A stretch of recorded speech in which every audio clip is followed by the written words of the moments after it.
This is a disclaimer, an invitation to listen beyond the words. Dear listeners, as you step into this tale, remember, words, like stars, shine in their own way. A name may sound different, a rhythm may shift, but these are not flaws, only the breath of a story made alive. Embrace the creases in the map, the quirks in the voice, the imperfect magic of storytelling.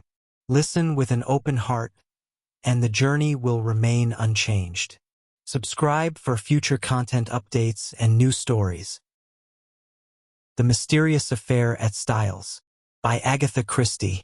Chapter 1. I go to Styles. The intense interest aroused in the public by what was known at the time as the Styles case has now somewhat subsided. Nevertheless, in view of the worldwide notoriety which attended it, I have been asked, both by my friend Poirot and the family themselves, to write an account of the whole story. This, we trust, will effectually silence the sensational rumors which still persist. I will therefore briefly set down the circumstances which led to my being connected with the affair. I had been invalid home from the front, and, after spending some months in a rather depressing convalescent home, was given a month's sick leave. Having no near relations or friends, I was trying to make up my mind what to do, when I ran across John Cavendish. I had seen very little of him for some years. Indeed, I had never known him particularly well. He was a good 15 years my senior, for one thing, though he hardly looked his 45 years. As a boy, though, I had often stayed at Styles, his mother's place in Essex. We had a good yarn about old times, and it ended in his inviting me down to Styles to spend my leave there. The mater will be delighted to see you again. After all those years, he added. Your mother keeps well? I asked. Oh yes, I suppose you know that she has married again. I am afraid I showed my surprise rather plainly. Mrs. Cavendish, who had married John's father when he was a widower with 2 sons, had been a handsome woman of middle age as I remembered her. She certainly could not be a day less than 70 now. I recalled her as an energetic, autocratic personality, somewhat inclined to charitable and social notoriety, with a fondness for opening bazaars and playing the Lady Bountiful. She was a most generous woman, and possessed a considerable fortune of her own. Their country place, Styles Court, had been purchased by Mr. Cavendish early in their married life. He had been completely under his wife's ascendancy, so much so that, on dying, he left the place to her for her lifetime, as well as the larger part of his income, an arrangement that was distinctly unfair to his 2 sons. Their stepmother, however, had always been most generous to them. Indeed, they were so young at the time of their father's remarriage that they always thought of her as their own mother. Lawrence, the younger, had been a delicate youth. He had qualified as a doctor but early relinquished the profession of medicine, and lived at home while pursuing literary ambitions, though his verses never had any marked success. John practiced for some time as a barrister, but had finally settled down to the more congenial life of a country squire. He had married 2 years ago, and had taken his wife to live at Styles, though I entertained a shrewd suspicion that he would have preferred his mother to increase his allowance, which would have enabled him to have a home of his own. Mrs. Cavendish, however, was a lady who liked to make her own plans, and expected other people to fall in with them, and in this case she certainly had the whip hand, namely, the purse strings. John noticed my surprise at the news of his mother's remarriage and smiled rather ruefully. Rotten little bounder too, he said savagely. I can tell you, Hastings, it's making life jolly difficult for us. As for Evie. You remember Evie? No. Oh, I suppose she was after your time. She's the mater's factotum, companion, jack of all trades. A great sport, old Evie. Not precisely young and beautiful, but as game as they make them. You were going to say? Oh, this fellow. He turned up from nowhere on the pretext of being a second cousin or something of Evie's, though she didn't seem particularly keen to acknowledge the relationship. The fellow is an absolute outsider. Anyone can see that. He's got a great black beard, and wears patent leather boots in all weathers. But the mater catoned to him at once, took him on as secretary. You know how she's always running 100 societies? I nodded. Well, of course the war has turned the hundreds into thousands. No doubt the fellow was very useful to her. But you could have knocked us all down with a feather when, 3 months ago, she suddenly announced that she and Alfred were engaged. The fellow must be at least 20 years younger than she is. It's simply barefaced fortune hunting. But there you are. She is her own mistress, and she's married him. It must be a difficult situation for you all. Difficult. It's damnable.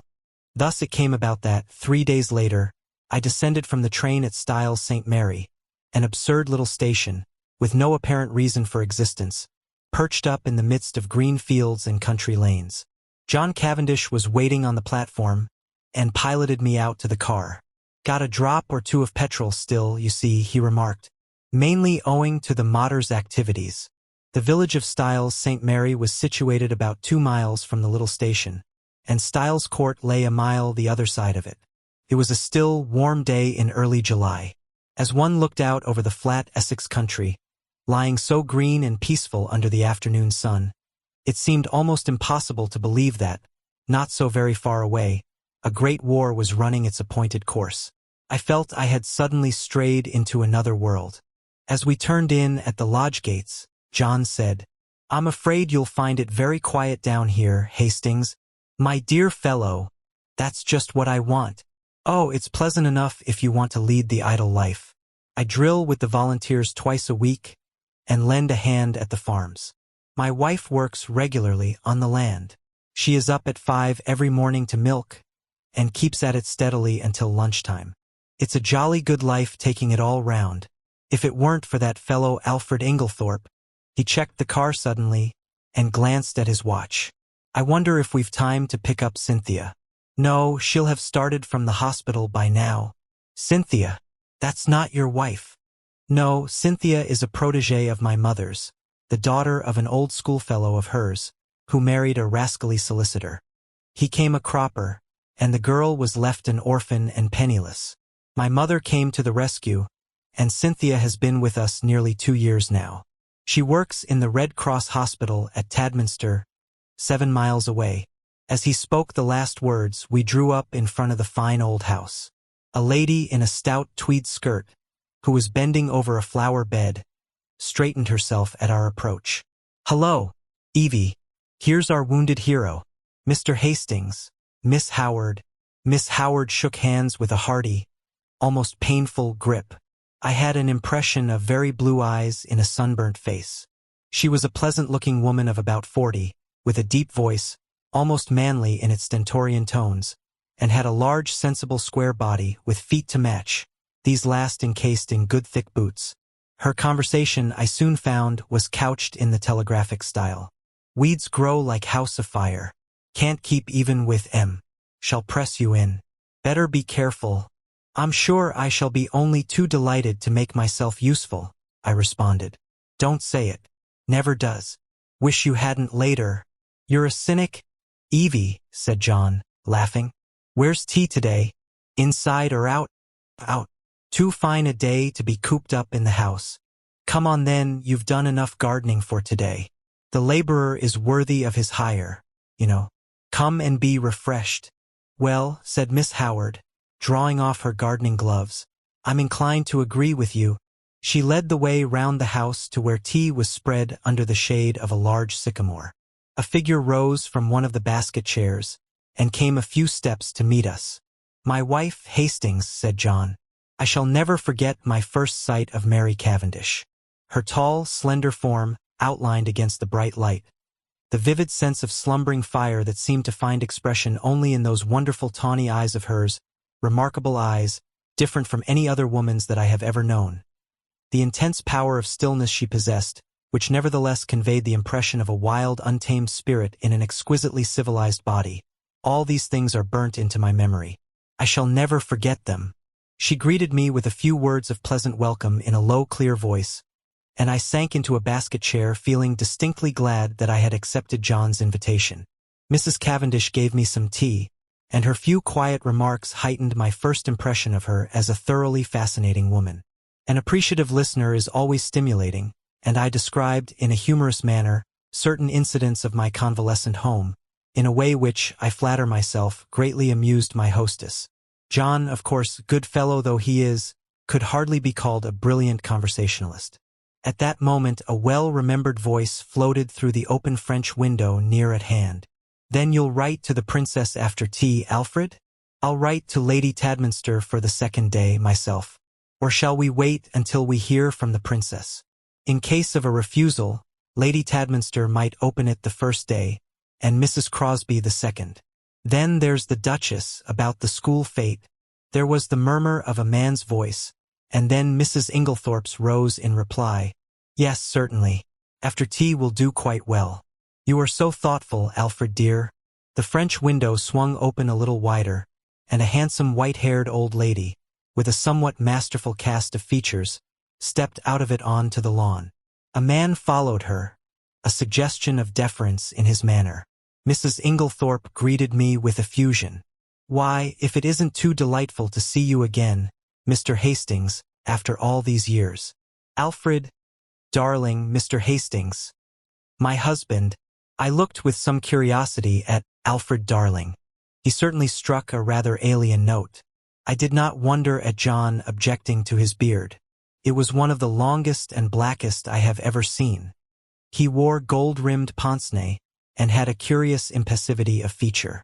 It struck me that he might look natural on a stage, but was strangely out of place in real life. His voice was rather deep and unctuous. He placed a wooden hand in mine and said, "This is a pleasure, Mr. Hastings." Then, turning to his wife, "Emily, dearest, I think that cushion is a little damp." She beamed fondly on him, as he substituted another with every demonstration of the tenderest care. Strange infatuation of an otherwise sensible woman. With the presence of Mr. Inglethorpe, a sense of constraint and veiled hostility seemed to settle down upon the company. Miss Howard, in particular, took no pains to conceal her feelings. Mrs. Inglethorpe, however, seemed to notice nothing unusual.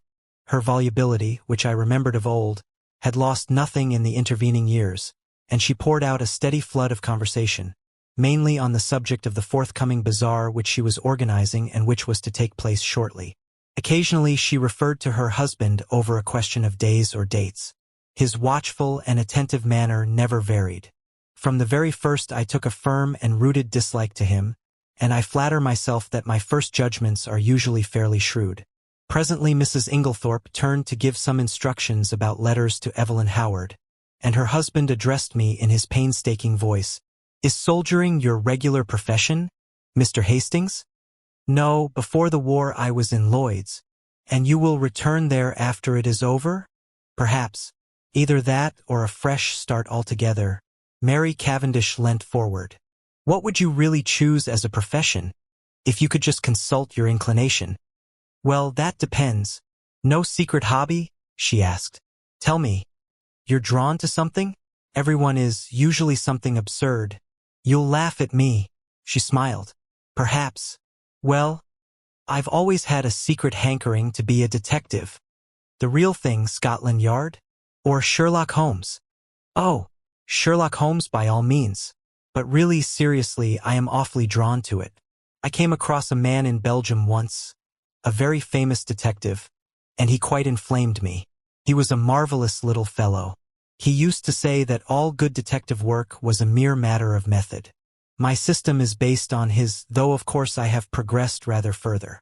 He was a funny little man, a great dandy, but wonderfully clever, like a good detective story myself," remarked Miss Howard. "Lots of nonsense written, though. Criminal discovered in last chapter. Everyone dumbfounded. Real crime, you'd know at once. There have been a great number of undiscovered crimes," I argued. "Don't mean the police, but the people that are right in it. The family. You couldn't really hoodwink them. They'd know." "Then," I said, much amused, "you think that if you were mixed up in a crime, say a murder, you'd be able to spot the murderer right off?" "Of course I should. Mightn't be able to prove it to a pack of lawyers. But I'm certain I'd know. I'd feel it in my fingertips if he came near me." "It might be a she," I suggested. "Might, but murder's a violent crime. Associate it more with a man. Not in a case of poisoning." Mrs. Cavendish's clear voice startled me. "Dr. Bauerstein was saying yesterday that, Owing to the general ignorance of the more uncommon poisons among the medical profession, there were probably countless cases of poisoning quite unsuspected. "Why, Mary, what a gruesome conversation!" cried Mrs. Inglethorpe. "It makes me feel as if a goose were walking over my grave." "Oh, there's Cynthia!" A young girl in VAD uniform ran lightly across the lawn. "Why, Cynthia, you are late today. This is Mr. Hastings, Miss Murdoch." Cynthia Murdoch was a fresh-looking young creature, full of life and vigor. She tossed off her little VAD cap, and I admired the great loose waves of her auburn hair and the smallness and whiteness of the hand she held out to claim her tea. With dark eyes and eyelashes, she would have been a beauty. She flung herself down on the ground beside John, and as I handed her a plate of sandwiches, she smiled up at me. "Sit down here on the grass, do. It's ever so much nicer." I dropped down obediently. "You work at Tadminster, don't you, Miss Murdoch?" She nodded. "For my sins. Do they bully you, then?" I asked, smiling. "I should like to see them," cried Cynthia with dignity. "I have got a cousin who is nursing," I remarked, "and she is terrified of sisters."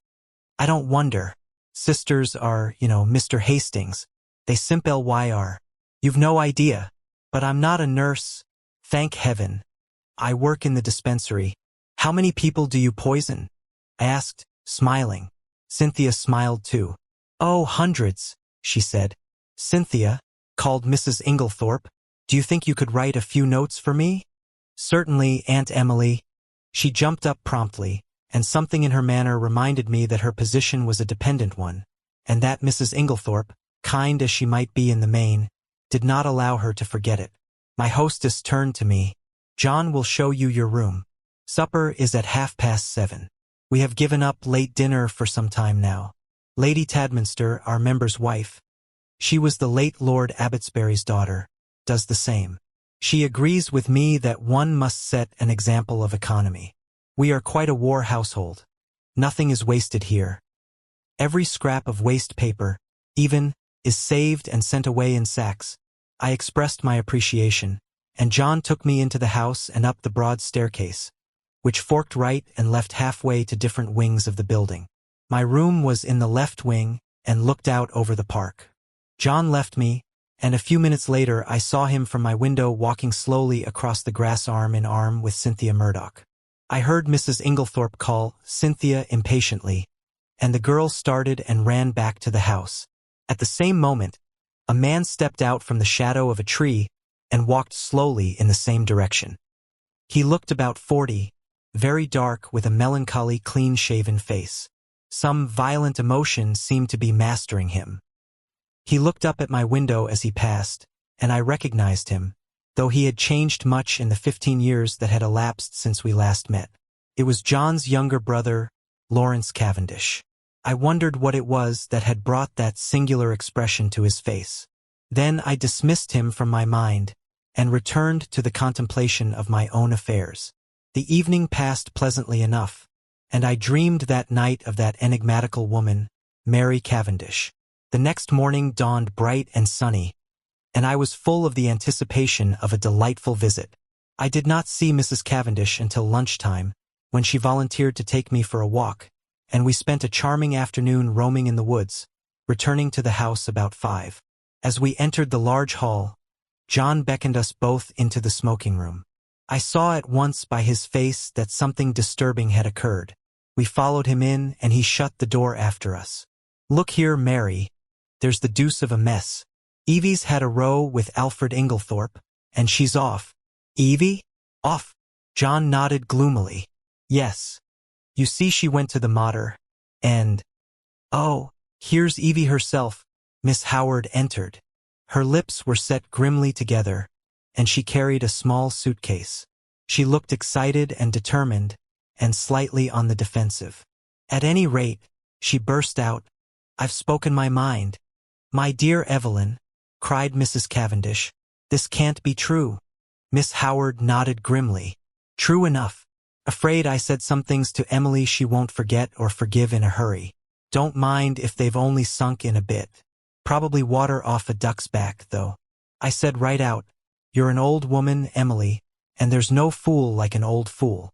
The man's 20 years younger than you, and don't you fool yourself as to what he married you for. Money. Well, don't let him have too much of it. Farmer Rakes has got a very pretty young wife. Just ask your Alfred how much time he spends over there. She was very angry. Natural. I went on, I'm going to warn you, whether you like it or not. That man would as soon murder you in your bed as look at you. He's a bad lot. You can say what you like to me, but remember what I've told you. He's a bad lot. What did she say? Miss Howard made an extremely expressive grimace. Darling Alfred. Dearest Alfred.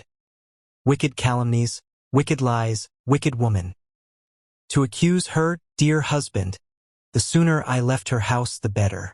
So I'm off. But not now. This minute. For a moment we sat and stared at her. Finally John Cavendish, finding his persuasions of no avail, went off to look up the trains. His wife followed him, murmuring something about persuading Mrs. Inglethorpe to think better of it. As she left the room, Miss Howard's face changed. She leant towards me eagerly. Mr. Hastings, you're honest. I can trust you. I was a little startled. She laid her hand on my arm and sank her voice to a whisper. Look after her, Mr. Hastings. My poor Emily. There are a lot of sharks, all of them. Oh, I know what I'm talking about. There isn't one of them that's not hard up and trying to get money out of her. I've protected her as much as I could. Now I'm out of the way. They'll impose upon her. Of course, Miss Howard, I said. I'll do everything I can. But I'm sure you're excited and overwrought. She interrupted me by slowly shaking her forefinger. Young man, trust me. I've lived in the world rather longer than you have. All I ask you is to keep your eyes open. You'll see what I mean. The throb of the motor came through the open window, and Miss Howard rose and moved to the door. John's voice sounded outside. With her hand on the handle, she turned her head over her shoulder and beckoned to me. Above all, Mr. Hastings, watch that devil. Her husband. There was no time for more. Miss Howard was swallowed up in an eager chorus of protests and goodbyes. The Inglethorpes did not appear. As the motor drove away, Mrs. Cavendish suddenly detached herself from the group and moved across the drive to the lawn to meet a tall, bearded man who had been evidently making for the house. The color rose in her cheeks as she held out her hand to him. Who is that? I asked sharply, for instinctively I distrusted the man. That's Dr. Bauerstein, said John shortly. And who is Dr. Bauerstein? He's staying in the village doing a rest cure after a bad nervous breakdown. He's a London specialist, a very clever man, one of the greatest living experts on poisons, I believe, and he's a great friend of Mary's, put in Cynthia, the irrepressible. John Cavendish frowned and changed the subject. Come for a stroll, Hastings. This has been a most rotten business. She always had a rough tongue.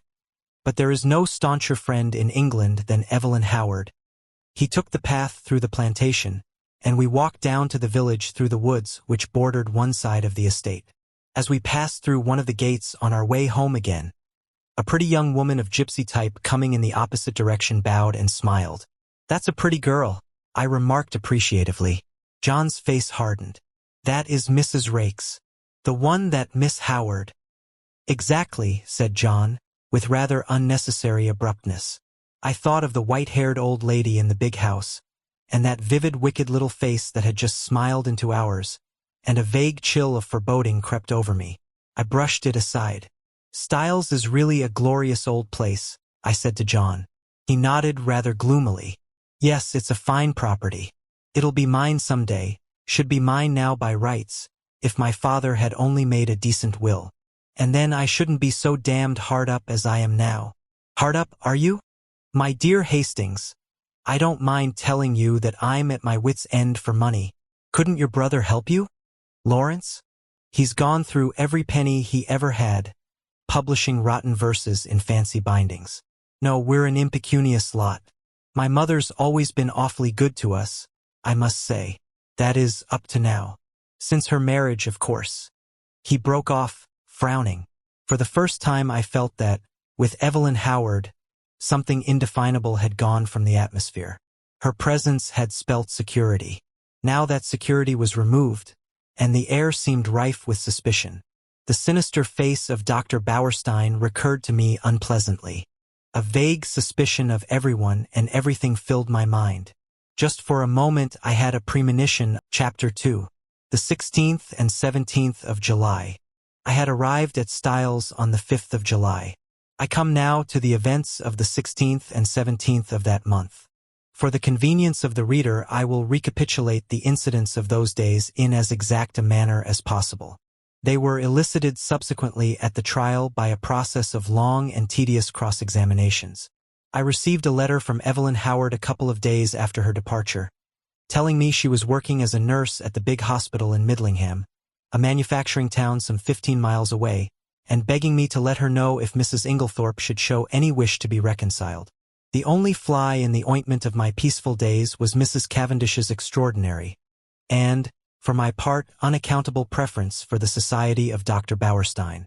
What she saw in the man I cannot imagine, but she was always asking him up to the house, and often went off for long expeditions with him. I must confess that I was quite unable to see his attraction. The 16th of July fell on a Monday. It was a day of turmoil. The famous bazaar had taken place on Saturday, and an entertainment, in connection with the same charity, at which Mrs. Inglethorpe was to recite a war poem, was to be held that night. We were all busy during the morning arranging and decorating the hall in the village where it was to take place. We had a late luncheon and spent the afternoon resting in the garden. I noticed that John's manner was somewhat unusual. He seemed very excited and restless. After tea, Mrs. Inglethorpe went to lie down to rest before her efforts in the evening, and I challenged Mary Cavendish to a single at tennis. About 6:45, Mrs. Inglethorpe called us that we should be late as supper was early that night. We had rather a scramble to get ready in time, and before the meal was over the motor was waiting at the door. The entertainment was a great success, Mrs. Inglethorpe's recitation receiving tremendous applause. There were also some tableaux in which Cynthia took part. She did not return with us, having been asked to a supper party, and to remain the night with some friends who had been acting with her in the tableaux. The following morning, Mrs. Inglethorpe stayed in bed to breakfast, as she was rather overtired, but she appeared in her briskest mood about 12:30, and swept Lawrence and myself off to a luncheon party. Such a charming invitation from Mrs. Ralston. Lady Tadminster's sister, you know. The Ralstons came over with the Conqueror, one of our oldest families. Mary had excused herself on the plea of an engagement with Dr. Bauerstein. We had a pleasant luncheon, and as we drove away Lawrence suggested that we should return by Tadminster, which was barely a mile out of our way, and pay a visit to Cynthia in her dispensary. Mrs. Inglethorpe replied that this was an excellent idea, but as she had several letters to write she would drop us there, and we could come back with Cynthia in the pony trap. We were detained under suspicion by the hospital porter, until Cynthia appeared to vouch for us, looking very cool and sweet in her long white overall. She took us up to her sanctum, and introduced us to her fellow dispenser, a rather awe-inspiring individual, whom Cynthia cheerily addressed as Nibs. "What a lot of bottles!" I exclaimed, as my eye traveled round the small room. "Do you really know what's in them all?" "Say something original," groaned Cynthia. "Every single person who comes up here says that. We are really thinking of bestowing a prize on the first individual who does not say, 'What a lot of bottles.'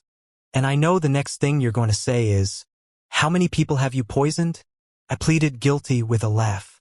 "If you people only knew how fatally easy it is to poison someone by mistake, you wouldn't joke about it. Come on, let's have tea. We've got all sorts of secret stores in that cupboard." "No, Lawrence, that's the poison cupboard." "The big cupboard, that's right." We had a very cheery tea, and assisted Cynthia to wash up afterwards. We had just put away the last teaspoon when a knock came at the door. The countenances of Cynthia and Nibs were suddenly petrified into a stern and forbidding expression. "Come in," said Cynthia, in a sharp professional tone. A young and rather scared-looking nurse appeared with a bottle which she proffered to Nibs, who waved her towards Cynthia with the somewhat enigmatical remark, "I'm not really here today." Cynthia took the bottle and examined it with the severity of a judge. "This should have been sent up this morning. Sister is very sorry. She forgot. Sister should read the rules outside the door." I gathered from the little nurse's expression that there was not the least likelihood of her having the hardihood to retail this message to the dreaded sister. So now it can't be done until tomorrow, finished Cynthia. Don't you think you could possibly let us have it tonight? Well, said Cynthia graciously, we are very busy. But if we have time it shall be done. The little nurse withdrew, and Cynthia promptly took a jar from the shelf, refilled the bottle, and placed it on the table outside the door. I laughed. Discipline must be maintained? Exactly. Come out on our little balcony. You can see all the outside wards there. I followed Cynthia and her friend, and they pointed out the different wards to me. Lawrence remained behind, but after a few moments Cynthia called to him over her shoulder to come and join us. Then she looked at her watch. Nothing more to do, Nibs? No. All right. Then we can lock up and go. I had seen Lawrence in quite a different light that afternoon. Compared to John, he was an astoundingly difficult person to get to know. He was the opposite of his brother in almost every respect, being unusually shy and reserved. Yet he had a certain charm of manner, and I fancied that, if one really knew him well, one could have a deep affection for him. I had always fancied that his manner to Cynthia was rather constrained, and that she on her side was inclined to be shy of him. But they were both gay enough this afternoon, and chatted together like a couple of children. As we drove through the village, I remembered that I wanted some stamps, so accordingly we pulled up at the post office. As I came out again, I cannonied into a little man who was just entering. I drew aside and apologized, when suddenly, with a loud exclamation, he clasped me in his arms and kissed me warmly. Mon ami Hastings, he cried. It is indeed Mon ami Hastings. Poirot, I exclaimed. I turned to the pony trap. This is a very pleasant meeting for me, Miss Cynthia. This is my old friend, Monsieur Poirot, whom I have not seen for years. Oh, we know Monsieur Poirot, said Cynthia gaily. But I had no idea he was a friend of yours. Yes, indeed, said Poirot seriously. I know Mademoiselle Cynthia. It is by the charity of that good Mrs. Inglethorpe that I am here. Then, as I looked at him inquiringly, yes, my friend, she had kindly extended hospitality to 7 of my countrypeople who, alas, are refugees from their native land. We Belgians will always remember her with gratitude. Poirot was an extraordinary-looking little man. He was hardly more than 5 feet, 4 inches, but carried himself with great dignity. His head was exactly the shape of an egg, and he always perched it a little on one side. His mustache was very stiff and military. The neatness of his attire was almost incredible. I believe a speck of dust would have caused him more pain than a bullet wound. Yet this quaint dandified little man who, I was sorry to see, now limped badly, had been in his time one of the most celebrated members of the Belgian police. As a detective, his flair had been extraordinary, and he had achieved triumphs by unraveling some of the most baffling cases of the day. He pointed out to me the little house inhabited by him and his fellow Belgians, and I promised to go and see him at an early date. Then he raised his hat with a flourish to Cynthia, and we drove away. He's a dear little man, said Cynthia. I'd no idea you knew him. You've been entertaining a celebrity unawares, I replied. And, for the rest of the way home, I recited to them the various exploits and triumphs of Hercule Poirot. We arrived back in a very cheerful mood. As we entered the hall, Mrs. Inglethorpe came out of her boudoir. She looked flushed and upset. Oh, it's you, she said. Is there anything the matter? Aunt Emily? Asked Cynthia. Certainly not, said Mrs. Inglethorpe sharply. What should there be? Then, catching sight of Dorcas, the parlour-maid, going into the dining room, she called to her to bring some stamps into the boudoir. Yes, mm. The old servant hesitated, then added diffidently, Don't you think, you'd better get to bed? You're looking very tired. Perhaps you're right, Dorcas. Yes, no, not now. I've some letters I must finish by post time. Have you lighted the fire in my room as I told you? Yes, mm. Then I'll go to bed directly after supper. She went into the boudoir again, and Cynthia stared after her. Goodness gracious, I wonder what's up, she said to Lawrence. He did not seem to have heard her, for without a word he turned on his heel and went out of the house. I suggested a quick game of tennis before supper and, Cynthia agreeing, I ran upstairs to fetch my racket. Mrs. Cavendish was coming down the stairs. It may have been my fancy, but she, too, was looking odd and disturbed. Had a good walk with Dr. Bauerstein? I asked, trying to appear as indifferent as I could. I didn't go, she replied abruptly. Where is Mrs. Inglethorpe? In the boudoir. Her hand clenched itself on the banisters. Then she seemed to nerve herself for some encounter, and went rapidly past me down the stairs across the hall to the boudoir, the door of which she shut behind her. As I ran out to the tennis court a few moments later, I had to pass the open boudoir window, and was unable to help overhearing the following scrap of dialogue. Mary Cavendish was saying in the voice of a woman desperately controlling herself, "Then you won't show it to me?" To which Mrs. Inglethorpe replied, "My dear Mary, it has nothing to do with that matter. Then show it to me. I tell you it is not what you imagine. It does not concern you in the least."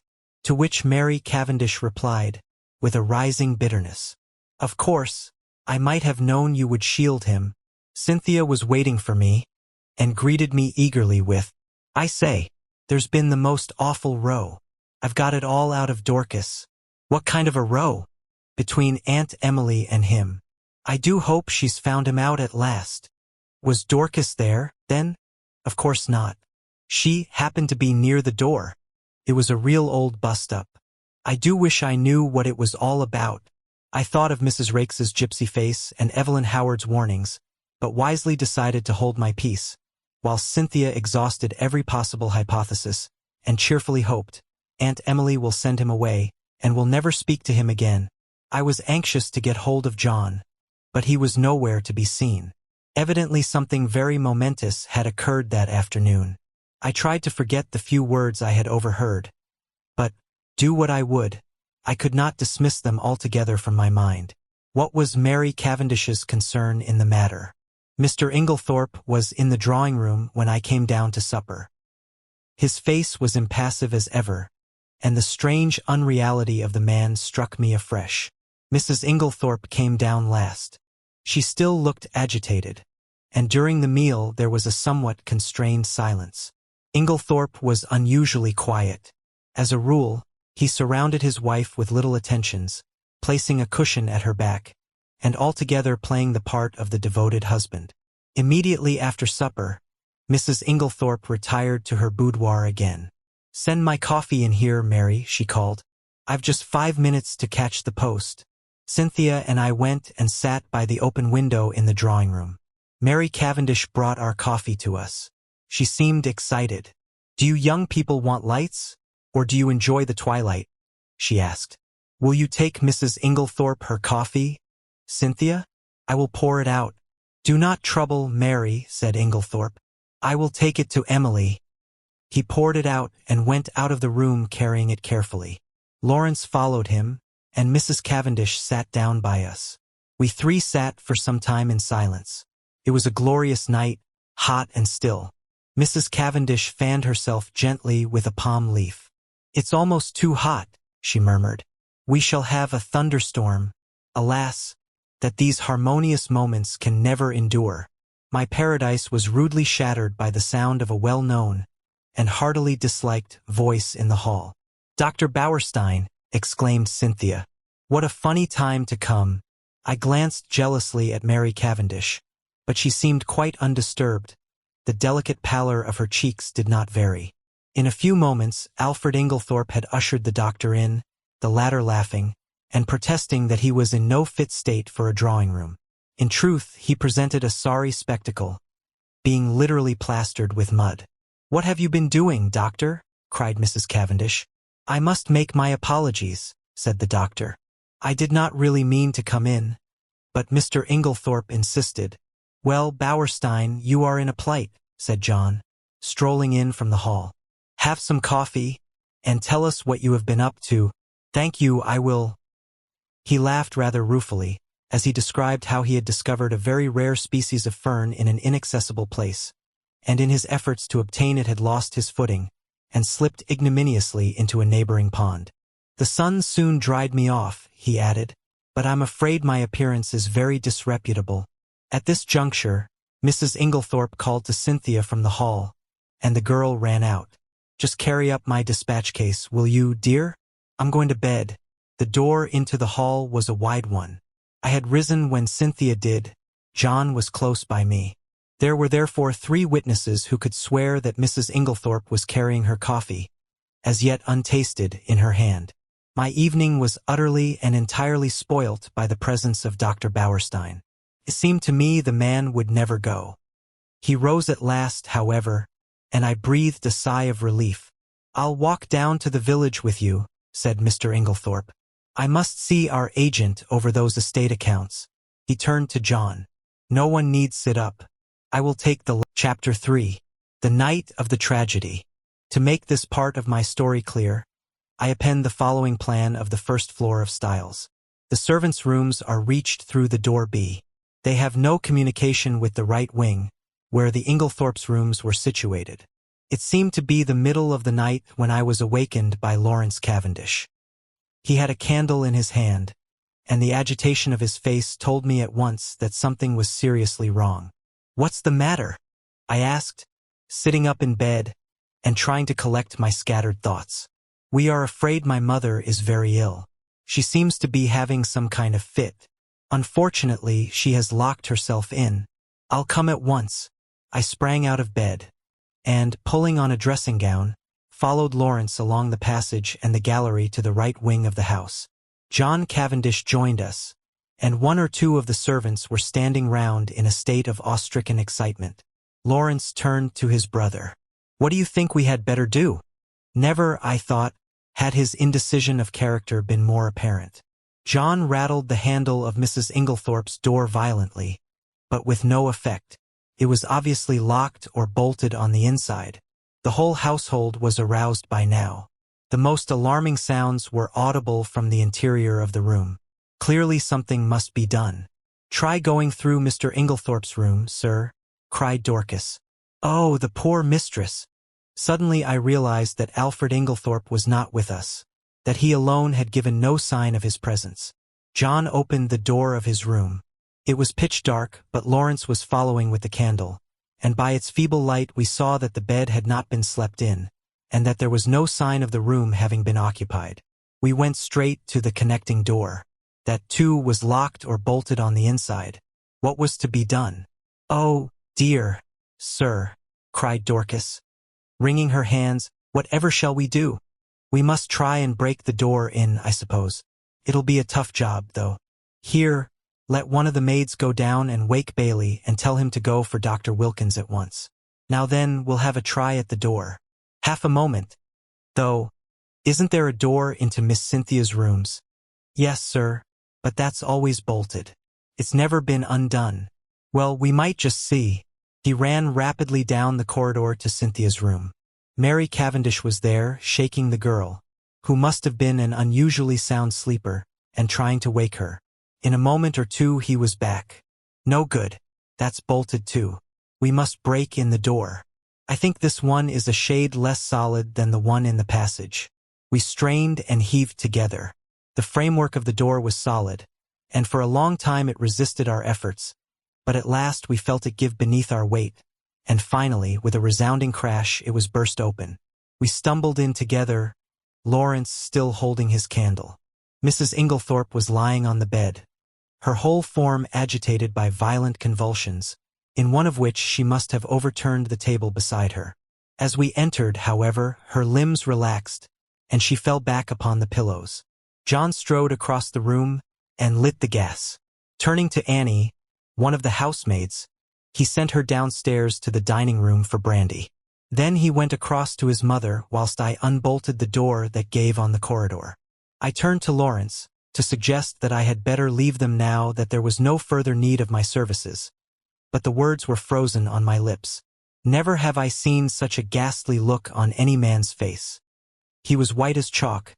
The candle he held in his shaking hand was sputtering onto the carpet, and his eyes, petrified with terror, or some such kindred emotion, stared fixedly over my head at a point on the further wall. It was as though he had seen something that turned him to stone. I instinctively followed the direction of his eyes, but I could see nothing unusual. the still feebly flickering ashes in the grate, and the row of prim ornaments on the mantelpiece were surely harmless enough. The violence of Mrs. Inglethorpe's attack seemed to be passing. She was able to speak in short gasps.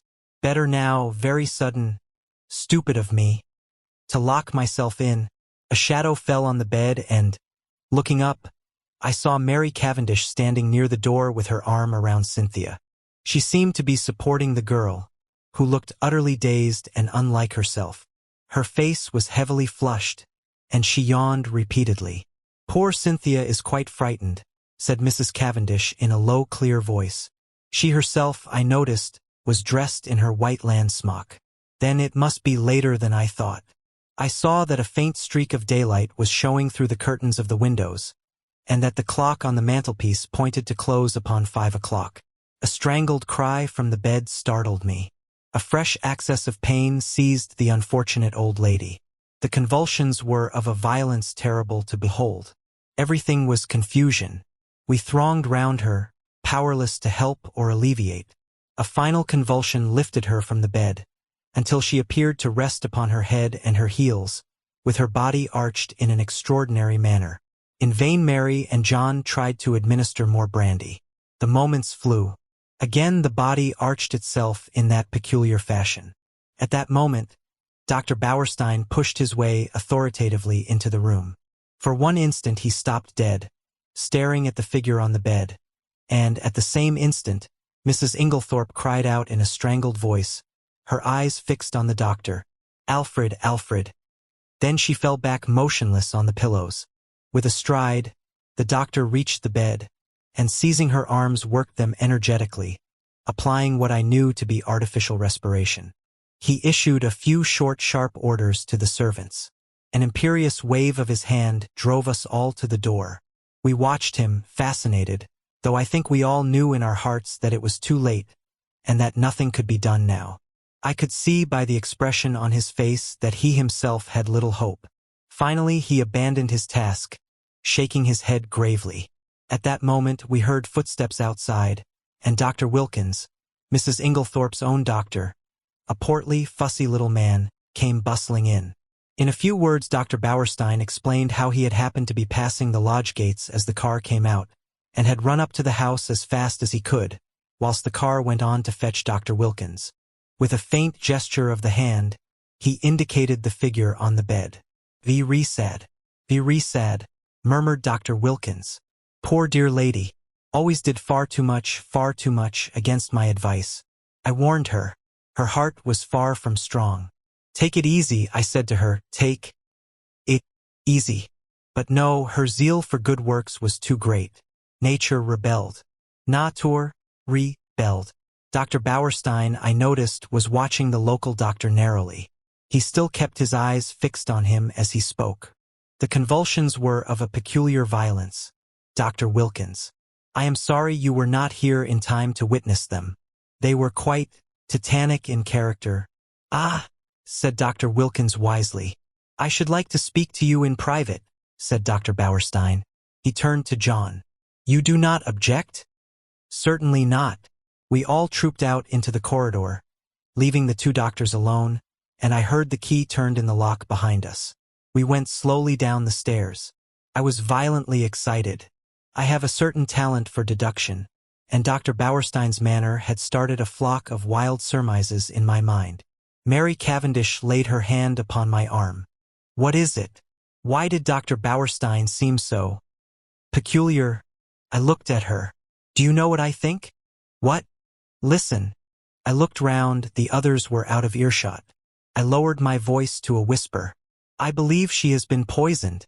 I'm certain Dr. Bauerstein suspects it." "What?" She shrank against the wall, the pupils of her eyes dilating wildly. Then, with a sudden cry that startled me, she cried out, "No, no, not that. Not that," and breaking from me, fled up the stairs. I followed her, afraid that she was going to faint. I found her leaning against the banisters, deadly pale. She waved me away impatiently. "No, no, leave me. I'd rather be alone. Let me just be quiet for a minute or two. Go down to the others." I obeyed her reluctantly. John and Lawrence were in the dining room. I joined them. We were all silent, but I suppose I voiced the thoughts of us all when I at last broke it by saying, "Where is Mr. Inglethorpe?" John shook his head. "He's not in the house." Our eyes met.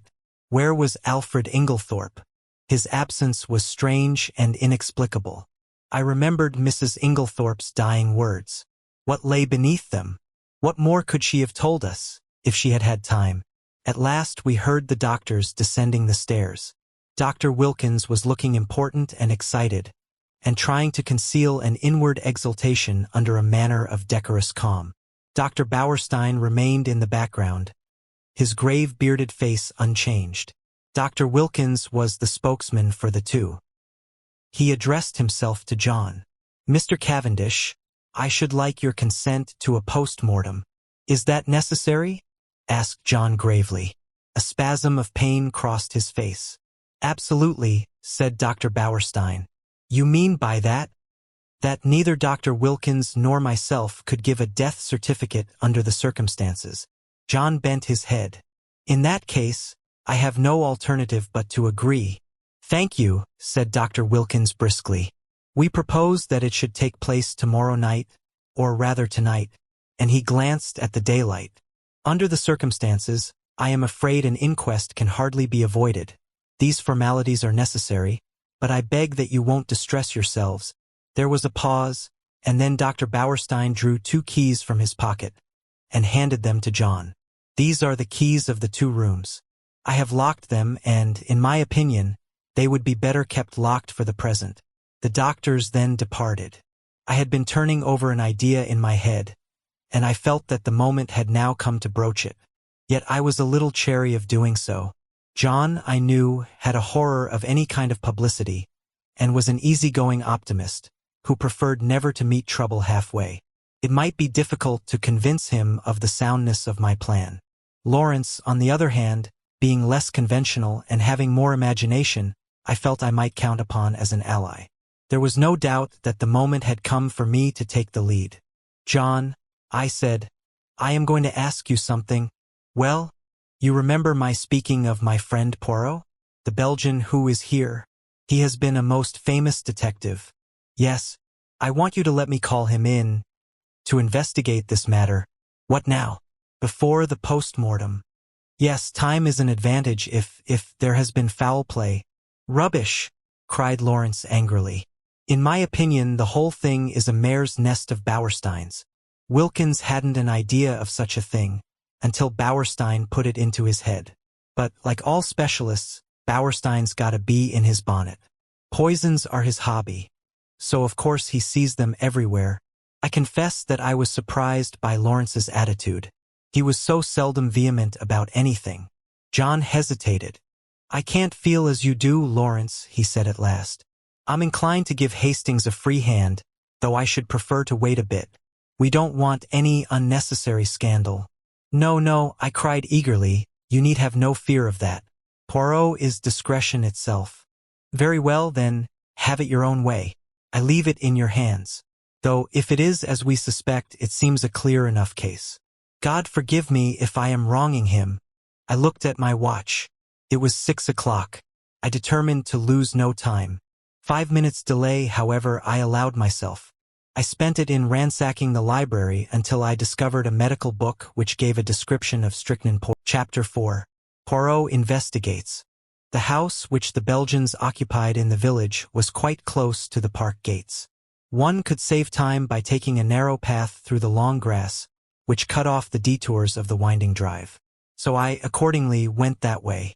I had nearly reached the lodge, when my attention was arrested by the running figure of a man approaching me. It was Mr. Inglethorpe. Where had he been? How did he intend to explain his absence? He accosted me eagerly. "My God, this is terrible. My poor wife. I have only just heard." "Where have you been?" I asked. "Denby kept me late last night. It was 1 o'clock before we'd finished. Then I found that I'd forgotten the latchkey after all. I didn't want to arouse the household, so Denby gave me a bed." "How did you hear the news?" I asked. Wilkins knocked Denby up to tell him. My poor Emily. She was so self-sacrificing, such a noble character. She overtaxed her strength. A wave of revulsion swept over me. What a consummate hypocrite the man was. I must hurry on, I said, thankful that he did not ask me whither I was bound. In a few minutes I was knocking at the door of Leastways' cottage. Getting no answer, I repeated my summons impatiently. A window above me was cautiously opened, and Poirot himself looked out. He gave an exclamation of surprise at seeing me. In a few brief words, I explained the tragedy that had occurred, and that I wanted his help. Wait, my friend, I will let you in, and you shall recount to me the affair whilst I dress. In a few moments he had unbarred the door, and I followed him up to his room. There he installed me in a chair, and I related the whole story, keeping back nothing, and omitting no circumstance, however insignificant, whilst he himself made a careful and deliberate toilet. I told him of my awakening, of Mrs. Inglethorpe's dying words, of her husband's absence, of the quarrel the day before, of the scrap of conversation between Mary and her mother-in-law that I had overheard, of the former quarrel between Mrs. Inglethorpe and Evelyn Howard, and of the latter's innuendos. I was hardly as clear as I could wish.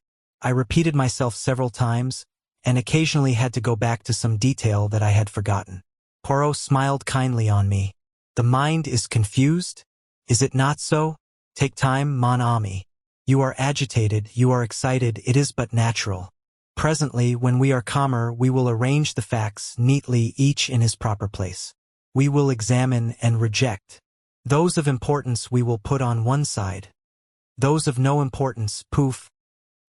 He screwed up his cherub-like face, and puffed comically enough. Blow them away. That's all very well, I objected, but how are you going to decide what is important and what isn't? That always seems the difficulty to me. Poirot shook his head energetically. He was now arranging his mustache with exquisite care. Not so. Voyons. One fact leads to another, so we continue. Does the next fit in with that? A merveille. Good. We can proceed. This next little fact. No. Ah, that is curious. There is something missing, a link in the chain that is not there. We examine. We search. And that little curious fact, that possibly paltry little detail that will not tally, we put it here. He made an extravagant gesture with his hand. It is significant. It is tremendous. Why, yes. Ah! Poirot shook his forefinger so fiercely at me that I quailed before it. Beware! Peril to the detective who says, it is so small, it does not matter. It will not agree. I will forget it. That way lies confusion. Everything matters. I know. You always told me that.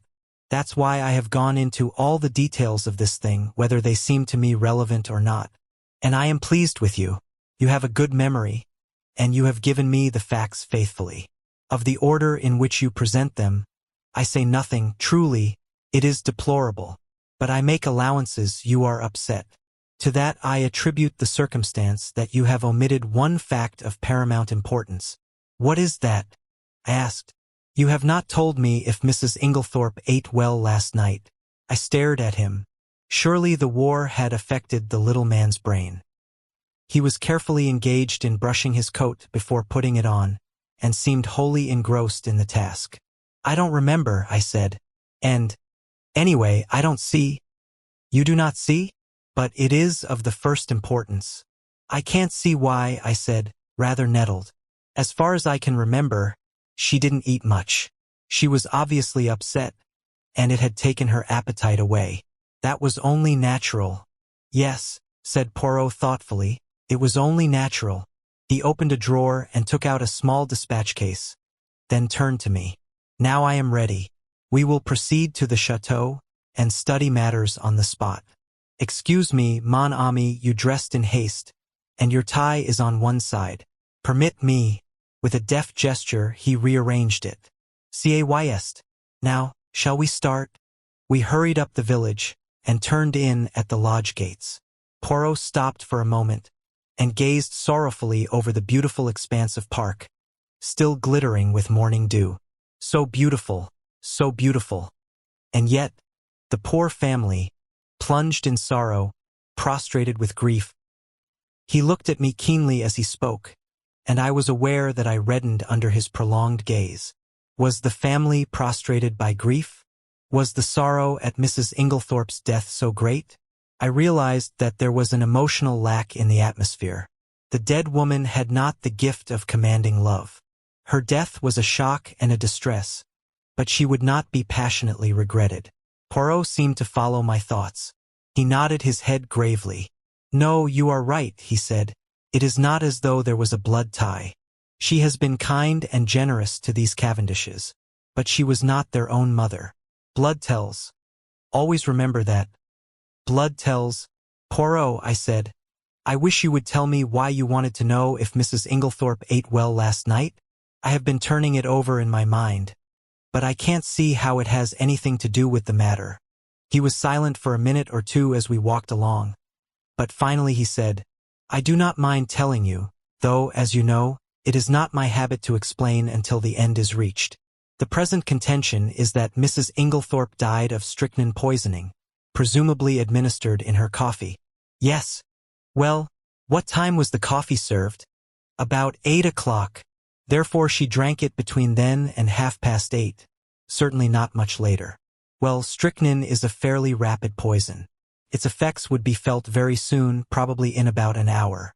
Yet, in Mrs. Inglethorpe's case, the symptoms do not manifest themselves until 5 o'clock the next morning. 9 hours. But a heavy meal, taken at about the same time as the poison, might retard its effects, though hardly to that extent. Still, it is a possibility to be taken into account. But, according to you, she ate very little for supper, and yet the symptoms do not develop until early the next morning. Now that is a curious circumstance, my friend. Something may arise at the autopsy to explain it. In the meantime, remember it. As we neared the house, John came out and met us. His face looked weary and haggard. "This is a very dreadful business, Monsieur Poirot," he said.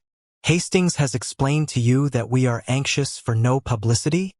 "I comprehend perfectly. You see, it is only suspicion so far. We have nothing to go upon." "Precisely. It is a matter of precaution only." John turned to me, taking out his cigarette case, and lighting a cigarette as he did so. "You know that fellow Inglethorpe is back?" "Yes. I met him." John flung the match into an adjacent flower bed, a proceeding which was too much for Poirot's feelings. He retrieved it and buried it neatly. "It's jolly difficult to know how to treat him." "That difficulty will not exist long," pronounced Poirot quietly. John looked puzzled, not quite understanding the portent of this cryptic saying. He handed the 2 keys which Dr. Bauerstein had given him to me.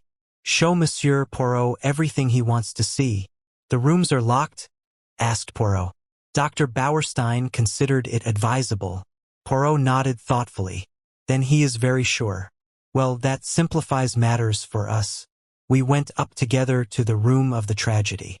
For convenience, I append a plan of the room and the principal articles of furniture in it. Poirot locked the door on the inside and proceeded to a minute inspection of the room. He darted from one object to the other with the agility of a grasshopper. I remained by the door, fearing to obliterate any clues. Poirot, however, did not seem grateful to me for my forbearance. "What have you, my friend," he cried, "that you remain there like—" "How do you say it?" "Ah, yes, the stuck pig." I explained that I was afraid of obliterating any footmarks. "Footmarks? But what an idea! There has already been practically an army in the room. What footmarks are we likely to find? No, come here and aid me in my search. I will put down my little case until I need it." He did so on the round table by the window, but it was an ill-advised proceeding. For, the top of it being loose, it tilted up and precipitated the dispatch case on the floor. "Et voilà un table!" cried Poirot. "Ah, my friend. One may live in a big house and yet have no comfort," after which piece of moralizing he resumed his search. A small purple dispatch case with a key in the lock on the writing table engaged his attention for some time. He took out the key from the lock and passed it to me to inspect. I saw nothing peculiar, however. It was an ordinary key of the Yale type with a bit of twisted wire through the handle. Next, he examined the framework of the door we had broken in, assuring himself that the bolt had really been shot. Then he went to the door opposite leading into Cynthia's room. That door was also bolted, as I had stated. However, he went to the length of unbolting it, and opening and shutting it several times. This he did with the utmost precaution against making any noise. Suddenly something in the bolt itself seemed to rivet his attention. He examined it carefully, and then, nimbly whipping out a pair of small forceps from his case, he drew out some minute particle which he carefully sealed up in a tiny envelope. On the chest of drawers there was a tray with a spirit lamp and a small saucepan on it. A small quantity of a dark fluid remained in the saucepan, and an empty cup and saucer that had been drunk out of stood near it. I wondered how I could have been so unobservant as to overlook this. Here was a clue worth having. Poirot delicately dipped his finger into liquid and tasted it gingerly. He made a grimace. Cocoa with, I think, rum in it. He passed on to the debris on the floor, where the table by the bed had been overturned. A reading lamp, some books, matches, a bunch of keys, and the crushed fragments of a coffee cup lay scattered about. "Ah, this is curious," said Poirot. "I must confess that I see nothing particularly curious about it." "You do not? Observe the lamp. The chimney is broken in 2 places. They lie there as they fell. But see, the coffee cup is absolutely smashed to powder." "Well," I said wearily, "I suppose someone must have stepped on it." "Exactly," said Poirot, in an odd voice. "Someone stepped on it." He rose from his knees and walked slowly across to the mantelpiece, where he stood abstractedly fingering the ornaments and straightening them, a trick of his when he was agitated. "Mon ami," he said, turning to me, "somebody stepped on that cup, grinding it to powder, and the reason they did so was either because it contained strychnine or, which is far more serious, because it did not contain strychnine." I made no reply. I was bewildered, but I knew that it was no good asking him to explain. In a moment or two he roused himself and went on with his investigations. He picked up the bunch of keys from the floor, and twirling them round in his fingers finally selected one, very bright and shining, which he tried in the lock of the purple dispatch case. It fitted, and he opened the box, but after a moment's hesitation, closed and relocked it, and slipped the bunch of keys, as well as the key that had originally stood in the lock, into his own pocket. I have no authority to go through these papers, but it should be done at once. He then made a very careful examination of the drawers of the washstand. Crossing the room to the left-hand window, a round stain, hardly visible on the dark brown carpet, seemed to interest him particularly. He went down on his knees, examining it minutely, even going so far as to smell it. Finally, he poured a few drops of the cocoa into a test tube, sealing it up carefully. His next proceeding was to take out a little notebook. "We have found in this room," he said, writing busily, 6 points of interest. "Shall I enumerate them, or will you?" "Oh, you," I replied hastily. "Very well, then. 1. A coffee cup that has been ground into powder. 2. A dispatch case with a key in the lock. 3. A stain on the floor." "That may have been done some time ago," I interrupted.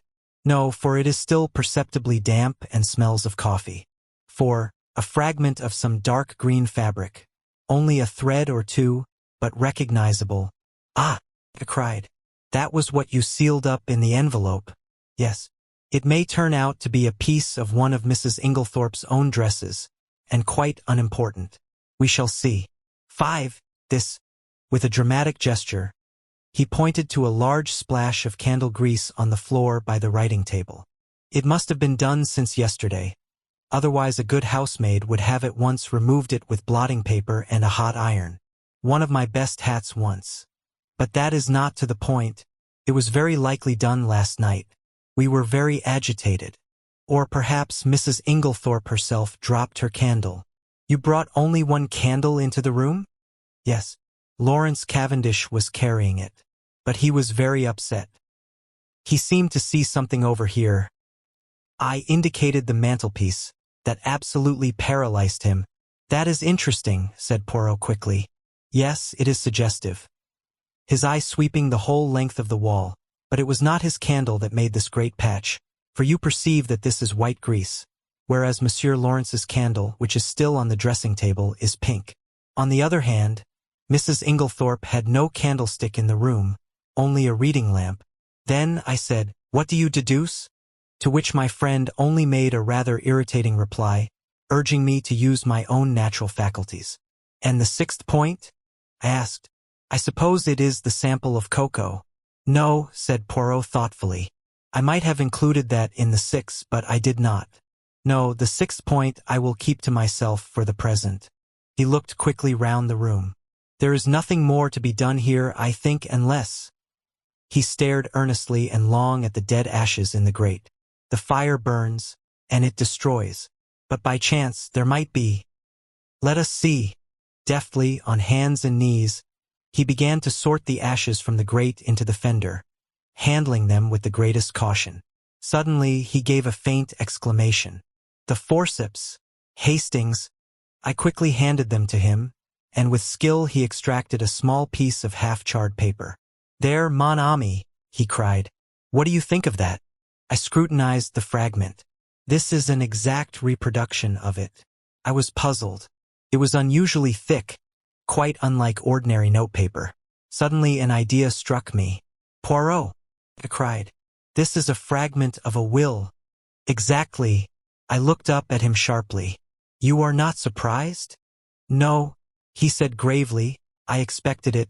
I relinquished the piece of paper, and watched him put it away in his case, with the same methodical care that he bestowed on everything. My brain was in a whirl. What was this complication of a will? Who had destroyed it? The person who had left the candle grease on the floor? Obviously. But how had anyone gained admission? All the doors had been bolted on the inside. "Now, my friend," said Poirot briskly, "we will go. I should like to ask a few questions of the parlour-maid. Dorcas, her name is it not?" We passed through Alfred Inglethorpe's room, and Poirot delayed long enough to make a brief but fairly comprehensive examination of it. We went out through that door, locking both it and that of Mrs. Inglethorpe's room as before. I took him down to the boudoir which he had expressed a wish to see, and went myself in search of Dorcas. When I returned with her, however, the boudoir was empty. "Poirot," I cried, "where are you?" "I am here, my friend." He had stepped outside the French window, and was standing, apparently lost in admiration, before the various shaped flower beds. "Admirable," he murmured. "Admirable. What symmetry! Observe that crescent. And those diamonds. Their neatness rejoices the eye. The spacing of the plants also is perfect. It has been recently done. Is it not so?" "Yes, I believe they were at it yesterday afternoon. But come in, Dorcas is here. Eh bien, eh bien. Do not grudge me a moment's satisfaction of the eye." "Yes, but this affair is more important. And how do you know that these fine begonias are not of equal importance?" I shrugged my shoulders. There was really no arguing with him if he chose to take that line.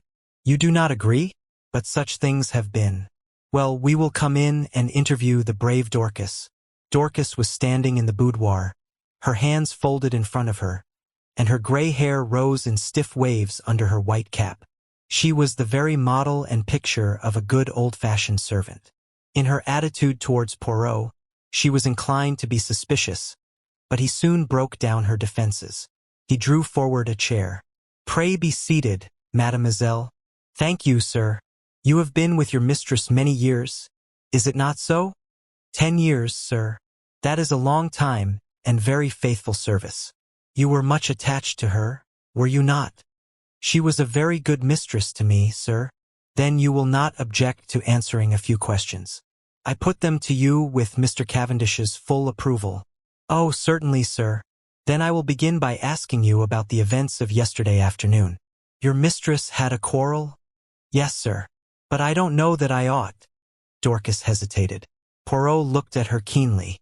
"My good Dorcas, it is necessary that I should know every detail of that quarrel as fully as possible. Do not think that you are betraying your mistress's secrets. Your mistress lies dead, and it is necessary that we should know all, if we are to avenge her.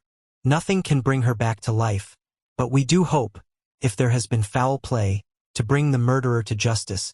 "Amen to that," said Dorcas fiercely. "And naming no names, There's one in this house that none of us could ever abide. And an ill day it was when first he darkened the threshold. Poirot waited for her indignation to subside, and then, resuming his businesslike tone, he asked, "Now as to this quarrel, what is the first you heard of it?" "Well, sir, I happened to be going along the hall outside yesterday." "What time was that?" "I couldn't say exactly, sir, but it wasn't tea time by a long way.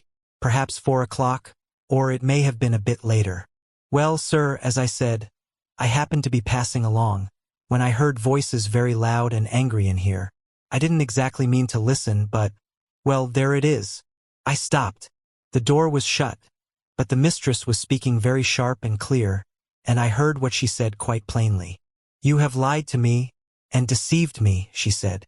I didn't hear what Mr. Inglethorpe replied. He spoke a good bit lower than she did. But she answered, "How dare you? I have kept you and clothed you and fed you. You owe everything to me, and this is how you repay me, by bringing disgrace upon our name." Again I didn't hear what he said, but she went on. "Nothing that you can say will make any difference. I see my duty clearly. My mind is made up. You need not think that any fear of publicity or scandal between husband and wife will deter me." Then I thought I heard them coming out, so I went off quickly. "You are sure it was Mr. Inglethorpe's voice you heard?" "Oh, yes, sir. Whose else's could it be?" "Well, what happened next?" "Later, I came back to the hall, but it was all quiet. At 5 o'clock, Mrs. Inglethorpe rang the bell and told me to bring her a cup of tea, nothing to eat, to the boudoir. She was looking dreadful, so white and upset. 'Dorcas,' she says, 'I've had a great shock.' 'I'm sorry for that, I says. 'You'll feel better after a nice hot cup of tea, She had something in her hand. I don't know if it was a letter or just a piece of paper, but it had writing on it, and she kept staring at it, almost as if she couldn't believe what was written there. She whispered to herself, as though she had forgotten I was there, these few words, and everything's changed, and then she says to me, 'Never trust a man, Dorcas. They're not worth it.' I hurried off and got her a good strong cup of tea, and she thanked me and said she'd feel better when she'd drunk it. 'I don't know what to do,' she says. 'Scandal between husband and wife is a dreadful thing, Dorcas. I'd rather hush it up if I could.'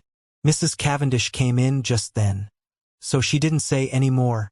She still had the letter, or whatever it was, in her hand?" "Yes, sir." "What would she be likely to do with it afterwards?" "Well, I don't know, sir. I expect she would lock it up in that purple case of hers." "Is that where she usually kept important papers?" "Yes, sir. She brought it down with her every morning, and took it up every night." "When did she lose the key of it?" "She missed it yesterday at lunchtime, sir, and told me to look carefully for it. She was very much put out about it." "But she had a duplicate key?" "Oh, yes, sir." Dorcas was looking very curiously at him, and, to tell the truth, so was I. What was all this about a lost key? Poirot smiled. "Never mind, Dorcas. It is my business to know things. Is this the key that was lost?" He drew from his pocket the key that he had found in the lock of the dispatch case upstairs. Dorcas's eyes looked as though they would pop out of her head. "That's it, sir, right enough. But where did you find it?" "I looked everywhere for it." "Ah, but you see it was not in the same place yesterday as it was today. Now, to pass to another subject. Had your mistress a dark green dress in her wardrobe?" Dorcas was rather startled by the unexpected question. "No, sir." "Are you quite sure?" "Oh, yes, sir." "Has anyone else in the house got a green dress?" Dorcas reflected. "Miss Cynthia has a green evening dress." "Light or dark green?" "A light green, sir." "A sort of chiffon, they call it." "Ah, that is not what I want." "And nobody else has anything green?" "No, sir. Not that I know of." Poirot's face did not betray a trace of whether he was disappointed or otherwise. He merely remarked, "Good, we will leave that and pass on. Have you any reason to believe that your mistress was likely to take a sleeping powder last night?" "Not last night, sir. I know she didn't." "Why do you know so positively?" "Because the box was empty. She took the last one 2 days ago, and she didn't have any more made up." "You are quite sure of that?" "Positive, sir." Then that is cleared up. By the way, your mistress didn't ask you to sign any paper yesterday. To sign a paper? No, sir. When Mr. Hastings and Mr. Lawrence came in yesterday evening, they found your mistress busy writing letters. I suppose you can give me no idea to whom these letters were addressed. I'm afraid I couldn't, sir. I was out in the evening. Perhaps Annie could tell you, though she's a careless girl. Never cleared the coffee cups away last night. That's what happens when I'm not here to look after things. Poirot lifted his hand. Since they have been left, Dorcas, leave them a little longer, I pray you. I should like to examine them. Very well, sir. What time did you go out last evening? About 6 o'clock, sir. Thank you, Dorcas. That is all I have to ask you. He rose and strolled to the window. I have been admiring these flower beds. How many gardeners are employed here, by the way? Only 3 now, sir. 5 we had before the war, when it was kept as a gentleman's place should be. I wish you could have seen it then, sir. A fair sight it was. But now there's only old Manning and young William, and a new-fashioned woman gardener in breeches and such like. Ah! These are dreadful times. The good times will come again, Dorcas. At least we hope so. Now, will you send Annie to me here? Yes, sir. Thank you, sir. How did you know that Mrs. Inglethorpe took sleeping powders? I asked, in lively curiosity, as Dorcas left the room. And about the lost key and the duplicate? One thing at a time. As to the sleeping powders, I knew by this. He suddenly produced a small cardboard box such as chemists use for powders. Where did you find it? In the washstand drawer in Mrs. Inglethorpe's bedroom. It was number 6 of my catalogue. But I suppose, as the last powder was taken 2 days ago, it is not of much importance? Probably not. But do you notice anything that strikes you as peculiar about this box? I examined it closely. No, I can't say that I do. Look at the label. I read the label carefully. 1 powder to be taken at bedtime if required. Mrs. Inglethorpe. No, I see nothing unusual. Not the fact that there is no chemist's name? Ah, I exclaimed. To be sure, that is odd. Have you ever known a chemist to send out a box like that, without his printed name? No, I can't say that I have.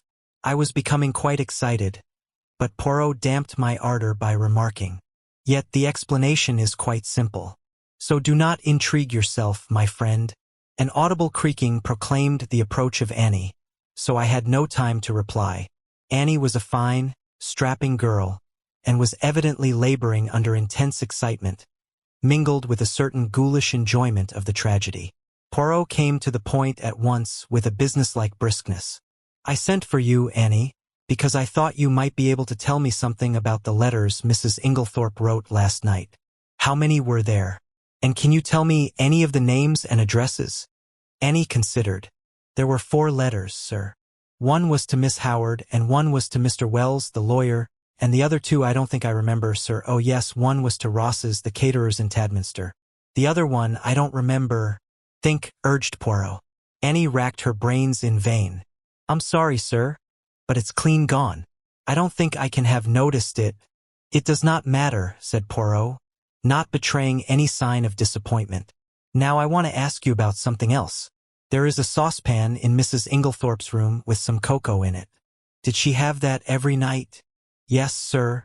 It was put in her room every evening, and she warmed it up in the night, whenever she fancied it. What was it? Plain cocoa?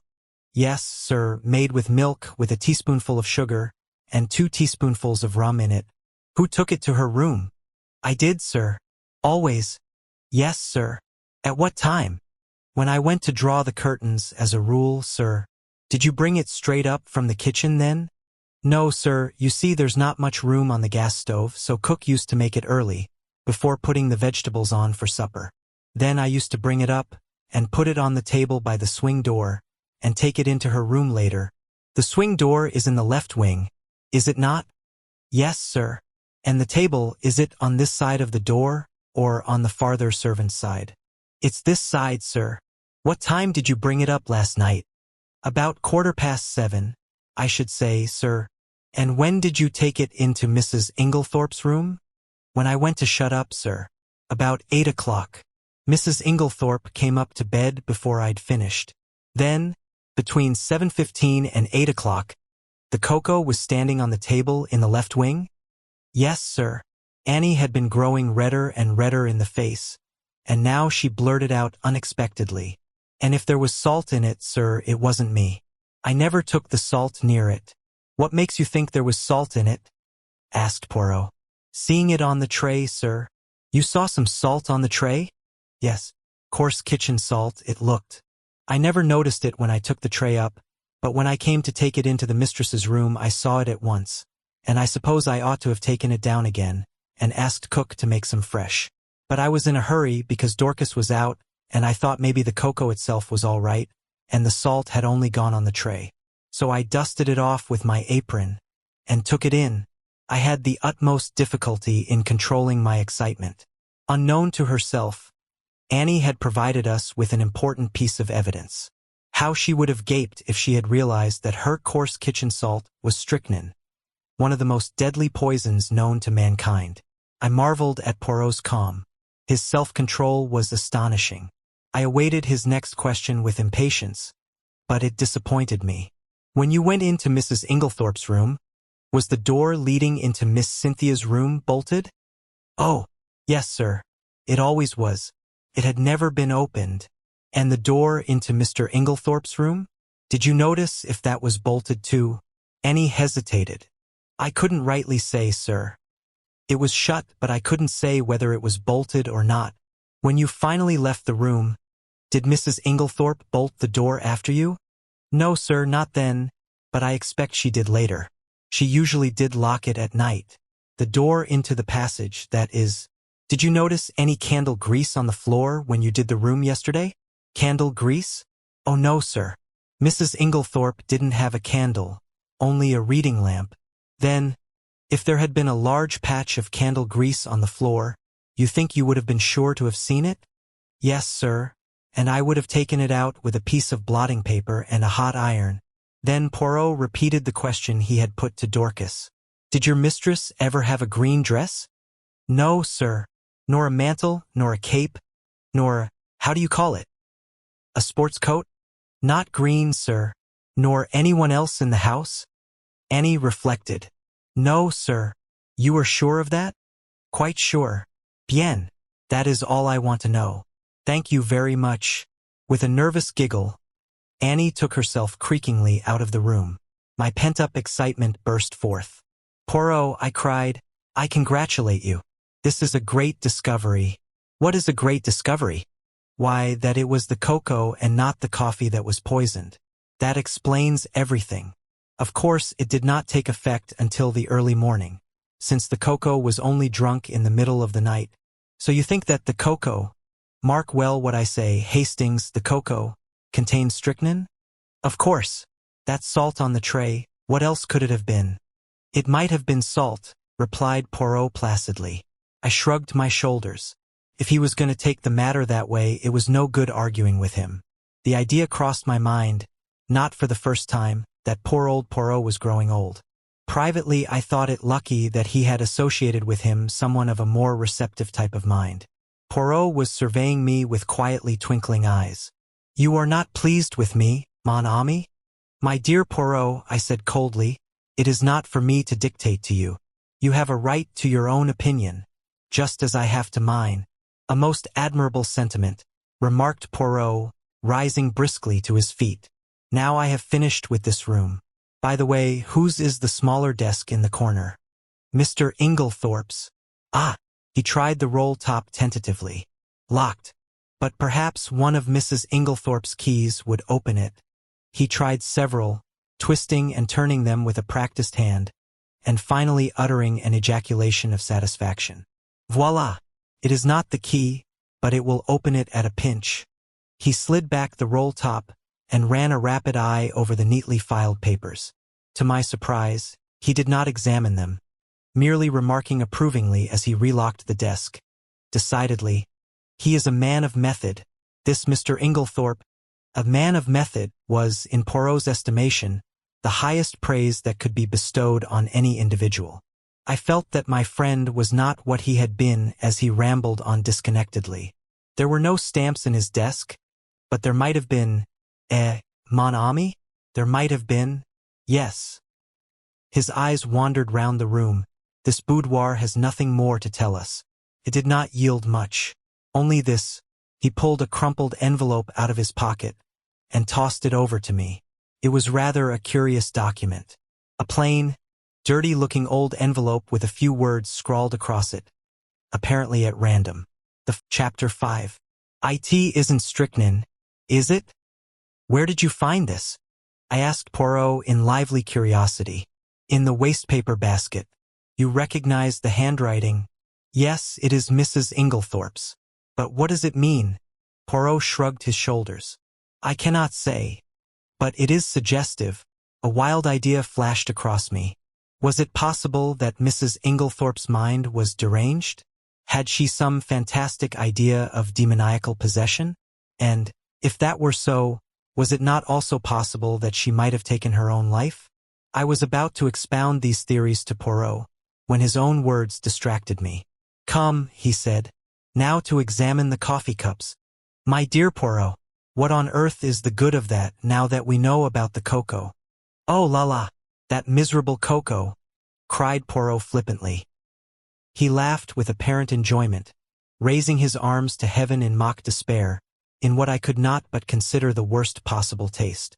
And anyway, I said with increasing coldness, as Mrs. Inglethorpe took her coffee upstairs with her, I do not see what you expect to find, unless you consider it likely that we shall discover a packet of strychnine on the coffee tray. Poirot was sobered at once. Come, my friend, he said, slipping his arms through mine. Ne vous fâchez pas. Allow me to interest myself in my coffee cups, and I will respect your cocoa. There, is it a bargain? He was so quaintly humorous that I was forced to laugh, and we went together to the drawing room, where the coffee cups and tray remained undisturbed as we had left them. Poirot made me recapitulate the scene of the night before, listening very carefully, and verifying the position of the various cups. So Mrs. Cavendish stood by the tray and poured out. Yes. Then she came across to the window where you sat with Mademoiselle Cynthia. Yes. Here are the 3 cups. And the cup on the mantelpiece, half drunk, that would be Mr. Lawrence Cavendish's. And the one on the tray, John Cavendish's. I saw him put it down there. Good. 1, 2, 3, 4, 5. But where, then, is the cup of Mr. Inglethorpe? He does not take coffee. Then all are accounted for. One moment, my friend. With infinite care, he took a drop or 2 from the grounds in each cup, sealing them up in separate test tubes, tasting each in turn as he did so. His physiognomy underwent a curious change. An expression gathered there that I can only describe as half puzzled and half relieved. Bien, he said at last. It is evident. I had an idea, but clearly I was mistaken. Yes, altogether I was mistaken. Yet it is strange. But no matter. And, with a characteristic shrug, he dismissed whatever it was that was worrying him from his mind. I could have told him from the beginning that this obsession of his over the coffee was bound to end in a blind alley, but I restrained my tongue. After all, though he was old, Poirot had been a great man in his day. Breakfast is ready, said John Cavendish, coming in from the hall. You will breakfast with us, Monsieur Poirot? Poirot acquiesced. I observed John. Already he was almost restored to his normal self. The shock of the events of the last night had upset him temporarily, but his equable poise soon swung back to the normal. He was a man of very little imagination, in sharp contrast with his brother, who had, perhaps, too much. Ever since the early hours of the morning, John had been hard at work sending telegrams. One of the first had gone to Evelyn Howard, writing notices for the papers, and generally occupying himself with the melancholy duties that a death entails. May I ask how things are proceeding? He said. Do your investigations point to my mother having died a natural death? Or must we prepare ourselves for the worst? I think, Mr. Cavendish, said Poirot gravely, that you would do well not to buoy yourself up with any false hopes. Can you tell me the views of the other members of the family? My brother Lawrence is convinced that we are making a fuss over nothing. He says that everything points to its being a simple case of heart failure. He does he? That is very interesting. Very interesting, murmured Poirot softly. And Mrs. Cavendish? A faint cloud passed over John's face. I have not the least idea what my wife's views on the subject are. The answer brought a momentary stiffness in its train. John broke the rather awkward silence by saying with a slight effort, I told you, didn't I, that Mr. Inglethorpe has returned? Poirot bent his head. It's an awkward position for all of us. Of course one has to treat him as usual. But, hang it all, one's gorge does rise at sitting down to eat with a possible murderer. Poirot nodded sympathetically. I quite understand. It is a very difficult situation for you, Mr. Cavendish. I would like to ask you one question. Mr. Inglethorpe's reason for not returning last night was, I believe, that he had forgotten the latchkey. Is not that so? Yes. I suppose you are quite sure that the latchkey was forgotten, that he did not take it after all? I have no idea. I never thought of looking. We always keep it in the hall drawer. I'll go and see if it's there now. Poirot held up his hand with a faint smile. No, Mr. Cavendish, it is too late now. I am certain that you would find it. If Mr. Inglethorpe did take it, he has had ample time to replace it by now. But do you think? I think nothing. If anyone had chanced to look this morning before his return, and seen it there, it would have been a valuable point in his favor. That is all. John looked perplexed. Do not worry, said Poirot smoothly. I assure you that you need not let it trouble you. Since you are so kind, let us go and have some breakfast. Everyone was assembled in the dining room. Under the circumstances, we were naturally not a cheerful party. The reaction after a shock is always trying, and I think we were all suffering from it. Decorum and good breeding naturally enjoined that our demeanor should be much as usual, yet I could not help wondering if this self-control were really a matter of great difficulty. There were no red eyes, no signs of secretly indulged grief. I felt that I was right in my opinion that Dorcas was the person most affected by the personal side of the tragedy. I pass over Alfred Inglethorpe, who acted the bereaved widower in a manner that I felt to be disgusting in its hypocrisy. Did he know that we suspected him, I wondered. Surely he could not be unaware of the fact, conceal it as we would. Did he feel some secret stirring of fear, or was he confident that his crime would go unpunished? Surely the suspicion in the atmosphere must warn him that he was already a marked man. But did everyone suspect him? What about Mrs. Cavendish? I watched her as she sat at the head of the table, graceful, composed, enigmatic, in her soft gray frock, with white ruffles at the wrists falling over her slender hands. She looked very beautiful. When she chose, however, her face could be sphinx-like in its inscrutability. She was very silent, hardly opening her lips, and yet in some queer way I felt that the great strength of her personality was dominating us all. And little Cynthia? Did she suspect? She looked very tired and ill, I thought. The heaviness and languor of her manner were very marked. I asked her if she were feeling ill, and she answered frankly, Yes, I've got the most beastly headache. Have another cup of coffee, mademoiselle? Said Poirot solicitously. It will revive you. It is unparalleled for the mal de tête. He jumped up and took her cup. No sugar, said Cynthia, watching him, as he picked up the sugar tongs. No sugar? You abandon it in the wartime? No, I never take it in coffee. Saker, murmured Poirot to himself, as he brought back the replenished cup. Only I heard him, and glancing up curiously at the little man I saw that his face was working with suppressed excitement, and his eyes were as green as a cat's. He had heard or seen something that had affected him strongly. But what was it? I do not usually label myself as dense, but I must confess that nothing out of the ordinary had attracted my attention. In another moment, the door opened and Dorcas appeared.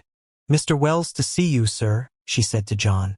I remembered the name as being that of the lawyer to whom Mrs. Inglethorpe had written the night before. John rose immediately. Show him into my study. Then he turned to us. My mother's lawyer, he explained. And in a lower voice, he is also coroner, you understand. Perhaps you would like to come with me? We acquiesced and followed him out of the room. John strode on ahead, and I took the opportunity of whispering to Poirot. There will be an inquest then? Poirot nodded absently. He seemed absorbed in thought, so much so that my curiosity was aroused. What is it? You are not attending to what I say. It is true, my friend. I am much worried. Why? Because Mademoiselle Cynthia does not take sugar in her coffee. What? You cannot be serious? But I am most serious. There is something there that I do not understand. My instinct was right. What instinct? The instinct that led me to insist on examining those coffee cups. Chut! No more now. We followed John into his study, and he closed the door behind us. Mr. Wells was a pleasant man of middle age, with keen eyes and the typical lawyer's mouth. John introduced us both and explained the reason of our presence. You will understand, Wells, he added, that this is all strictly private. We are still hoping that there will turn out to be no need for investigation of any kind. Quite so, said Mr. Wells soothingly. I wish we could have spared you the pain and publicity of an inquest, but of course it's quite unavoidable in the absence of a doctor's certificate. Yes, I suppose so. Clever man, Bauerstein. Great authority on toxicology, I believe. Indeed, said John with a certain stiffness in his manner. Then he added rather hesitatingly, shall we have to appear as witnesses? All of us, I mean, you of course, and our Mr. Inglethorpe. A slight pause ensued before the lawyer went on in his soothing manner. Any other evidence will be simply confirmatory, a mere matter of form. I see. A faint expression of relief swept over John's face. Puzzled me, for I saw no occasion for it.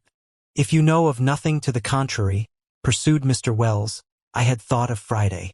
That will give us plenty of time for the doctor's report. The post-mortem is to take place tonight, I believe. Yes. Then that arrangement will suit you? Perfectly. I need not tell you, my dear Cavendish, how distressed I am at this most tragic affair. Can you give us no help in solving it, monsieur? Interposed Poirot, speaking for the first time since we had entered the room. Yes, we heard that Mrs. Inglethorpe wrote to you last night. You should have received the letter this morning. I did, but it contains no information. It is merely a note asking me to call upon her this morning, as she wanted my advice on a matter of great importance. She gave you no hint as to what that matter might be? Unfortunately, no. That is a pity, said John. A great pity, agreed Poirot gravely. There was silence. Poirot remained lost in thought for a few minutes. Finally, he turned to the lawyer again. Mr. Wells, there is one thing I should like to ask you, that is, if it is not against professional etiquette.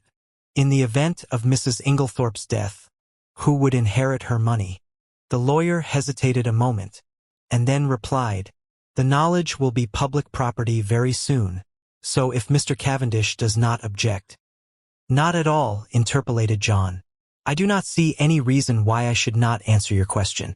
By her last will, dated August of last year, after various unimportant legacies to servants, etc., she gave her entire fortune to her stepson, Mr. John Cavendish.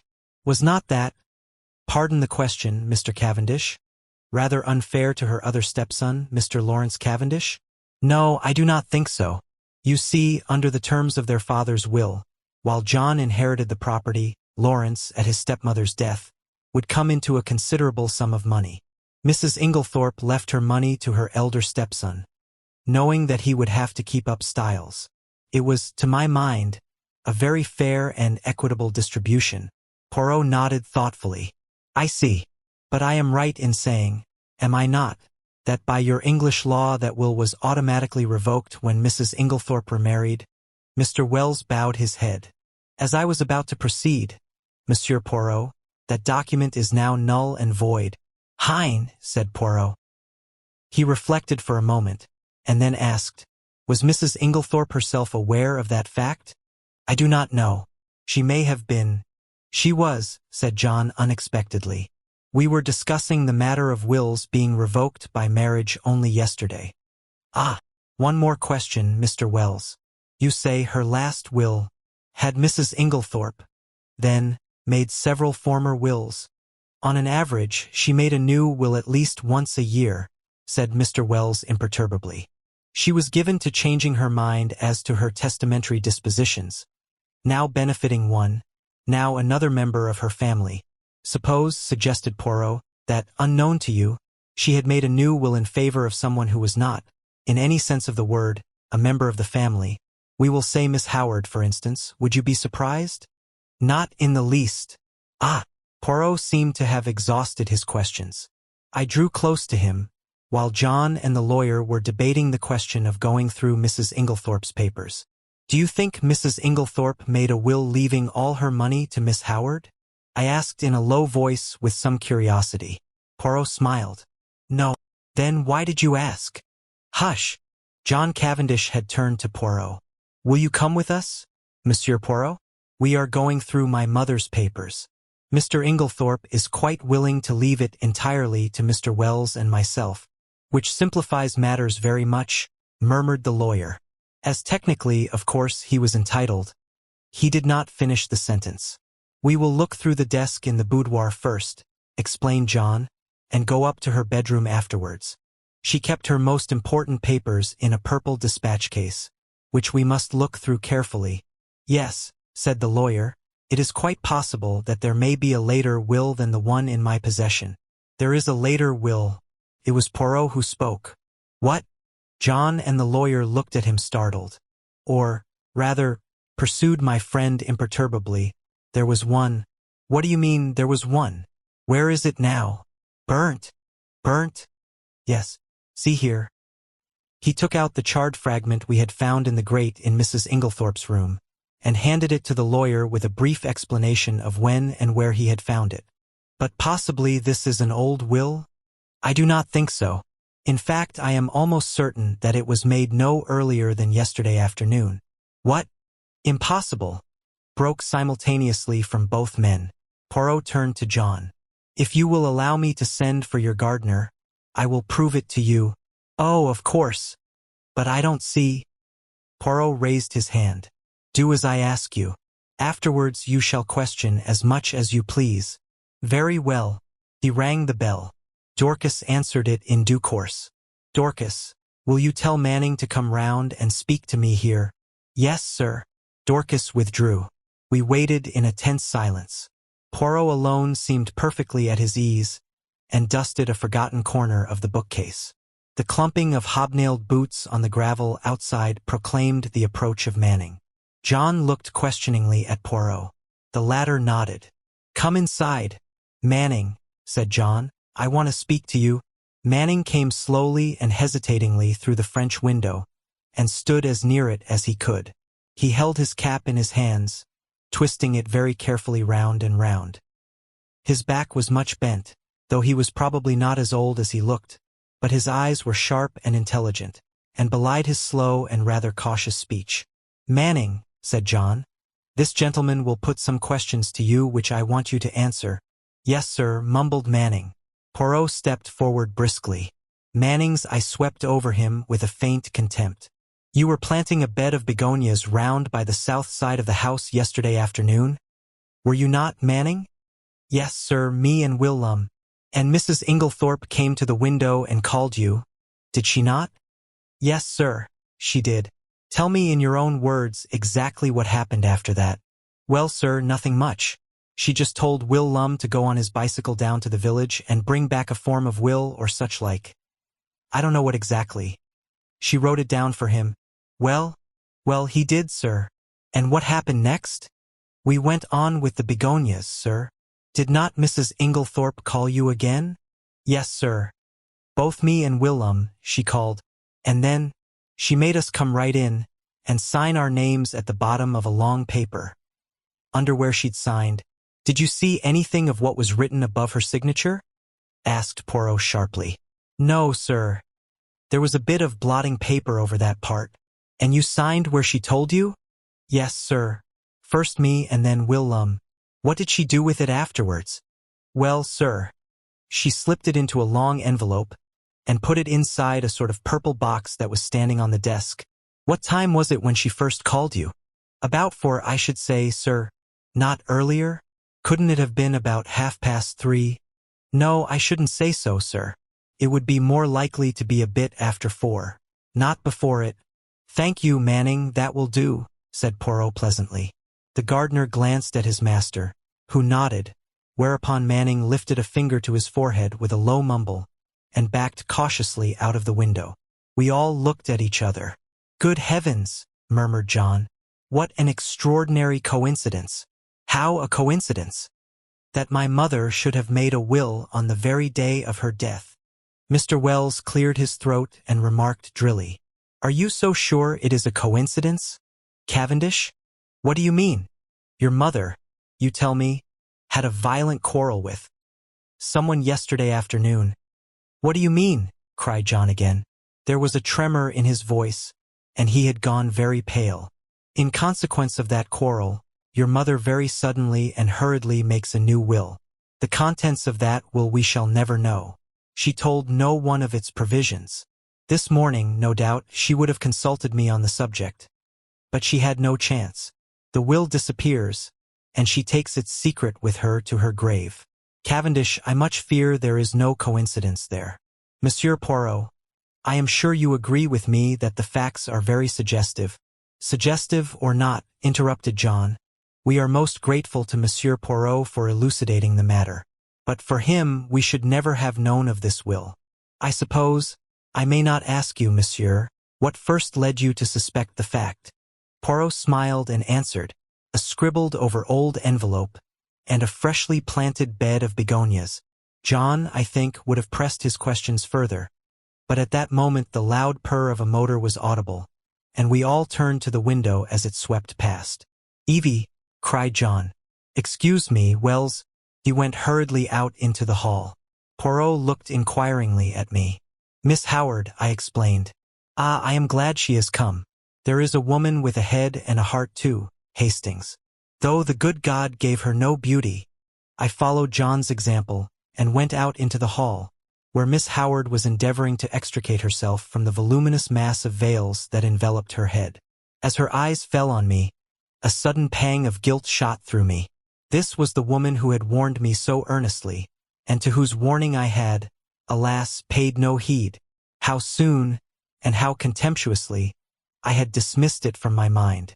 Now that she had been proved justified in so tragic a manner, I felt ashamed. She had known Alfred Inglethorpe only too well. I wondered whether, if she had remained at Styles, the tragedy would have taken place, or would the man have feared her watchful eyes. I was relieved when she shook me by the hand, with her well-remembered painful grip. The eyes that met mine were sad, but not reproachful. That she had been crying bitterly, I could tell by the redness of her eyelids, but her manner was unchanged from its old gruffness. "Started the moment I got the wire. Just come off night duty. Hired car. Quickest way to get here. Have you had anything to eat this morning, Evie?" asked John. "No, I thought not. Come along. Breakfast's not cleared away yet, and they'll make you some fresh tea." He turned to me. "Look after her, Hastings, will you? Wells is waiting for me. Oh, here's Monsieur Poirot.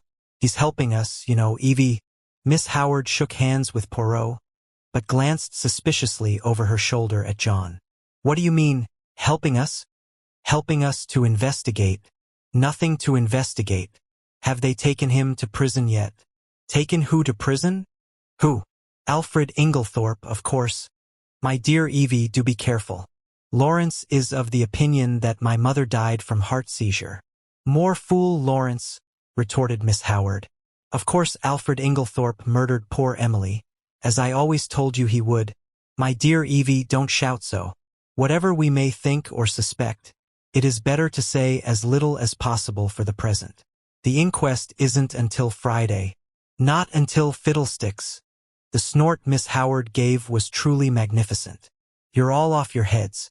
The man will be out of the country by then. If he's any sense, he won't stay here tamely and wait to be hanged." John Cavendish looked at her helplessly. "I know what it is," she accused him.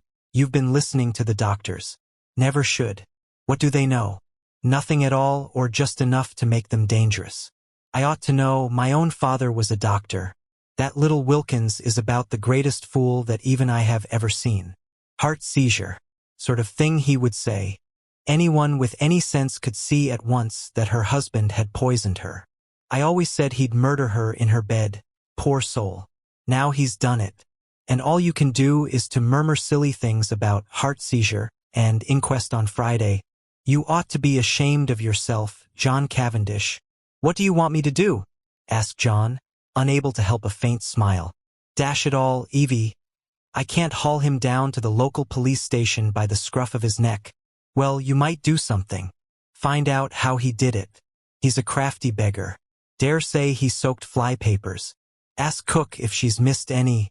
It occurred to me very forcibly at that moment that to harbor Miss Howard and Alfred Inglethorpe under the same roof, and keep the peace between them, was likely to prove a Herculean task, and I did not envy John.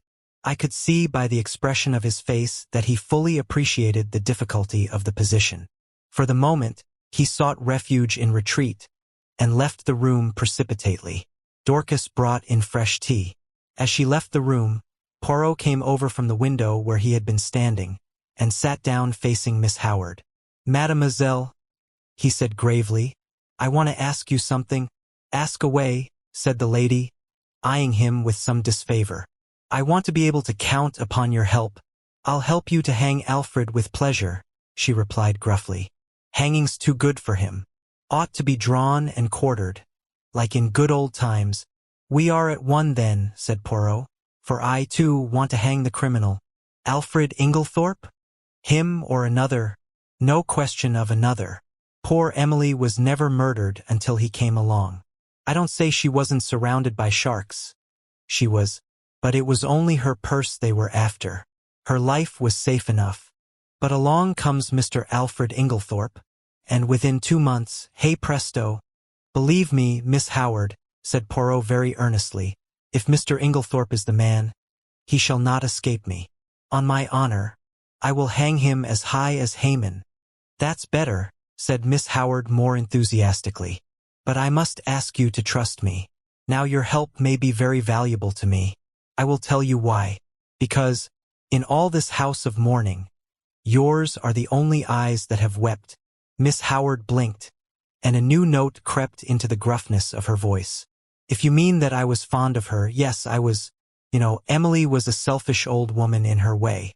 She was very generous, but she always wanted a return. She never let people forget what she had done for them, and, that way she missed love. Don't think she ever realized it, though, or felt the lack of it. Hope not, anyway. I was on a different footing. I took my stand from the first. So many pounds a year I'm worth to you. Well and good. But not a penny piece besides. Not a pair of gloves, nor a theater ticket. She didn't understand, was very offended sometimes. Said I was foolishly proud. It wasn't that. But I couldn't explain. Anyway, I kept my self-respect. And so, out of the whole bunch, I was the only one who could allow myself to be fond of her. I watched over her. I guarded her from the lot of them. And then a glib-tongued scoundrel comes along, and pooh! All my years of devotion go for nothing. Poirot nodded sympathetically. I understand, mademoiselle. I understand all you feel. It is most natural. You think that we are lukewarm, that we lack fire and energy. But trust me, it is not so. John stuck his head in at this juncture, and invited us both to come up to Mrs. Inglethorpe's room, as he and Mr. Wells had finished looking through the desk in the boudoir. As we went up the stairs, John looked back to the dining-room door, and lowered his voice confidentially. Look here, what's going to happen when these two meet? I shook my head helplessly. I've told Mary to keep them apart if she can. Will she be able to do so? The Lord only knows. There's one thing, Inglethorpe himself won't be too keen on meeting her. You've got the keys still, haven't you, Poirot? I asked as we reached the door of the locked room. Taking the keys from Poirot, John unlocked it, and we all passed in. The lawyer went straight to the desk, and John followed him. My mother kept most of her important papers in this dispatch case, I believe, he said. Poirot drew out the small bunch of keys. Permit me. I locked it, out of precaution, this morning, but it's not locked now. Impossible. See. And John lifted the lid as he spoke. Millis tonnerres, cried Poirot, dumbfounded. And I, who have both the keys in my pocket. He flung himself upon the case. Suddenly he stiffened. Et voilà an affaire. This lock has been forced. What? Poirot laid down the case again. But who forced it? Why should they? When? But the door was locked. These exclamations burst from us disjointedly. Poirot answered them categorically, almost mechanically. Who? That is the question. Why? If I only knew. When? Since I was here an hour ago. As to the door being locked, it is a very ordinary lock. Probably any other of the door keys in this passage would fit it. We stared at one another blankly. Poirot had walked over to the mantelpiece. He was outwardly calm, but I noticed his hands, which from long force of habit were mechanically straightening the spill vases on the mantelpiece, were shaking violently. See here, it was like this, he said at last. There was something in that case. Some piece of evidence, slight in itself perhaps, but still enough of a clue to connect the murderer with the crime. It was vital to him that it should be destroyed before it was discovered and its significance appreciated. Therefore, he took the great risk of coming in here. Finding the case locked, he was obliged to force it, thus betraying his presence. For him to take that risk, it must have been something of great importance. But what was it? Ah! Cried Poirot, with a gesture of anger. That, I do not know. A document of some kind, without doubt, possibly the scrap of paper Dorcas saw in her hand yesterday afternoon. And I? His anger burst forth freely, miserable animal that I am. I guessed nothing. I have behaved like an imbecile. I should never have left that case here. I should have carried it away with me. Ah, triple pig. And now it is gone. It is destroyed. But is it destroyed? Is there not yet a chance? We must leave no stone unturned. He rushed like a madman from the room, and I followed him as soon as I had sufficiently recovered my wits. But, by the time I had reached the top of the stairs, he was out of sight. Mary Cavendish was standing where the staircase branched, staring down into the hall in the direction in which he had disappeared. What has happened to your extraordinary little friend, Mr. Hastings? He has just rushed past me like a mad bull. He's rather upset about something, I remarked feebly. I really did not know how much Poirot would wish me to disclose.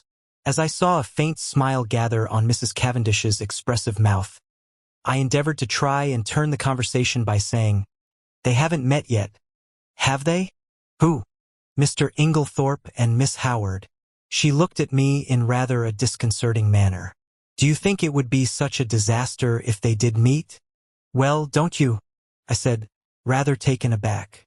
No, she was smiling in her quiet way. I should like to see a good flare-up. It would clear the air. At present we are all thinking so much and saying so little. John doesn't think so, I remarked. He's anxious to keep them apart. Oh, John! Something in her tone fired me, and I blurted out, Old John's an awfully good sort. She studied me curiously for a minute or two, and then said, to my great surprise, You are loyal to your friend. I like you for that. Aren't you my friend too? I am a very bad friend. Why do you say that? Because it is true. I am charming to my friends one day, and forget all about them the next. I don't know what impelled me, but I was nettled, and I said foolishly and not in the best of taste. Yet you seem to be invariably charming to Dr. Bauerstein. Instantly I regretted my words. Her face stiffened. I had the impression of a steel curtain coming down and blotting out the real woman. Without a word, she turned and went swiftly up the stairs, whilst I stood like an idiot gaping after her. I was recalled to other matters by a frightful row going on below. I could hear Poirot shouting and expounding. I was vexed to think that my diplomacy had been in vain. The little man appeared to be taking the whole house into his confidence, a proceeding of which I, for one, doubted the wisdom. Once again, I could not help regretting that my friend was so prone to lose his head in moments of excitement. I stepped briskly down the stairs. The sight of me calmed Poirot almost immediately. I drew him aside. My dear fellow, I said, is this wise? Surely you don't want the whole house to know of this occurrence? You are actually playing into the criminal's hands. You think so, Hastings? I am sure of it. Well, my friend, I will be guided by you. Good. Although, unfortunately, it is a little too late now. Sure. He looked so crestfallen and abashed that I felt quite sorry, though I still thought my rebuke a just and wise one. "Well," he said at last, "let us go, mon ami. You have finished here?" "For the moment, yes. You will walk back with me to the village?" "Willingly." He picked up his little suitcase, and we went out through the open window in the drawing room. Cynthia Murdoch was just coming in, and Poirot stood aside to let her pass. "Excuse me, mademoiselle? 1 minute?" "Yes." She turned inquiringly. "Did you ever make up Mrs. Inglethorpe's medicines?" A slight flush rose in her face, as she answered rather constrainedly. "No, only her powders?" The flush deepened as Cynthia replied, "Oh, yes. I did make up some sleeping powders for her once. These—" Poirot produced the empty box which had contained powders. She nodded. "Can you tell me what they were? Sulfonal? Veronal?" "No, they were bromide powders." "Ah, thank you, mademoiselle. Good morning." As we walked briskly away from the house, I glanced at him more than once. I had often before noticed that, if anything excited him, his eyes turned green like a cat's. They were shining like emeralds now. "My friend," he broke out at last, "I have a little idea, a very strange, and probably utterly impossible idea. And yet, it fits in." I shrugged my shoulders. I privately thought that Poirot was rather too much given to these fantastic ideas. In this case, surely, the truth was only too plain and apparent. "So that is the explanation of the blank label on the box," I remarked. "Very simple, as you said. I really wonder that I did not think of it myself." Poirot did not appear to be listening to me. "They have made one more discovery, là-bas," he observed, jerking his thumb over his shoulder in the direction of Styles. "Mr. Wells told me as we were going upstairs." "What was it?" "Locked up in the desk in the boudoir, they found a will of Mrs. Inglethorpe's, dated before her marriage, leaving her fortune to Alfred Inglethorpe. It must have been made just at the time they were engaged. It came quite as a surprise to Wells, and to John Cavendish also. It was written on one of those printed will forms, and witnessed by 2 of the servants. Not Dorcas. Did Mr. Inglethorpe know of it?" "He says not." "One might take that with a grain of salt," I remarked skeptically. "All these wills are very confusing. Tell me, how did those scribbled words on the envelope help you to discover that a will was made yesterday afternoon?" Poirot smiled. "Mon ami, have you ever, when writing a letter, been arrested by the fact that you did not know how to spell a certain word?" "Yes, often. I suppose everyone has." "Exactly. And have you not, in such a case, tried the word once or twice on the edge of the blotting paper, or a spare scrap of paper, to see if it looked right? Well, that is what Mrs. Inglethorpe did. You will notice that the word possessed is spelt first with 1 S and subsequently with 2 correctly. To make sure, she had further tried it in a sentence. Thus, 'I am possessed.' Now, what did that tell me?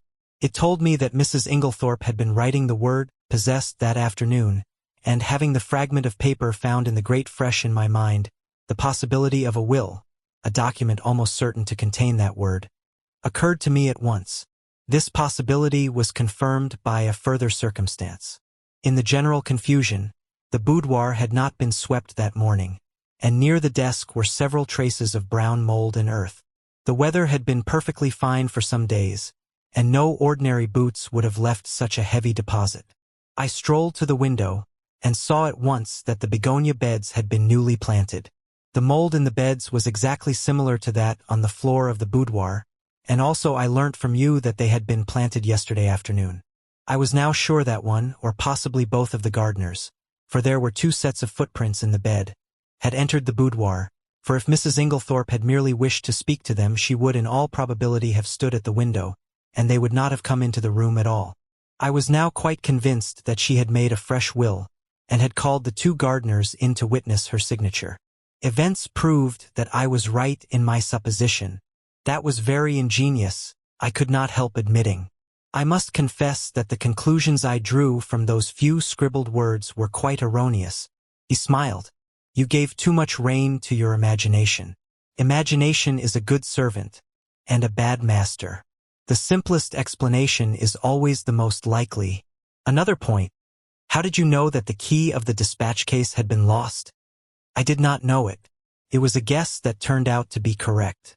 You observed that it had a piece of twisted wire through the handle. That suggested to me at once that it had possibly been wrenched off a flimsy keyring. Now, if it had been lost and recovered, Mrs. Inglethorpe would at once have replaced it on her bunch. But on her bunch I found what was obviously the duplicate key, very new and bright, which led me to the hypothesis that somebody else had inserted the original key in the lock of the dispatch case. Yes, I said, Alfred Inglethorpe, without doubt. Poirot looked at me curiously. You are very sure of his guilt? Well, naturally. Every fresh circumstance seems to establish it more clearly. On the contrary, said Poirot quietly, there are several points in his favor. Oh, come now. Yes, I see only one, and that he was not in the house last night. Bad shot, as you English say. You have chosen the one point that to my mind tells against him. How is that? Because if Mr. Inglethorpe knew that his wife would be poisoned last night, he would certainly have arranged to be away from the house. His excuse was an obviously trumped-up one. That leaves us two possibilities. Either he knew what was going to happen, or he had a reason of his own for his absence. And that reason? I asked skeptically. Poirot shrugged his shoulders. How should I know? Discreditable without doubt. This Mr. Inglethorpe, I should say, is somewhat of a scoundrel. But that does not of necessity make him a murderer. I shook my head, unconvinced. We do not agree, eh? Said Poirot. Well, let us leave it. Time will show which of us is right. Now let us turn to other aspects of the case. What do you make of the fact that all the doors of the bedroom were bolted on the inside? Well, I considered. One must look at it logically. True. I should put it this way. The doors were bolted. Our own eyes have told us that. Yet the presence of the candle grease on the floor, and the destruction of the will, prove that during the night someone entered the room. You agree so far? Perfectly. Put with admirable clearness. Proceed. Well, I said, encouraged, as the person who entered did not do so by the window, nor by miraculous means, it follows that the door must have been opened from inside by Mrs. Inglethorpe herself. That strengthens the conviction that the person in question was her husband. She would naturally open the door to her own husband. Poirot shook his head. Why should she? She had bolted the door leading into his room, a most unusual proceeding on her part. She had had a most violent quarrel with him that very afternoon. No, he was the last person she would admit. But you agree with me that the door must have been opened by Mrs. Inglethorpe herself? There is another possibility. She may have forgotten to bolt the door into the passage when she went to bed, and have got up later, towards morning, and bolted it then. Poirot, is that seriously your opinion? No, I do not say it is so, but it might be. Now, to turn to another feature, what do you make of the scrap of conversation you overheard between Mrs. Cavendish and her mother-in-law? I had forgotten that, I said thoughtfully. That is as enigmatical as ever. It seems incredible that a woman like Mrs. Cavendish, proud and reticent to the last degree, should interfere so violently in what was certainly not her affair. Precisely. It was an astonishing thing for a woman of her breeding to do. It is certainly curious, I agreed. Still, it is unimportant, and need not be taken into account. A groan burst from Poirot. What have I always told you? Everything must be taken into account. If the fact will not fit the theory, let the theory go. Well, we shall see, I said, nettled. Yes, we shall see. We had reached Leastways Cottage, and Poirot ushered me upstairs to his own room. He offered me one of the tiny Russian cigarettes he himself occasionally smoked. I was amused to notice that he stowed away the used matches most carefully in a little china pot. My momentary annoyance vanished. Poirot had placed our two chairs in front of the open window which commanded a view of the village street. The fresh air blew in warm and pleasant. It was going to be a hot day. Suddenly my attention was arrested by a weedy-looking young man rushing down the street at a great pace. It was the expression on his face that was extraordinary. A curious mingling of terror and agitation. Look, Poirot, I said. He leant forward. Tiens, he said. It is Mr. Mace from the chemist's shop. He is coming here. The young man came to a halt before Leastways Cottage, and, after hesitating a moment, pounded vigorously at the door. A little minute, cried Poirot from the window. I come. Motioning to me to follow him, he ran swiftly down the stairs and opened the door. Mr. Mace began at once. Oh, Mr. Poirot, I'm sorry for the inconvenience, but I heard that you'd just come back from the hall? Yes, we have. The young man moistened his dry lips. His face was working curiously. It's all over the village about old Mrs. Inglethorpe dying so suddenly. They do say. He lowered his voice cautiously. That it's poison? Poirot's face remained quite impassive. Only the doctors can tell us that, Mr. Mace. Yes, exactly, of course. The young man hesitated, and then his agitation was too much for him. He clutched Poirot by the arm and sank his voice to a whisper. Just tell me this, Mr. Poirot. It isn't strychnine, is it? I hardly heard what Poirot replied. Something evidently of a non-committal nature. The young man departed, and as he closed the door, Poirot's eyes met mine. Yes, he said, nodding gravely. He will have evidence to give at the inquest. We went slowly upstairs again. I was opening my lips when Poirot stopped me with a gesture of his hand. Not now, mon ami. I have need of reflection. My mind is in some disorder, which is not well. For about 10 minutes he sat in dead silence, perfectly still, except for several expressive motions of his eyebrows, and all the time his eyes grew steadily greener. At last he heaved a deep sigh. It is well. The bad moment has passed. Now all is arranged and classified. One must never permit confusion. The case is not clear yet, no. For it is of the most complicated. Puzzles me, Hercule Poirot. There are two facts of significance. And what are they? The first is the state of the weather yesterday. That is very important. But it was a glorious day. I interrupted. Poirot, you're pulling my leg. Not at all. The thermometer registered 80 degrees in the shade. Do not forget that, my friend. It is the key to the whole riddle. And the second point? I asked. The important fact that Monsieur Inglethorpe wears very peculiar clothes, has a black beard, and uses glasses. Poirot, I cannot believe you are serious. I am absolutely serious, my friend. But this is childish. No, it is very momentous. And supposing the coroner's jury returns a verdict of willful murder against Alfred Inglethorpe, what becomes of your theories? Then, they would not be shaken because 12 stupid men had happened to make a mistake. But that will not occur. For one thing, a country jury is not anxious to take responsibility upon itself, and Mr. Inglethorpe stands practically in the position of local squire. Also, he added placidly, I should not allow it. You would not allow it? No.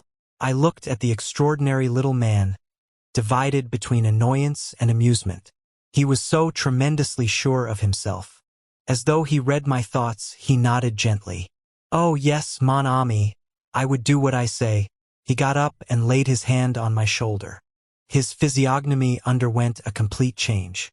Tears came into his eyes. In all this, you see, I think of that poor Mrs. Inglethorpe who is dead. She was not extravagantly loved, no. But she was very good to us Belgians. I owe her a debt. I endeavored to interrupt, but Poirot swept on. Let me tell you this, Hastings. She would never forgive me if I let Alfred Inglethorpe, her husband, be arrested. Chapter 6. The Inquest. In the interval before the inquest, Poirot was unfailing in his activity. Twice he was closeted with Mr. Wells. He also took long walks into the country. I rather resented his not taking me into his confidence, the more so as I could not in the least guess what he was driving at. It occurred to me that he might have been making inquiries at Rakes's farm.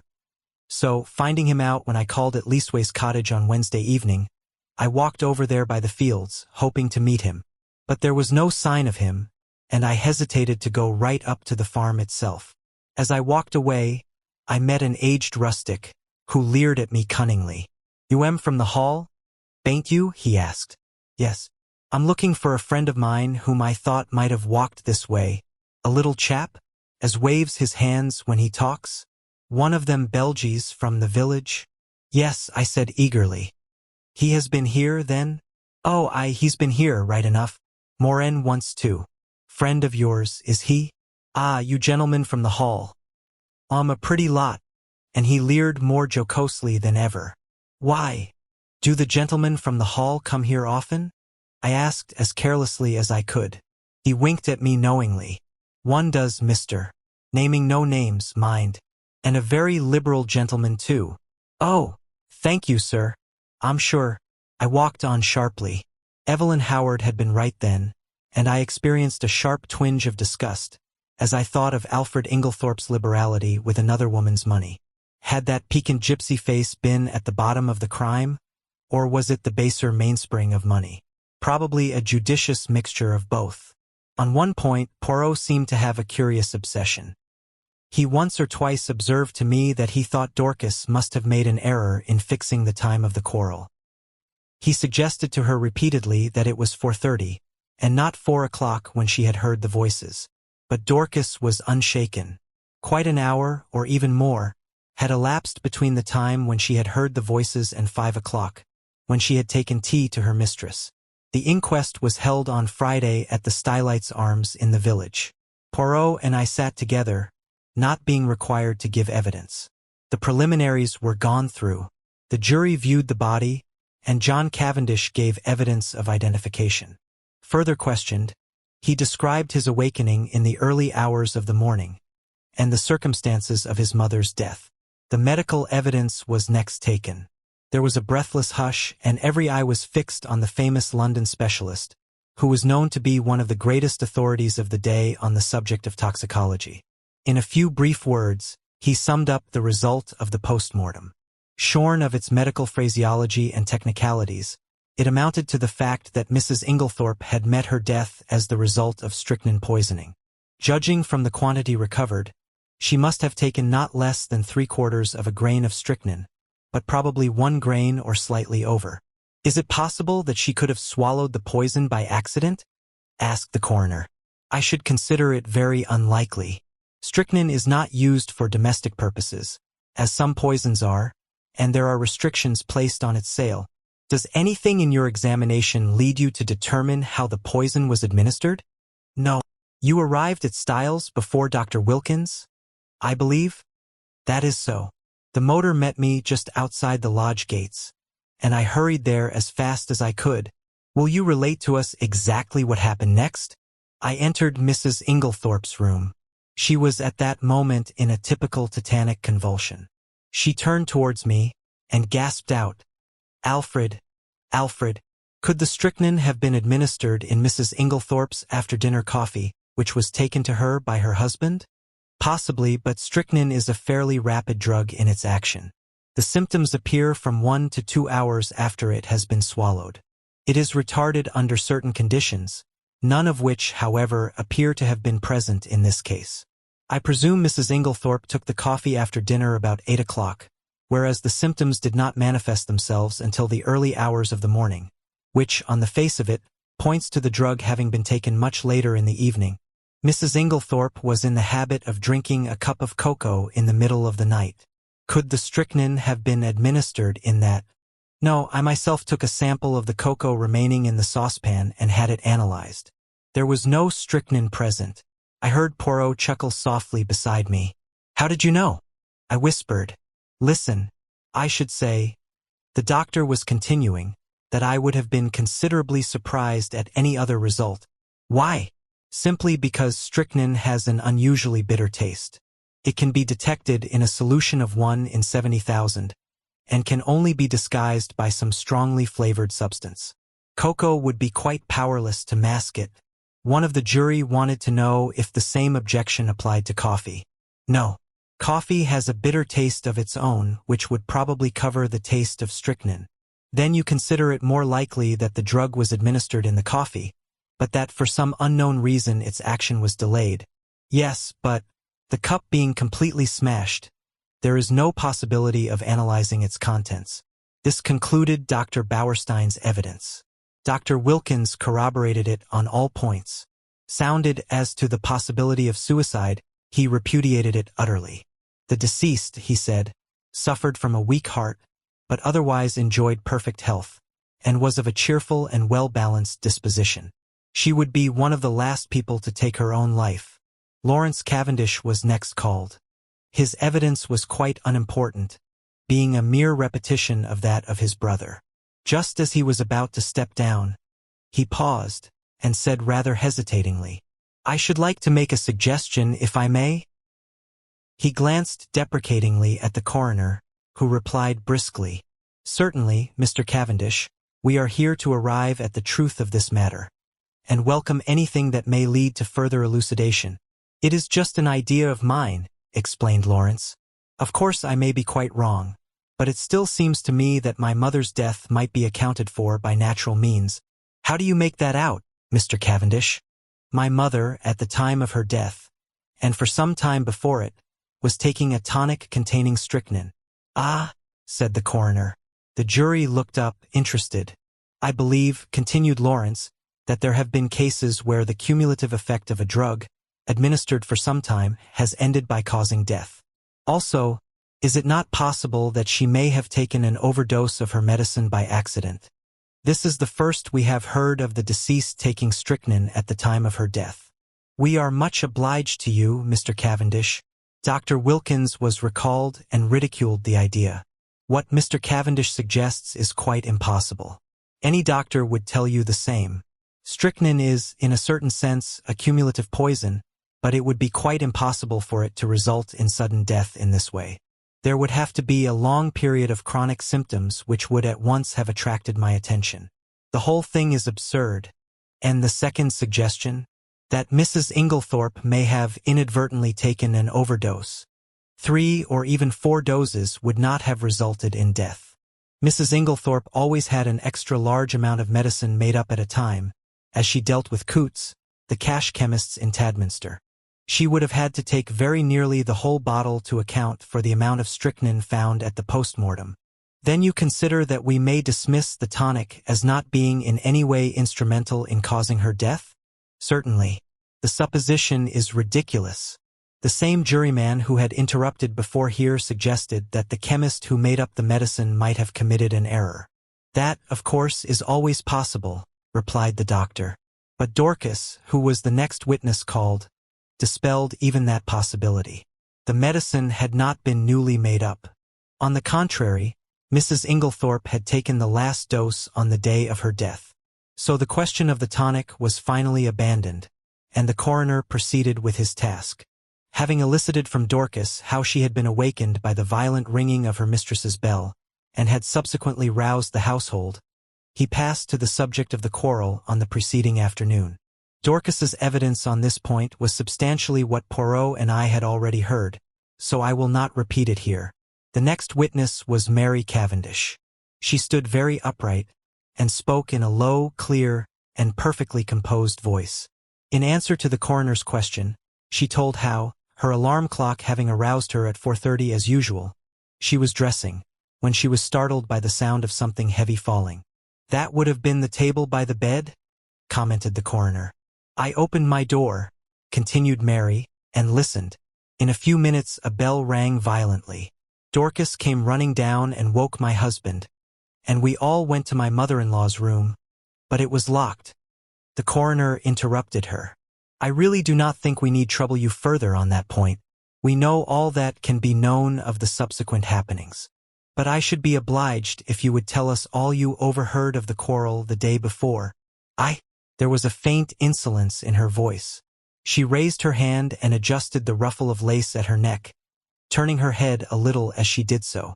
And quite spontaneously the thought flashed across my mind. "She is gaining time." "Yes, I understand," continued the coroner deliberately, "that you were sitting reading on the bench just outside the long window of the boudoir. That is so, is it not?" This was news to me, and glancing sideways at Poirot, I fancied that it was news to him as well. There was the faintest pause, the mere hesitation of a moment, before she answered, "Yes, that is so. And the boudoir window was open, was it not?" Surely her face grew a little paler as she answered, "Yes." "Then you cannot have failed to hear the voices inside, especially as they were raised in anger. In fact, they would be more audible where you were than in the hall." "Possibly. Will you repeat to us what you overheard of the quarrel?" "I really do not remember hearing anything." Do you mean to say you did not hear voices? Oh, yes, I heard the voices, but I did not hear what they said. A faint spot of color came into her cheek. I am not in the habit of listening to private conversations. The coroner persisted. And you remember nothing at all? Nothing, Mrs. Cavendish? Not one stray word or phrase to make you realize that it was a private conversation. She paused and seemed to reflect, still outwardly as calm as ever. Yes, I remember. Mrs. Inglethorpe said something. I do not remember exactly what. About causing scandal between husband and wife. Ah, the coroner leant back satisfied. That corresponds with what Dorcas heard. But excuse me, Mrs. Cavendish, although you realized it was a private conversation, you did not move away? You remained where you were. I caught the momentary gleam of her tawny eyes as she raised them.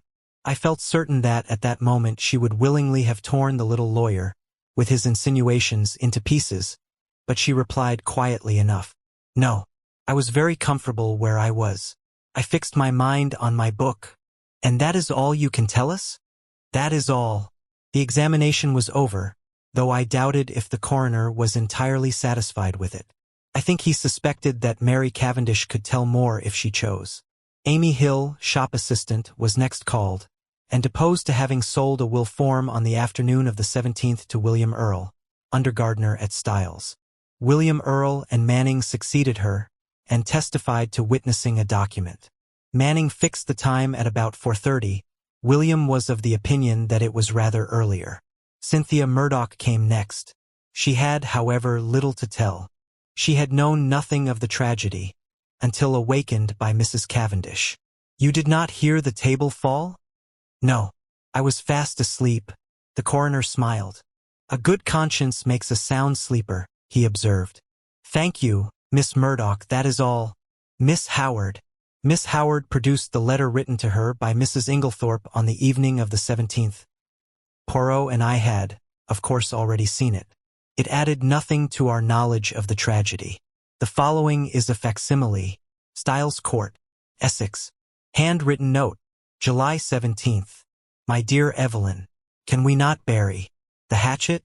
I have found it hard to forgive the things you said against my dear husband, but I am an old woman and very fond of you. Yours affectionately, Emily Inglethorpe. It was handed to the jury, who scrutinized it attentively. I fear it does not help us much, said the coroner with a sigh. There is no mention of any of the events of that afternoon. Plain as a pikestaff to me, said Miss Howard shortly. It shows clearly enough that my poor old friend had just found out she'd been made a fool of. It says nothing of the kind in the letter, the coroner pointed out. No, because Emily never could bear to put herself in the wrong. But I know her. She wanted me back. But she wasn't going to own that I'd been right. She went roundabout. Most people do. Don't believe in it myself. Mr. Wells smiled faintly. So, I noticed, did several of the jury. Miss Howard was obviously quite a public character. Anyway, all this tomfoolery is a great waste of time, continued the lady, glancing up and down the jury disparagingly. Talk, talk, talk, when all the time we know perfectly well. The coroner interrupted her in an agony of apprehension. Thank you, Miss Howard, that is all. I fancy he breathed a sigh of relief when she complied. Then came the sensation of the day. The coroner called Albert Mace, chemist's assistant. It was our agitated young man of the pale face. In answer to the coroner's questions, he explained that he was a qualified pharmacist, but had only recently come to this particular shop, as the assistant formerly there had just been called up for the army. These preliminaries completed, the coroner proceeded to business. Mr. Mace, have you lately sold strychnine to any unauthorized person? Yes, sir. When was this? Last Monday night. Monday? Not Tuesday. No, sir. Monday, the 16th. Will you tell us to whom you sold it? You could have heard a pin drop. Yes, sir. It was to Mr. Inglethorpe. Every eye turned simultaneously to where Alfred Inglethorpe was sitting, impassive and wooden. He started slightly, as the damning words fell from the young man's lips. I half thought he was going to rise from his chair, but he remained seated, although a remarkably well-acted expression of astonishment rose on his face. "You are sure of what you say?" asked the coroner sternly. "Quite sure, sir." "Are you in the habit of selling strychnine indiscriminately over the counter?" The wretched young man wilted visibly under the coroner's frown. "Oh no, sir, of course not. But, seeing it was Mr. Inglethorpe of the Hall, I thought there was no harm in it. He said it was to poison a dog. Inwardly I sympathized. It was only human nature to endeavor to please the Hall, especially when it might result in custom being transferred from Coots to the local establishment. Is it not customary for anyone purchasing poison to sign a book?" "Yes, sir, Mr. Inglethorpe did so." "Have you got the book here?" "Yes, sir." It was produced, and, with a few words of stern censure, the coroner dismissed the wretched Mr. Mace. Then, amidst a breathless silence, Alfred Inglethorpe was called. Did he realize, I wondered, how closely the halter was being drawn around his neck? The coroner went straight to the point. "On Monday evening last, did you purchase strychnine for the purpose of poisoning a dog?" Inglethorpe replied with perfect calmness. "No, I did not. There is no dog at Styles, except an outdoor sheepdog, which is in perfect health." "You deny absolutely having purchased strychnine from Albert Mace on Monday last?" "I do." "Do you also deny this?" The coroner handed him the register in which his signature was inscribed. "Certainly I do. The handwriting is quite different from mine. I will show you." He took an old envelope out of his pocket and wrote his name on it, handing it to the jury. It was certainly utterly dissimilar. "Then what is your explanation of Mr. Mace's statement?" Alfred Inglethorpe replied imperturbably, "Mr. Mace must have been mistaken." The coroner hesitated for a moment, and then said, "Mr. Inglethorpe, as a mere matter of form, would you mind telling us where you were on the evening of Monday, July 16th? "Really, I cannot remember." "That is absurd, Mr. Inglethorpe," said the coroner sharply. "Think again." Inglethorpe shook his head. "I cannot tell you. I have an idea that I was out walking." "In what direction?" "I really can't remember." The coroner's face grew graver. "Were you in company with anyone?" "No." "Did you meet anyone on your walk?" "No." "That is a pity," said the coroner dryly. "I am to take it then that you decline to say where you were at the time that Mr. Mace positively recognized you as entering the shop to purchase strychnine? If you like to take it that way, yes. Be careful, Mr. Inglethorpe." Poirot was fidgeting nervously. "Saker," he murmured, "does this imbecile of a man want to be arrested?" Inglethorpe was indeed creating a bad impression. His futile denials would not have convinced a child. The coroner, however, passed briskly to the next point, and Poirot drew a deep breath of relief.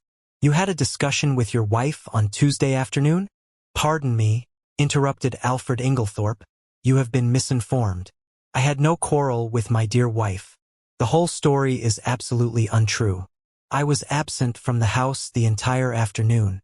Have you anyone who can testify to that?" "You have my word," said Inglethorpe haughtily. The coroner did not trouble to reply. "There are 2 witnesses who will swear to having heard your disagreement with Mrs. Inglethorpe. Those witnesses were mistaken." I was puzzled. The man spoke with such quiet assurance that I was staggered. I looked at Poirot. There was an expression of exultation on his face which I could not understand. Was he at last convinced of Alfred Inglethorpe's guilt? "Mr. Inglethorpe," said the coroner, "you have heard your wife's dying words repeated here. Can you explain them in any way?" "Certainly I can." "You can?" "It seems to me very simple. The room was dimly lighted. Dr. Bauerstein is much of my height and build, and, like me, wears a beard. In the dim light, and suffering as she was, my poor wife mistook him for me." "Ah," murmured Poirot to himself, "but it is an idea that—" "You think it is true?" I whispered. "I do not say that, but it is truly an ingenious supposition. You read my wife's last words as an accusation." Inglethorpe was continuing. "They were, on the contrary, an appeal to me." The coroner reflected a moment. Then he said, "I believe, Mr. Inglethorpe, that you yourself poured out the coffee and took it to your wife that evening?" "I poured it out, yes." but I did not take it to her. I meant to do so, but I was told that a friend was at the hall door, so I laid down the coffee on the hall table. When I came through the hall again a few minutes later, it was gone. This statement might or might not be true, but it did not seem to me to improve matters much for Inglethorpe. In any case, he had had ample time to introduce the poison. At that point, Poirot nudged me gently, indicating two men who were sitting together near the door. One was a little, sharp, dark, ferret-faced man. The other was tall and fair. I questioned Poirot mutely. He put his lips to my ear. "Do you know who that little man is?" I shook my head. "That is Detective Inspector James Japp of Scotland Yard, Jimmy Japp. The other man is from Scotland Yard too. Things are moving quickly, my friend." I stared at the two men intently. There was certainly nothing of the policeman about them. I should never have suspected them of being official personages. I was still staring when I was startled and recalled by the verdict being given. Willful murder against some person, or Chapter 7. Poirot pays his debts. As we came out of the Stylites' arms, Poirot drew me aside by a gentle pressure of the arm. I understood his object. He was waiting for the Scotland Yard men. In a few moments, they emerged, and Poirot at once stepped forward and accosted the shorter of the two. "I fear you do not remember me, Inspector Japp." "Why, if it isn't Mr. Poirot," cried the inspector. He turned to the other man. "You've heard me speak of Mr. Poirot? It was in 1900 for he and I worked together, the Abercrombie forgery case, you remember, he was run down in Brussels. Ah, those were great days, monsieur. Then, do you remember Baron Altara? There was a pretty rogue for you. He eluded the clutches of half the police in Europe. But we nailed him in Antwerp, thanks to Mr. Poirot here." As these friendly reminiscences were being indulged in, I drew nearer and was introduced to Detective Inspector Japp, who, in his turn, introduced us both to his companion, Superintendent Summerhay. "I need hardly ask what you are doing here, gentlemen," remarked Poirot. Japp closed one eye knowingly. "No, indeed. Pretty clear case, I should say." But Poirot answered gravely, "There I differ from you." "Oh, come," said Summerhay, opening his lips for the first time. "Surely the whole thing is clear as daylight. The man's caught red-handed.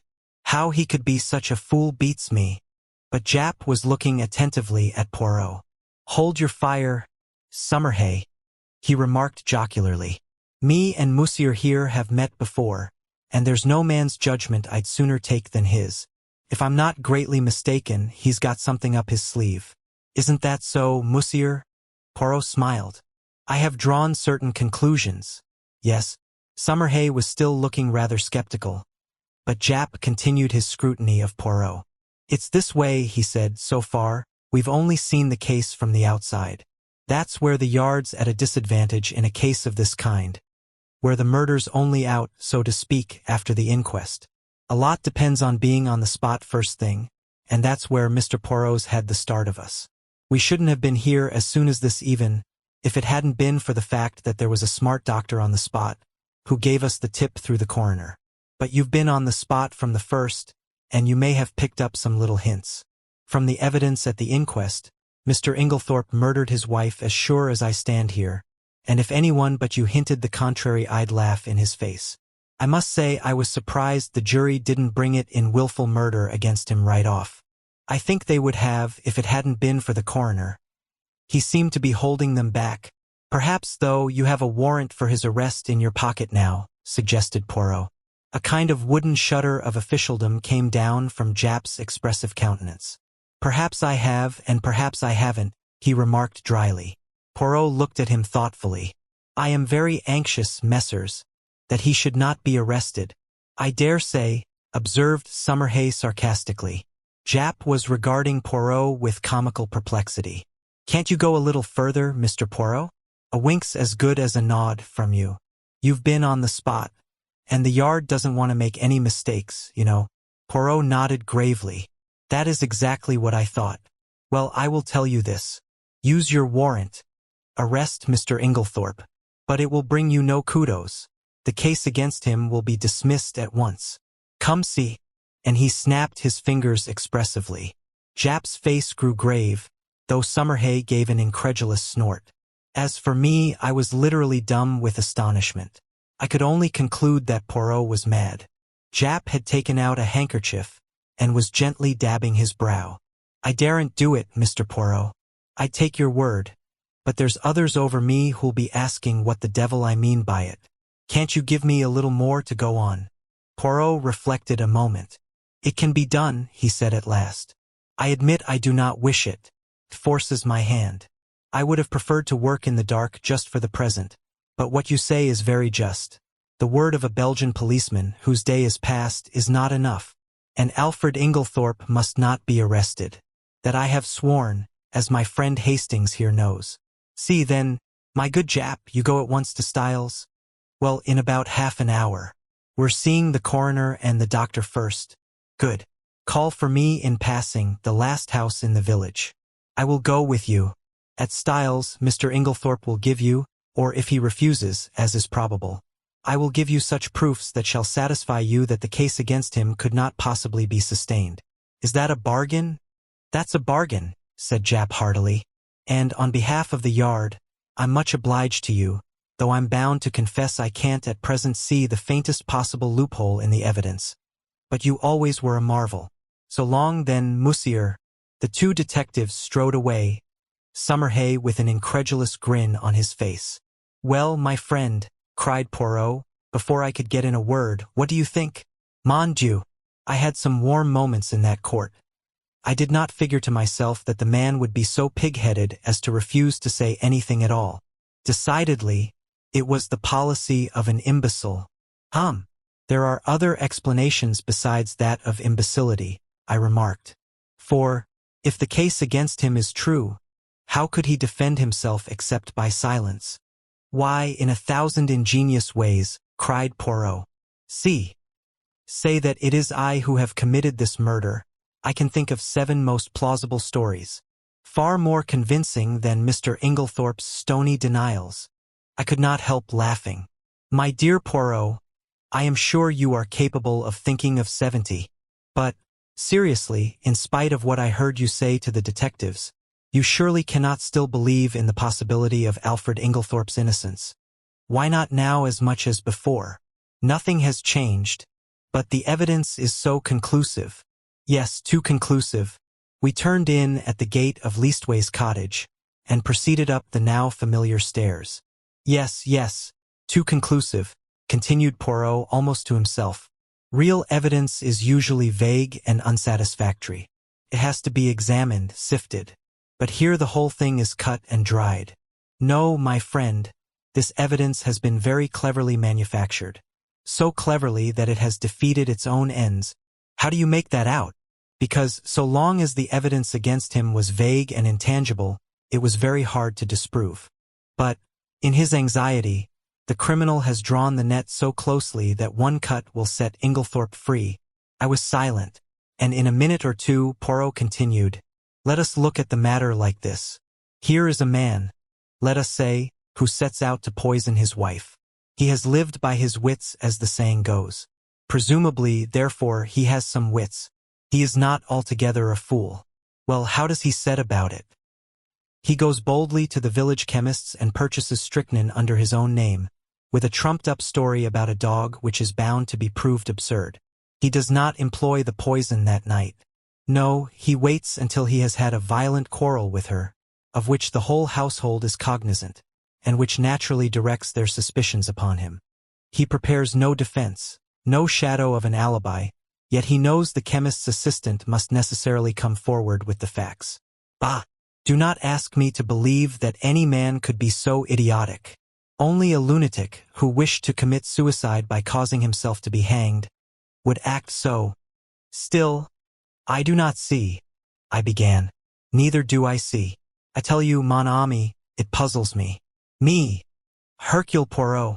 But if you believe him innocent, how do you explain his buying the strychnine? Very simply, he did not buy it, but Mace recognized him. I beg your pardon. He saw a man with a black beard like Mr. Inglethorpe's, and wearing glasses like Mr. Inglethorpe, and dressed in Mr. Inglethorpe's rather noticeable clothes. He could not recognize a man whom he had probably only seen in the distance, since, you remember, He himself had only been in the village a fortnight, and Mrs. Inglethorpe dealt principally with Coots and Tadminster. Then you think?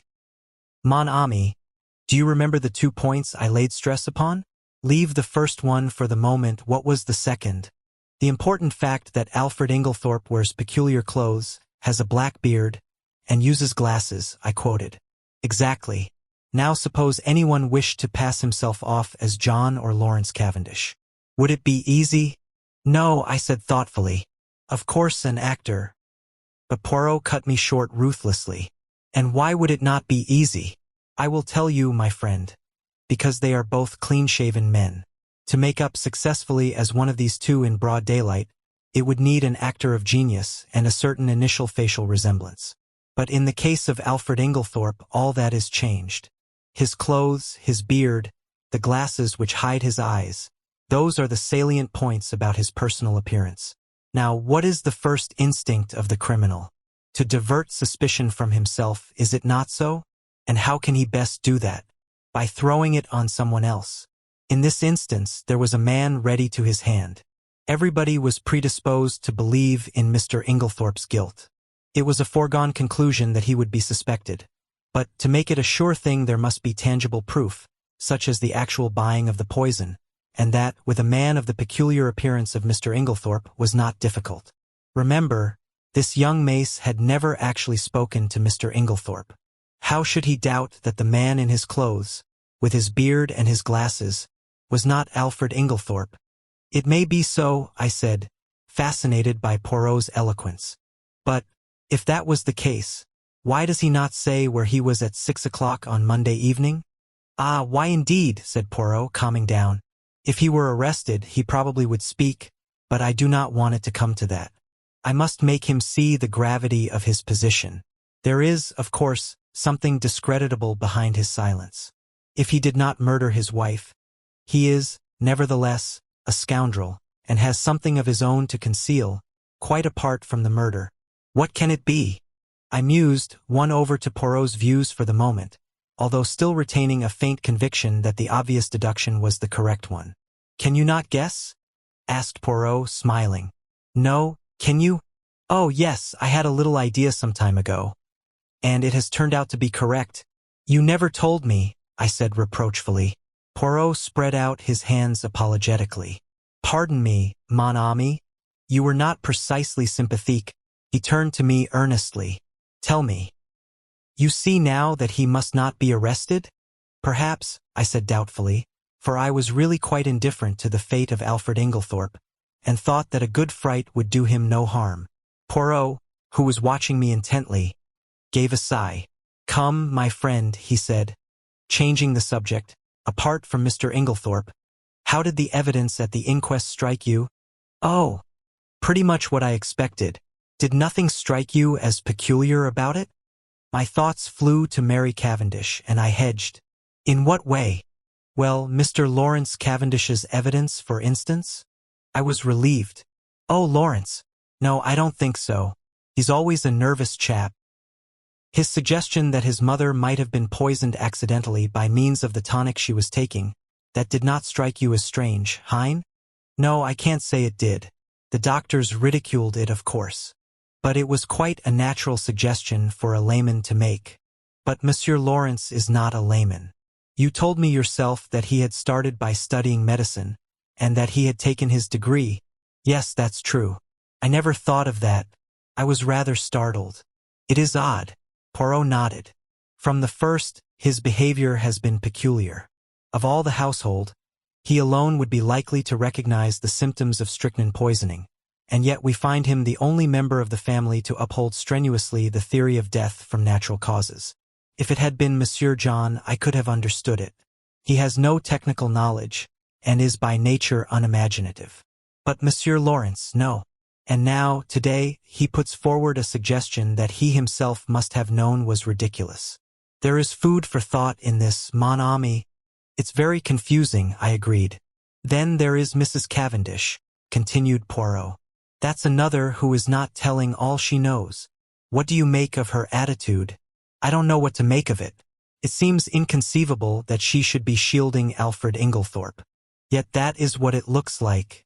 Poirot nodded reflectively. Yes, it is queer. One thing is certain. She overheard a good deal more of that private conversation than she was willing to admit, and yet she is the last person one would accuse of stooping to eavesdrop. Exactly. One thing her evidence has shown me. I made a mistake. Dorcas was quite right. The quarrel did take place earlier in the afternoon, about 4 o'clock, as she said. I looked at him curiously. I had never understood his insistence on that point. Yes, a good deal that was peculiar came out today, continued Poirot. Dr. Bauerstein, now, what was he doing up and dressed at that hour in the morning? It is astonishing to me that no one commented on the fact. He has insomnia, I believe, I said doubtfully. Which is a very good, or a very bad explanation, remarked Poirot. It covers everything, and explains nothing. I shall keep my eye on our clever Dr. Bauerstein. Any more faults to find with the evidence? I inquired satirically. Mon ami, replied Poirot gravely, when you find that people are not telling you the truth. Look out. Now, unless I am much mistaken, at the inquest today only one. At most, 2 persons were speaking the truth without reservation or subterfuge. Oh, come now, Poirot. I won't cite Lawrence or Mrs. Cavendish. But there's John. And Miss Howard, surely they were speaking the truth? Both of them, my friend? One, I grant you, but both. His words gave me an unpleasant shock. Miss Howard's evidence, unimportant as it was, had been given in such a downright straightforward manner that it had never occurred to me to doubt her sincerity. Still, I had a great respect for Poirot's sagacity, except on the occasions when he was what I described to myself as foolishly pig-headed. Do you really think so? I asked. Miss Howard had always seemed to me so essentially honest, almost uncomfortably so.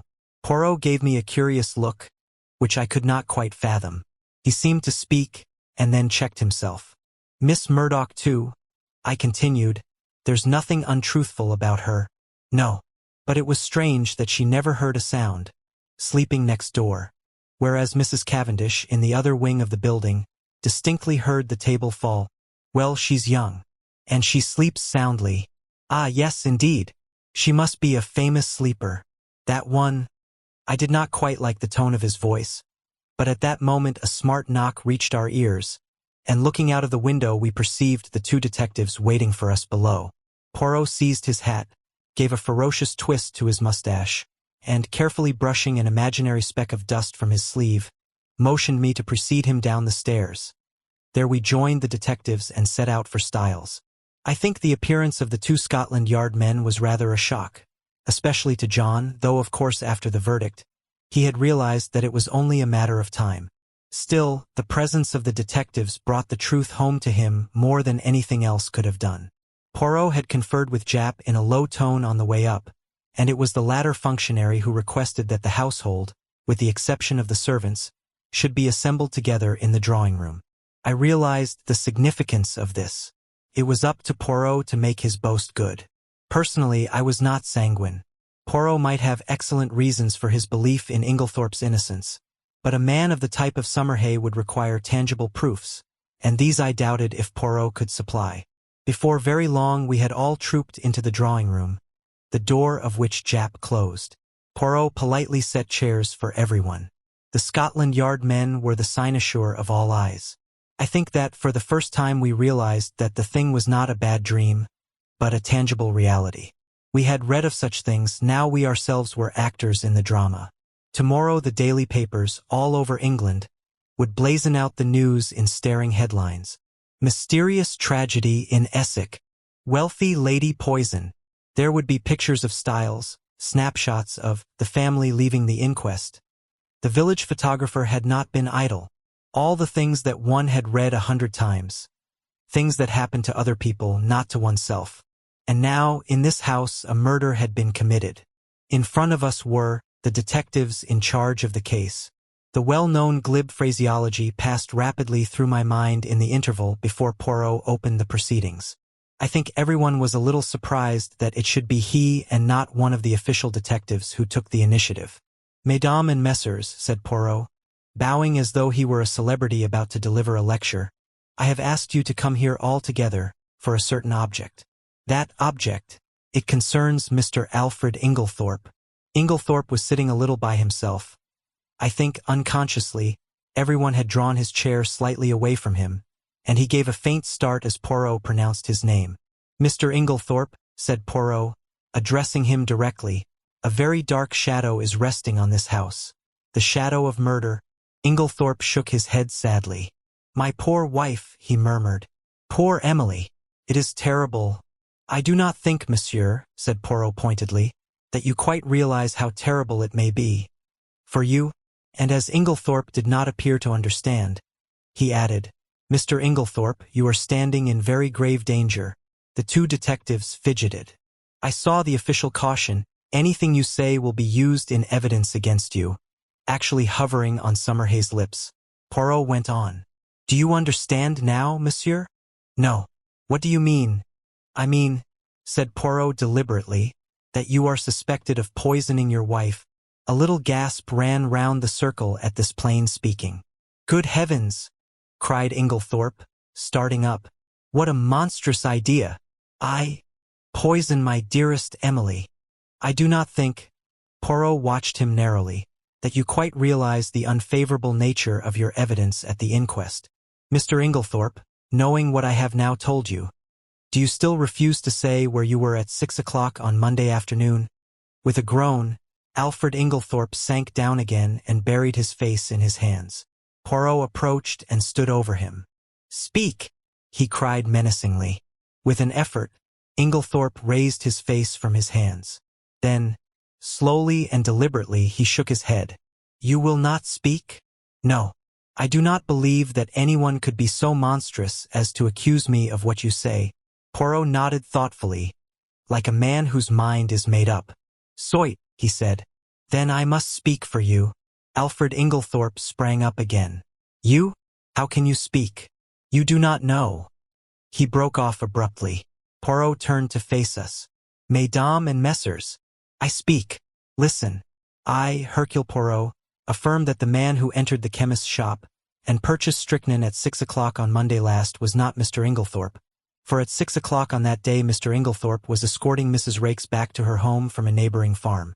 I can produce no less than 5 witnesses to swear to having seen them together, either at 6 or just after, and, as you may know, the Abbey Farm, Mrs. Raikes's home, is at least 2.5 miles distant from the village. There is absolutely no question as Chapter 8. Fresh suspicions. There was a moment's stupefied silence. Jap, who was the least surprised of any of us, was the first to speak. "My word," he cried, "you're the goods. And no mistake, Mr. Poirot. These witnesses of yours are all right, I suppose? Voila! I have prepared a list of them, names and addresses. You must see them, of course. But you will find it all right. I'm sure of that." Jap lowered his voice. "I'm much obliged to you. A pretty mare's nest arresting him would have been." He turned to Inglethorpe. "But, if you'll excuse me, sir, why couldn't you say all this at the inquest?" "I will tell you why," interrupted Poirot. "There was a certain rumor—" "A most malicious and utterly untrue one," interrupted Alfred Inglethorpe in an agitated voice. "And Mr. Inglethorpe was anxious to have no scandal revived just at present. Am I right?" "Quite right." Inglethorpe nodded. "With my poor Emily not yet buried, can you wonder I was anxious that no more lying rumors should be started?" "Between you and me, sir," remarked Jap, "I'd sooner have any amount of rumors than be arrested for murder. And I venture to think your poor lady would have felt the same. And, if it hadn't been for Mr. Poirot here, arrested you would have been, as sure as eggs is eggs." "I was foolish, no doubt," murmured Inglethorpe. "But you do not know, Inspector, how I have been persecuted and maligned," and he shot a baleful glance at Evelyn Howard. "Now, sir," said Jap, turning briskly to John, "I should like to see the lady's bedroom, please, and after that I'll have a little chat with the servants. Don't you bother about anything. Mr. Poirot here will show me the way." As they all went out of the room, Poirot turned and made me a sign to follow him upstairs. There he caught me by the arm and drew me aside. "Quick, go to the other wing. Stand there, just this side of the baize door. Do not move till I come." Then, turning rapidly, he rejoined the two detectives. I followed his instructions, taking up my position by the baize door, and wondering what on earth lay behind the request. Why was I to stand in this particular spot on guard? I looked thoughtfully down the corridor in front of me. An idea struck me. With the exception of Cynthia Murdoch's, everyone's room was in this left wing. Had that anything to do with it? Was I to report who came or went? I stood faithfully at my post. The minutes passed. Nobody came. Nothing happened. It must have been quite 20 minutes before Poirot rejoined me. You have not stirred? No, I've stuck here like a rock. Nothing's happened. Ah, was he pleased? Or disappointed? You've seen nothing at all? No, but you have probably heard something? A big bump? Mon ami? No. Is it possible? Ah, but I am vexed with myself. I am not usually clumsy. I made but a slight gesture. I know Poirot's gestures, with the left hand, and over went the table by the bed. He looked so childishly vexed and crestfallen that I hastened to console him. Never mind, old chap. What does it matter? Your triumph downstairs excited you. I can tell you that was a surprise to us all. There must be more in this affair of Inglethorpe's with Mrs. Raikes than we thought, to make him hold his tongue so persistently. What are you going to do now? Where are the Scotland Yard fellows? Gone down to interview the servants. I showed them all our exhibits. I am disappointed in Jap. He has no method. Hello, I said, looking out of the window. Here's Dr. Bauerstein. I believe you're right about that man, Poirot. I don't like him. He is clever, observed Poirot meditatively. Oh, clever as the devil. I must say I was overjoyed to see him in the plight he was in on Tuesday. You never saw such a spectacle. And I described the doctor's adventure. He looked a regular scarecrow, plastered with mud from head to foot. You saw him, then? Yes. Of course, he didn't want to come in. It was just after dinner. But Mr. Inglethorpe insisted. What? Poirot caught me violently by the shoulders. Was Dr. Bauerstein here on Tuesday evening? Here? And you never told me? Why did you not tell me? Why? He appeared to be in an absolute frenzy. My dear Poirot, I expostulated. I never thought it would interest you. I didn't know it was of any importance. Importance? It is of the first importance. So Dr. Bauerstein was here on Tuesday night, the night of the murder. Hastings, do you not see? That alters everything. Everything. I had never seen him so upset. Loosening his hold of me, he mechanically straightened a pair of candlesticks, still murmuring to himself. Yes, that alters everything. Everything. Suddenly he seemed to come to a decision. Allons, he said. We must act at once. Where is Mr. Cavendish? John was in the smoking room. Poirot went straight to him. Mr. Cavendish, I have some important business in Tadminster. A new clue. May I take your motor? Why, of course. Do you mean at once? If you please. John rang the bell and ordered round the car. In another 10 minutes, we were racing down the park and along the high road to Tadminster. Now, Poirot, I remarked resignedly, perhaps you will tell me what all this is about? Well, mon ami, a good deal you can guess for yourself. Of course you realize that, now Mr. Inglethorpe is out of it, the whole position is greatly changed. We are face to face with an entirely new problem. We know now that there is one person who did not buy the poison. We have cleared away the manufactured clues. Now for the real ones. I have ascertained that anyone in the household, with the exception of Mrs. Cavendish, who was playing tennis with you, could have personated Mr. Inglethorpe on Monday evening. In the same way, we have his statement that he put the coffee down in the hall. No one took much notice of that at the inquest, but now it has a very different significance. We must find out who did take that coffee to Mrs. Inglethorpe eventually, or who passed through the hall whilst it was standing there. From your account, there are only two people whom we can positively say did not go near the coffee, Mrs. Cavendish and Mademoiselle Cynthia. Yes, that is so. I felt an inexpressible lightening of the heart. Mary Cavendish could certainly not rest under suspicion. In clearing Alfred Inglethorpe, continued Poirot, I have been obliged to show my hand sooner than I intended. As long as I might be thought to be pursuing him, the criminal would be off his guard. Now he will be doubly careful. Yes, doubly careful. He turned to me abruptly. Tell me, Hastings, you yourself. Have you no suspicions of anybody? I hesitated. To tell the truth, an idea wild and extravagant in itself had once or twice that morning flashed through my brain. I had rejected it as absurd. Nevertheless, it persisted. You couldn't call it a suspicion, I murmured. It's so utterly foolish. Come now, urged Poirot encouragingly. Do not fear. Speak your mind. You should always pay attention to your instincts. Well then, I blurted out, it's absurd. But I suspect Miss Howard of not telling all she knows. Miss Howard? Yes. You'll laugh at me. Not at all. Why should I? I can't help feeling, I continued blunderingly, that we've rather left her out of the possible suspects, simply on the strength of her having been away from the place. But, after all, she was only 15 miles away. Car would do it in half an hour. Can we say positively that she was away from Styles on the night of the murder? Yes, my friend, said Poirot unexpectedly, we can. One of my first actions was to ring up the hospital where she was working. Well, I learnt that Miss Howard had been on afternoon duty on Tuesday, and that, a convoy coming in unexpectedly, she had kindly offered to remain on night duty, which offer was gratefully accepted. That disposes of that. Oh, I said, rather nonplussed. Really, I continued, it's her extraordinary vehemence against Inglethorpe that started me off suspecting her. I can't help feeling she'd do anything against him, and I had an idea she might know something about the destroying of the will. She might have burnt the new one, mistaking it for the earlier one in his favor. She is so terribly bitter against him. You consider her vehemence unnatural? Why, yes, she is so very violent. I wondered really whether she is quite sane on that point. Poirot shook his head energetically. No, you are on a wrong tack there. There is nothing weak-minded or degenerate about Miss Howard. She is an excellent specimen of well-balanced English beef and brawn. She is sanity itself.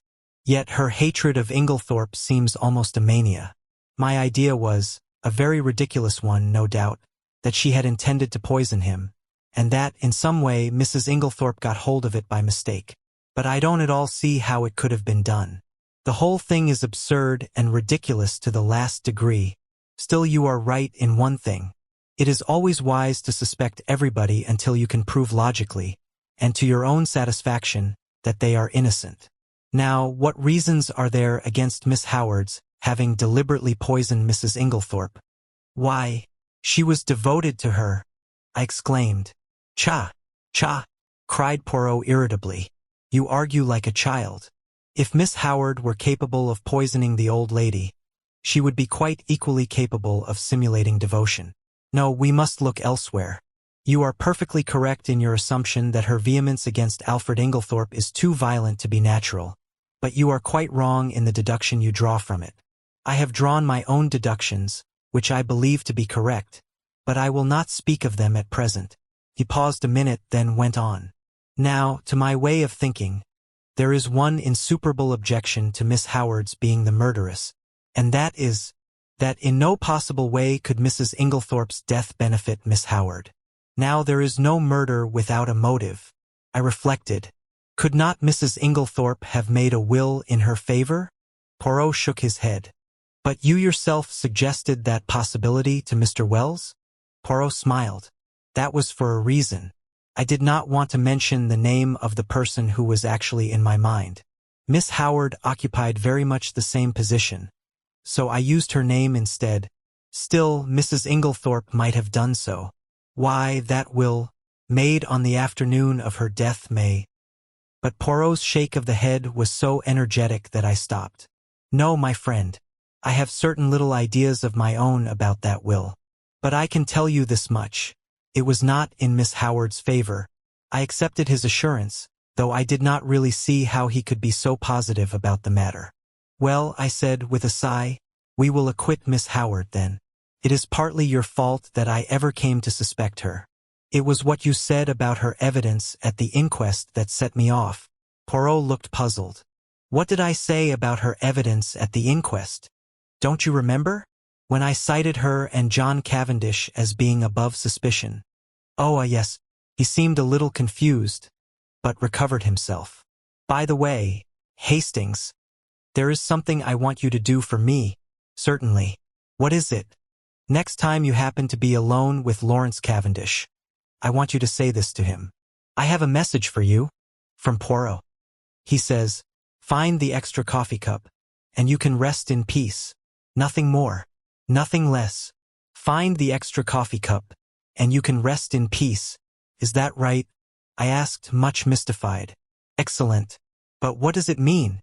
That I will leave you to find out. You have access to the facts. Just say that to him and see what he says. Very well. But it's all extremely mysterious. We were running into Tadminster now, and Poirot directed the car to the analytical chemist. Poirot hopped down briskly and went inside. In a few minutes he was back again. There, he said. That is all my business. What were you doing there? I asked in lively curiosity. I left something to be analyzed. Yes, but what? The sample of cocoa I took from the saucepan in the bedroom. But that has already been tested. I cried, stupefied. Dr. Bauerstein had it tested, and you yourself laughed at the possibility of there being strychnine in it. I know Dr. Bauerstein had it tested, replied Poirot quietly. Well, then, I have a fancy for having it analyzed again, that is all. And not another word on the subject could I drag out of him. This proceeding of Poirot's in respect of the cocoa puzzled me intensely. I could see neither rhyme nor reason in it. However, my confidence in him, which at one time had rather waned, was fully restored since his belief in Alfred Inglethorpe's innocence had been so triumphantly vindicated. The funeral of Mrs. Inglethorpe took place the following day, and on Monday, as I came down to a late breakfast, John drew me aside and informed me that Mr. Inglethorpe was leaving that morning to take up his quarters at the Stylites Arms until he should have completed his plans. And really it's a great relief to think he's going. Hastings, continued my honest friend. It was bad enough before when we thought he'd done it, but I'm hanged if it isn't worse now, when we all feel guilty for having been so down on the fellow. The fact is, we've treated him abominably. Of course, things did look black against him. I don't see how anyone could blame us for jumping to the conclusions we did.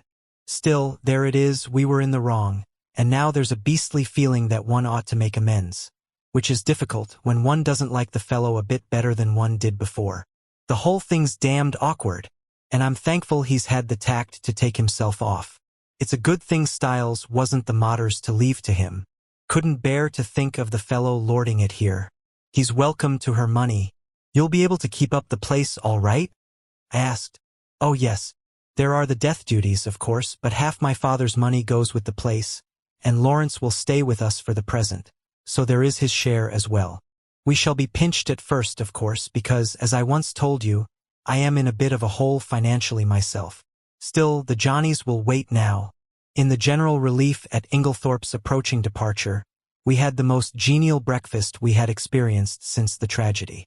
Cynthia, whose young spirits were naturally buoyant, was looking quite her pretty self again, and we all, with the exception of Lawrence, who seemed unalterably gloomy and nervous, were quietly cheerful at the opening of a new and hopeful future. The papers, of course, had been full of the tragedy.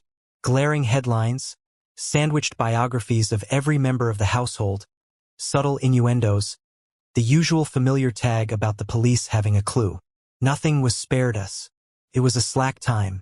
The war was momentarily inactive, and the newspapers seized with avidity on this crime in fashionable life. The mysterious affair at Styles was the topic of the moment. Naturally, it was very annoying for the Cavendishes. The house was constantly besieged by reporters, who were consistently denied admission, but who continued to haunt the village and the grounds, where they lay in wait with cameras for any unwary members of the household. We all lived in a blast of publicity. The Scotland Yard men came and went, examining, questioning, lynx-eyed and reserved of tongue. Towards what end they were working we did not know. Had they any clue, or would the whole thing remain in the category of undiscovered crimes? After breakfast, Dorcas came up to me rather mysteriously and asked if she might have a few words with me. Certainly. What is it? Dorcas. Well, it's just this, sir. You'll be seeing the Belgian gentleman today, perhaps? I nodded. Well, sir, you know how he asked me so particular if the mistress, or anyone else, had a green dress? Yes, yes, you have found one. My interest was aroused. No, not that, sir. But since then I've remembered what the young gentleman, John and Lawrence were still the young gentleman to Dorcas, call the dressing-up box. It's up in the front attic, sir. A great chest, full of old clothes and fancy dresses, and what not. And it came to me sudden like that there might be a green dress amongst them. So, if you'd tell the Belgian gentleman, I will tell him, Dorcas, I promised. Thank you very much, sir. A very nice gentleman he is, sir. And quite a different class from them two detectives from London what goes prying about and asking questions. I don't hold with foreigners as a rule, but from what the newspapers say I make out as how these brave Belgies isn't the ordinary run of foreigners. And certainly he's a most polite-spoken gentleman. Dear old Dorcas. As she stood there, with her honest face upturned to mine, I thought what a fine specimen she was of the old-fashioned servant that is so fast dying out. I thought I might as well go down to the village at once and look up Poirot. But I met him halfway, coming up to the house, and at once gave him Dorcas's message. Ah, the brave Dorcas! We will look at the chest, but no matter, we will examine it all the same. We entered the house by one of the windows. There was no one in the hall, and we went straight up to the attic. Sure enough, there was the chest, a fine old piece, all studded with brass nails, and full to overflowing with every imaginable type of garment. Poirot bundled everything out on the floor with scant ceremony. There were one or two green fabrics of varying shades, but Poirot shook his head over them all. He seemed somewhat apathetic in the search, as though he expected no great results from it. Suddenly he gave an exclamation. What is it? Look! The chest was nearly empty, and there, reposing right at the bottom, was a magnificent black beard. Oh ho! Said Poirot. Oh ho! He turned it over in his hands, examining it closely. New, he remarked. Yes, quite new. After a moment's hesitation, he replaced it in the chest, heaped all the other things on top of it as before, and made his way briskly downstairs. He went straight to the pantry, where we found Dorcas busily polishing her silver. Poirot wished her good morning with Gallic politeness, and went on. We have been looking through that chest, Dorcas. I am much obliged to you for mentioning it. There is, indeed, a fine collection there. Are they often used, may I ask? Well, sir, not very often nowadays, though from time to time we do have what the young gentlemen call a dress-up night, and very funny it is sometimes, sir. Mr. Lawrence, he's wonderful. Most comic. I shall never forget the night he came down as the Tsar of Persia, I think he called it. A sort of Eastern king it was. He had the big paper knife in his hand, and mind, Dorcas, he says, you'll have to be very respectful. This is my specially sharpened scimitar, and it's off with your head if I'm at all displeased with you. Miss Cynthia, she was what they call an Apache or some such name, a Frenchified sort of cutthroat, I take it to be. A real sight she looked. You'd never have believed a pretty young lady like that could have made herself into such a ruffian. Nobody would have known her. These evenings must have been great fun, said Poirot genially. I suppose Mr. Lawrence wore that fine black beard in the chest upstairs, when he was Shah of Persia? He did have a beard, sir, replied Dorcas, smiling. And well I know it, for he borrowed 2 skeins of my black wool to make it with, and I'm sure it looked wonderfully natural at a distance. I didn't know as there was a beard up there at all. It must have been got quite lately, I think. There was a red wig, I know, but nothing else in the way of hair. Burnt corks they use mostly, though 'tis messy getting it off again. Miss Cynthia was a nigger once, and, oh, the trouble she had. So Dorcas knows nothing about that black beard, said Poirot thoughtfully, as we walked out into the hall again. Do you think it is the one? I whispered eagerly. Poirot nodded. I do. You notice it had been trimmed? No. Yes. It was cut exactly the shape of Mr. Inglethorpe's, and I found 1 or 2 snipped hairs. Hastings, this affair is very deep. Who put it in the chest, I wonder? Someone with a good deal of intelligence, remarked Poirot dryly. You realize that he chose the one place in the house to hide it where its presence would not be remarked? Yes, he is intelligent. But we must be more intelligent. We must be so intelligent that he does not suspect us of being intelligent at all. I acquiesced. There, mon ami, you will be of great assistance to me. I was pleased with the compliment. There had been times when I hardly thought that Poirot appreciated me at my true worth. Yes, he continued, staring at me thoughtfully, you will be invaluable. This was naturally gratifying, but Poirot's next words were not so welcome. I must have an ally in the house, he observed reflectively. You have me, I protested. True, but you are not sufficient. I was hurt and showed it. Poirot hurried to explain himself. You do not quite take my meaning. You are known to be working with me. I want somebody who is not associated with us in any way. Oh, I see. How about John? No, I think not. The dear fellow isn't perhaps very bright, I said thoughtfully. Here comes Miss Howard, said Poirot suddenly. She is the very person. But I am in her black books, since I cleared Mr. Inglethorpe. Still, we can but try. With a nod that was barely civil, Miss Howard assented to Poirot's request for a few minutes' conversation. We went into the little morning room, and Poirot closed the door. Well, Monsieur Poirot, said Miss Howard impatiently, what is it? Out with it. I'm busy. Do you remember, mademoiselle, that I once asked you to help me? Yes, I do. The lady nodded. And I told you I'd help you with pleasure, to hang Alfred Inglethorpe. Ah! Poirot studied her seriously. Miss Howard, I will ask you one question. I beg of you to reply to it truthfully. Never tell lies, replied Miss Howard. It is this. Do you still believe that Mrs. Inglethorpe was poisoned by her husband? What do you mean? She asked sharply. You needn't think your pretty explanations influence me in the slightest. I'll admit that it wasn't he who bought strychnine at the chemist's shop. What of that? I dare say he soaked fly paper, as I told you at the beginning. That is arsenic. Not strychnine, said Poirot mildly. What does that matter? Arsenic would put poor Emily out of the way just as well as strychnine. If I'm convinced he did it, it doesn't matter a jot to me how he did it. Exactly. If you are convinced he did it, said Poirot quietly, I will put my question in another form. Did you ever in your heart of hearts believe that Mrs. Inglethorpe was poisoned by her husband? Good heavens, cried Miss Howard. Haven't I always told you the man is a villain?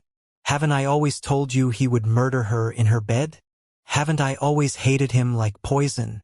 Exactly, said Poirot. That bears out my little idea entirely. What little idea? Miss Howard, do you remember a conversation that took place on the day of my friend's arrival here?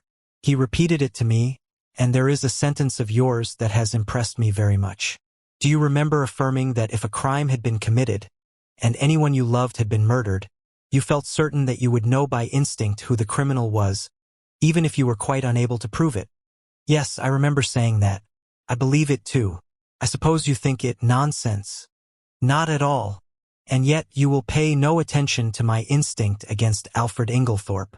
No, said Poirot curtly, because your instinct is not against Mr. Inglethorpe. What? No. You wish to believe he committed the crime. You believe him capable of committing it. But your instinct tells you he did not commit it. It tells you more. Shall I go on? She was staring at him, fascinated, and made a slight affirmative movement of the hand. Shall I tell you why you have been so vehement against Mr. Inglethorpe? It is because you have been trying to believe what you wish to believe. It is because you are trying to drown and stifle your instinct, which tells you another name.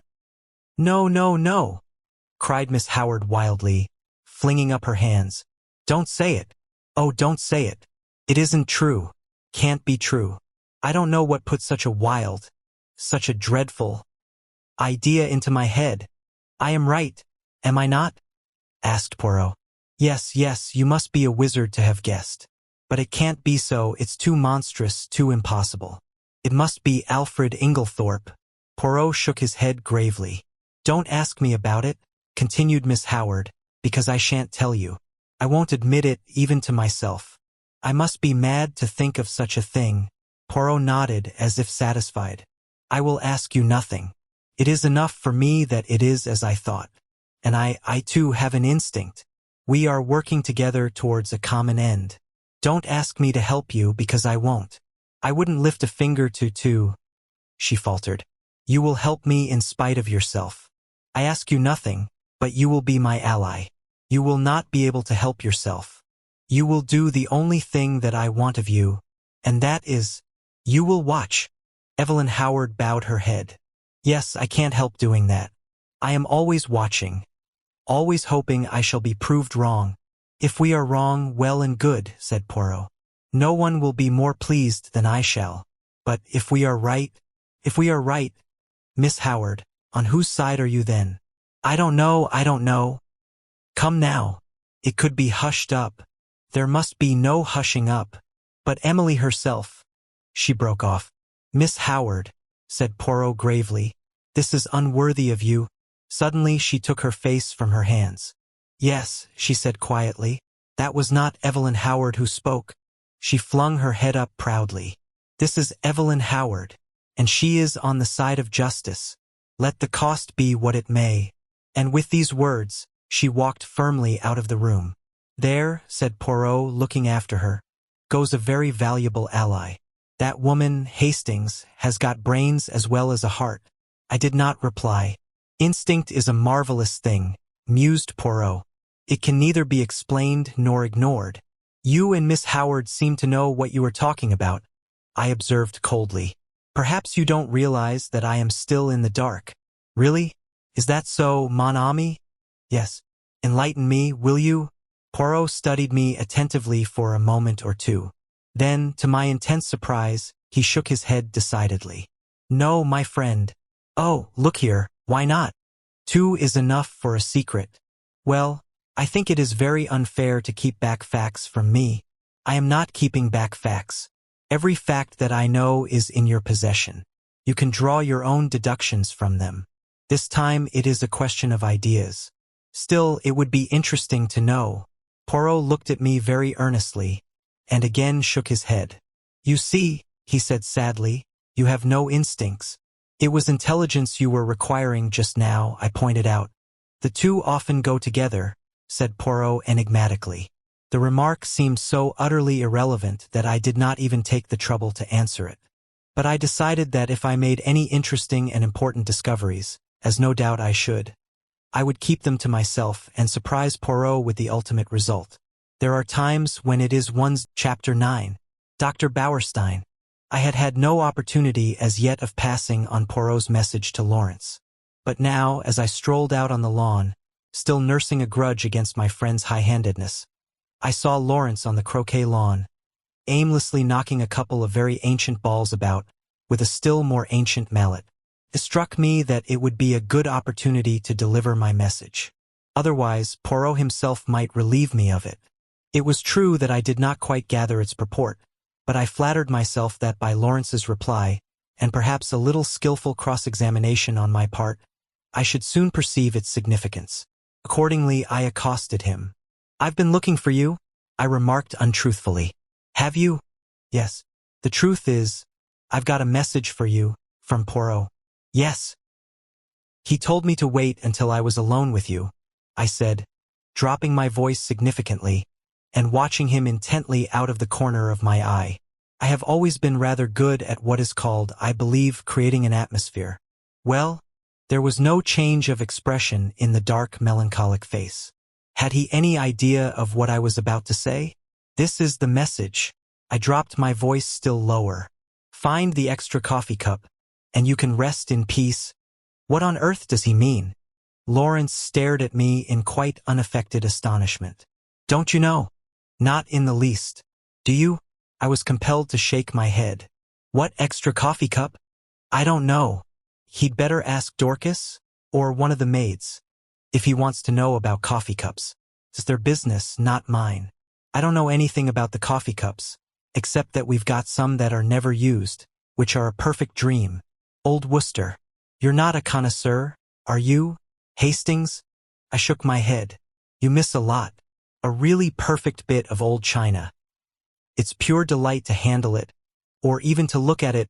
Well, what am I to tell Poirot? Tell him I don't know what he's talking about. It's double Dutch to me. All right, I was moving off towards the house again when he suddenly called me back. I say, what was the end of that message? Say it over again, will you? Find the extra coffee cup, and you can rest in peace. Are you sure you don't know what it means? I asked him earnestly. He shook his head. No, he said musingly, I don't. I wish I did. The boom of the gong sounded from the house, and we went in together. Poirot had been asked by John to remain to lunch, and was already seated at the table. By tacit consent, all mention of the tragedy was barred. We conversed on the war and other outside topics. But after the cheese and biscuits had been handed round, and Dorcas had left the room, Poirot suddenly leant forward to Mrs. Cavendish. Pardon me, madame, for recalling unpleasant memories, but I have a little idea. Poirot's little ideas were becoming a perfect byword, and would like to ask 1 or 2 questions. Of me? Certainly. You are too amiable, madam. What I want to ask is this. The door leading into Mrs. Inglethorpe's room from that of Mademoiselle Cynthia, it was bolted, you say? Certainly it was bolted, replied Mary Cavendish, rather surprised. I said so at the inquest. Bolted? Yes. She looked perplexed. I mean, explained Poirot, you were sure it was bolted, and not merely locked? Oh, I see what you mean. No, I don't know. I said bolted, meaning that it was fastened, and I could not open it, but I believe all the doors were found bolted on the inside. Still, as far as you are concerned, the door might equally well have been locked? Oh yes. You yourself did not happen to notice, madame, when you entered Mrs. Inglethorpe's room, whether that door was bolted or not? I believe it was. But you did not see it? No, I never looked. But I did, interrupted Lawrence suddenly. I happened to notice that it was bolted. Ah, that settles it, and Poirot looked crestfallen. I could not help rejoicing that, for once, one of his little ideas had come to naught. After lunch, Poirot begged me to accompany him home. I consented rather stiffly. You are annoyed, is it not so? He asked anxiously, as we walked through the park. Not at all, I said coldly. That is well. That lifts a great load from my mind. This was not quite what I had intended. I had hoped that he would have observed the stiffness of my manner. Still, the fervor of his words went towards the appeasing of my just displeasure. I thought, I gave Lawrence your message, I said. And what did he say? He was entirely puzzled? Yes. I am quite sure he had no idea of what you meant. I had expected Poirot to be disappointed. But, to my surprise, he replied that that was as he had thought, and that he was very glad. My pride forbade me to ask any questions. Poirot switched off on another tack. Mademoiselle Cynthia was not at lunch today? How was that? She is at the hospital again. She resumed work today. Ah, she is an industrious little demoiselle. And pretty too. She is like pictures I have seen in Italy. I would rather like to see that dispensary of hers. Do you think she would show it to me? I am sure she would be delighted. It's an interesting little place. Does she go there every day? She has all Wednesdays off and comes back to lunch on Saturdays. Those are her only times off. I will remember. Women are doing great work nowadays, and Mademoiselle Cynthia is clever. Oh, yes. She has brains, that little one. Yes. I believe she has passed quite a stiff exam. Without doubt. After all, it is very responsible work. I suppose they have very strong poisons there. Yes, she showed them to us. They are kept locked up in a little cupboard. I believe they have to be very careful. They always take out the key before leaving the room. Indeed, it is near the window, this cupboard. No, right the other side of the room. Why? Poirot shrugged his shoulders. I wondered. That is all. Will you come in? We had reached the cottage. No, I think I'll be getting back. I shall go round the long way through the woods. The woods round stiles were very beautiful. After the walk across the open park, it was pleasant to saunter lazily through the cool glades. There was hardly a breath of wind. The very chirp of the birds was faint and subdued. I strolled on a little way, and finally flung myself down at the foot of a grand old beech tree. My thoughts of mankind were kindly and charitable. I even forgave Poirot for his absurd secrecy. In fact, I was at peace with the world. Then I yawned. I thought about the crime, and it struck me as being very unreal and far off. I yawned again. Probably I thought it really never happened. Of course, it was all a bad dream. The truth of the matter was that it was Lawrence who had murdered Alfred Inglethorpe with a croquet mallet. But it was absurd of John to make such a fuss about it, and to go shouting out, "I tell you I won't have it." I woke up with a start. At once I realized that I was in a very awkward predicament. For, about 12 feet away from me, John and Mary Cavendish were standing facing each other, and they were evidently quarreling. And, quite as evidently, they were unaware of my vicinity, for before I could move or speak John repeated the words which had aroused me from my dream. "I tell you, Mary, I won't have it." Mary's voice came, cool and liquid. "Have you any right to criticize my actions? It will be the talk of the village. My mother was only buried on Saturday, and here you are gaddying about with the fellow.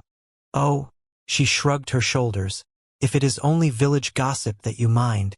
But it isn't. I've had enough of the fellow hanging about. He's a Polish Jew, anyway. A tinge of Jewish blood is not a bad thing. It leavens the—" She looked at him, stolid stupidity of the ordinary Englishman, fire in her eyes, ice in her voice. I did not wonder that the blood rose to John's face in a crimson tide. "Mary!" "Well?" Her tone did not change. The pleading died out of his voice. "Am I to understand that you will continue to see Bauerstein against my express wishes? If I choose, you defy me? No, but I deny your right to criticize my actions. Have you no friends of whom I should disapprove?" John fell back a pace. The color ebbed slowly from his face. "What do you mean?" he said, in an unsteady voice. "You see," said Mary quietly. "You do see, don't you, that you have no right to dictate to me as to the choice of my friends?" John glanced at her pleadingly, a stricken look on his face. "No right? Have I no right, Mary?" he said unsteadily. He stretched out his hands. "Mary!" For a moment I thought she wavered. A softer expression came over her face. Then suddenly she turned almost fiercely away. "None." She was walking away when John sprang after her and caught her by the arm. "Mary." His voice was very quiet now. "Are you in love with this fellow Bauerstein?" She hesitated, and suddenly there swept across her face a strange expression, old as the hills, yet with something eternally young about it. So might some Egyptian sphinx have smiled. She freed herself quietly from his arm and spoke over her shoulder. "Perhaps," she said, and then swiftly passed out of the little glade, leaving John standing there as though he had been turned to stone. Rather ostentatiously, I stepped forward, crackling some dead branches with my feet as I did so. John turned. Luckily, he took it for granted that I had only just come upon the scene. "Hello, Hastings. Have you seen the little fellow safely back to his cottage? Quaint little chap. Is he any good, though, really? He was considered one of the finest detectives of his day." "Oh, well, I suppose there must be something in it, then. What a rotten world it is, though." "You find it so?" I asked. "Good Lord, yes. There's this terrible business to start with. Scotland Yard men in and out of the house like a jack-in-the-box. Never know where they won't turn up next. Screaming headlines in every paper in the country. Damn all journalists, I say. Do you know there was a whole crowd staring in at the lodge gates this morning? Sort of Madame Tussauds Chamber of Horrors business that can be seen for nothing. Pretty thick, isn't it?" "Cheer up, John," I said soothingly. "It can't last forever. Can't it, though? It can last long enough for us never to be able to hold up our heads again." "No, no, you're getting morbid on the subject.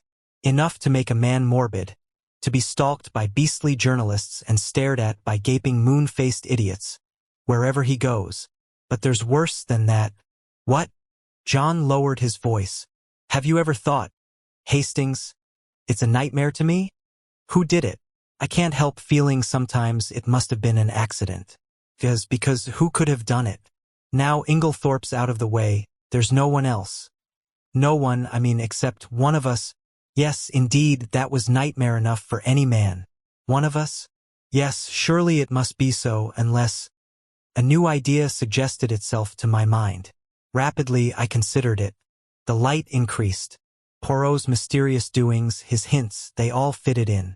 Fool that I was not to have thought of this possibility before, and what a relief for us all. No, John, I said, it isn't one of us. How could it be? I know, but still, who else is there? Can't you guess? No. I looked cautiously round and lowered my voice. Dr. Bauerstein, I whispered. Impossible. Not at all. But what earthly interest could he have in my mother's death? That I don't see, I confessed, but I'll tell you this. Poirot thinks so. Poirot? Does he? How do you know? I told him of Poirot's intense excitement on hearing that Dr. Bauerstein had been at Styles on the fatal night, and added, he said twice, that alters everything, and I've been thinking. You know, Inglethorpe said he had put down the coffee in the hall? Well, it was just then that Bauerstein arrived. Isn't it possible that, as Inglethorpe brought him through the hall, the doctor dropped something into the coffee in passing? Said John. It would have been very risky. Yes, but it was possible. And then, how could he know it was her coffee? No, old fellow, I don't think that will wash, but I had remembered something else. You're quite right. That wasn't how it was done. Listen. And I then told him of the cocoa sample which Poirot had taken to be analyzed. John interrupted just as I had done. But, look here, Bauerstein had had it analyzed already? Yes, that's the point. I didn't see it either until now. Don't you understand? Bauerstein had it analyzed. That's just it. If Bauerstein's the murderer, nothing could be simpler than for him to substitute some ordinary cocoa for his sample, and send that to be tested. And of course they would find no strychnine. But no one would dream of suspecting Bauerstein, or think of taking another sample, except Poirot, I added with belated recognition. Yes, but what about the bitter taste that cocoa won't disguise? Well, we've only his word for that, and there are other possibilities. He's admittedly one of the world's greatest toxicologists. One of the world's greatest what? Say it again. He knows more about poisons than almost anybody, I explained. Well, my idea is that perhaps he's found some way of making strychnine tasteless. Or it may not have been strychnine at all, but some obscure drug no one has ever heard of, which produces much the same symptoms. Yes, that might be, said John. But look here, how could he have got at the cocoa? That wasn't downstairs? No, it wasn't, I admitted reluctantly. And then, suddenly, a dreadful possibility flashed through my mind. I hoped and prayed it would not occur to John also. I glanced sideways at him. He was frowning perplexedly, and I drew a deep breath of relief, for the terrible thought that had flashed across my mind was this: that Dr. Bauerstein might have had an accomplice. Yet surely it could not be. Surely no woman as beautiful as Mary Cavendish could be a murderess. Yet beautiful women had been known to poison.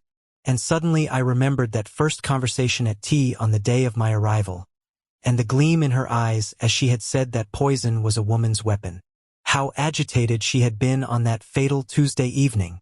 Had Mrs. Inglethorpe discovered something between her and Bauerstein, and threatened to tell her husband? Was it to stop that denunciation that the crime had been committed?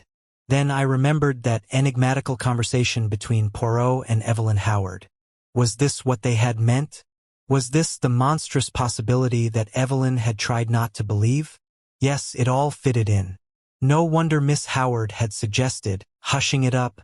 Now I understood that unfinished sentence of hers, Emily herself, and in my heart I agreed with her. Would not Mrs. Inglethorpe have preferred to go unavenged rather than have such terrible dishonor fall upon the name of Cavendish? There's another thing, said John suddenly, and the unexpected sound of his voice made me start guiltily. Something which makes me doubt if what you say can be true. What's that? I asked, thankful that he had gone away from the subject of how the poison could have been introduced into the cocoa. Why, the fact that Bauerstein demanded a postmortem. He needn't have done so. Little Wilkins would have been quite content to let it go at heart disease. Yes, I said doubtfully, but we don't know. Perhaps he thought it safer in the long run. Someone might have talked afterwards. Then the Home Office might have ordered exhumation. The whole thing would have come out. Then, and he would have been in an awkward position, for no one would have believed that a man of his reputation could have been deceived into calling it heart disease. Yes, that's possible, admitted John. Still, he added, I'm blessed if I can see what his motive could have been. I trembled. Look here, I said. I may be altogether wrong. And remember, all this is in confidence. Oh, of course. That goes without saying. We had walked as we talked, and now we passed through the little gate into the garden. Voices rose near at hand, for tea was spread out under the sycamore tree, as it had been on the day of my arrival. Cynthia was back from the hospital, and I placed my chair beside her, and told her of Poirot's wish to visit the dispensary. Of course, I'd love him to see it. He'd better come to tea there one day. I must fix it up with him. He's such a dear little man, but he is funny.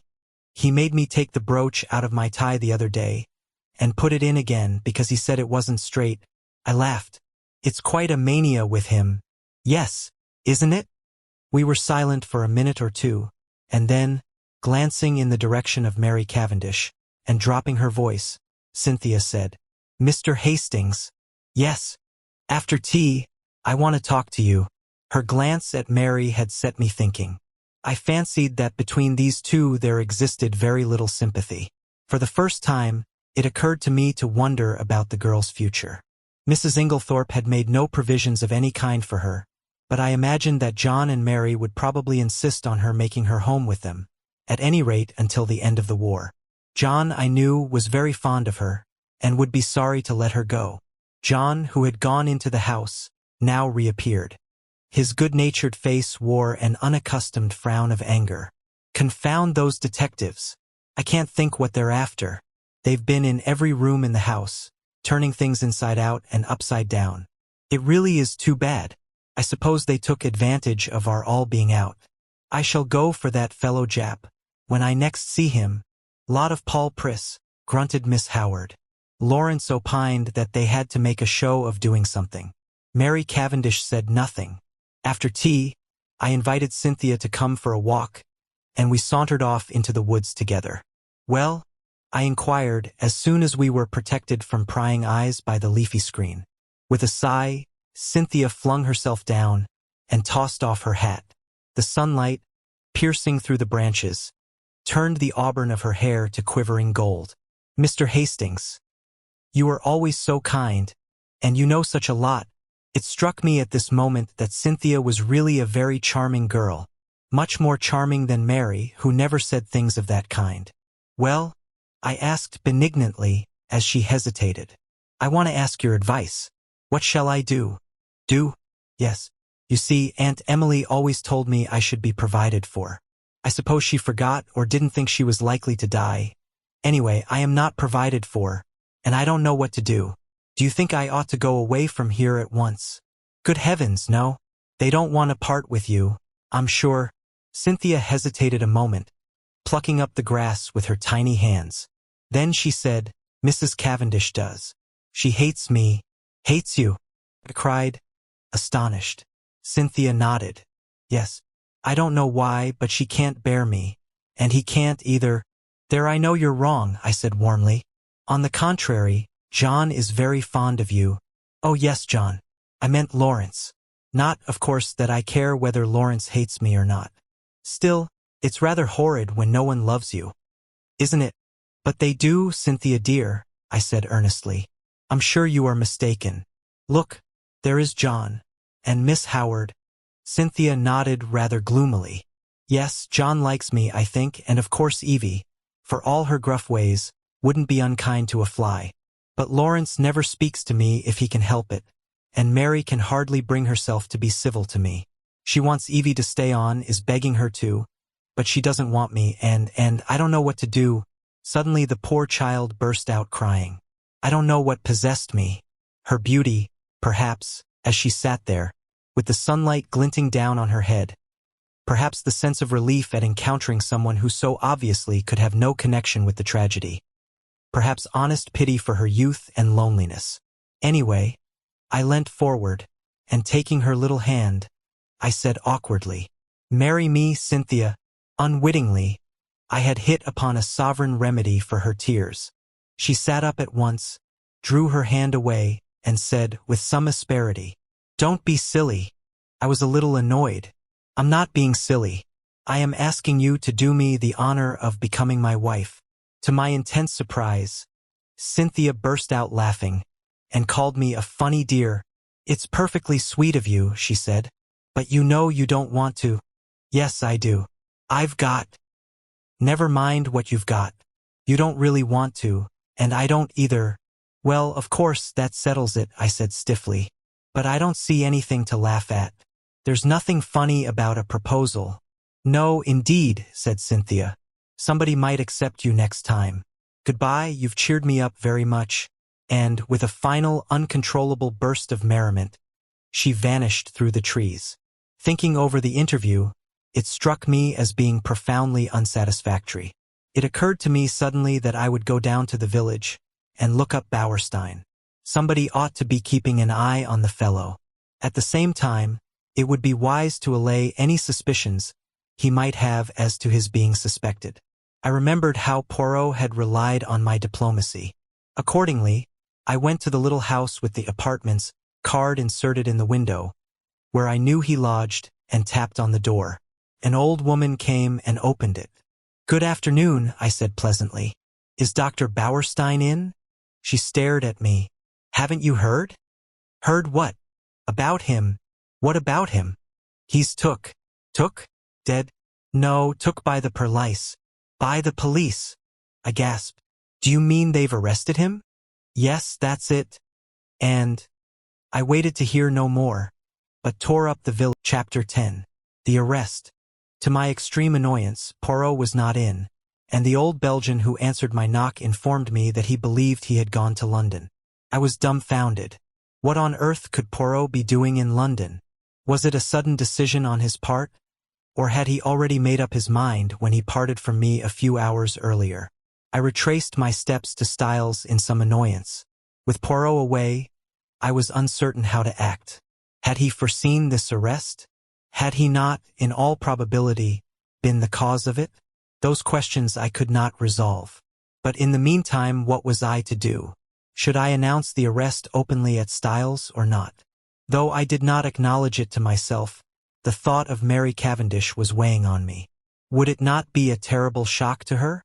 For the moment, I set aside utterly any suspicions of her. She could not be implicated, otherwise I should have heard some hint of it. Of course, there was no possibility of being able permanently to conceal Dr. Bauerstein's arrest from her. It would be announced in every newspaper on the morrow. Still, I shrank from blurting it out. If only Poirot had been accessible, I could have asked his advice. What possessed him to go posting off to London in this unaccountable way? In spite of myself, my opinion of his sagacity was immeasurably heightened. I would never have dreamt of suspecting the doctor, had not Poirot put it into my head. Yes, decidedly, the little man was clever. After some reflecting, I decided to take John into my confidence, and leave him to make the matter public or not, as he thought fit. He gave vent to a prodigious whistle, as I imparted the news. "Great Scott! You were right, then. I couldn't believe it at the time. No, it is astonishing until you get used to the idea, and see how it makes everything fit in. Now, what are we to do? Of course, it will be generally known tomorrow." John reflected. "Never mind," he said at last. "We won't say anything at present. There is no need. As you say, it will be known soon enough."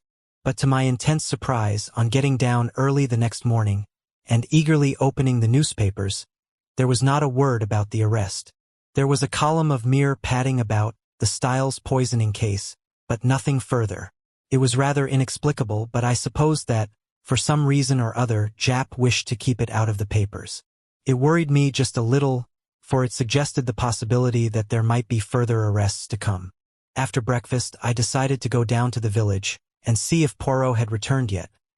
But before I could start, a well-known face blocked one of the windows, and the well-known voice said, "Bonjour, mon ami."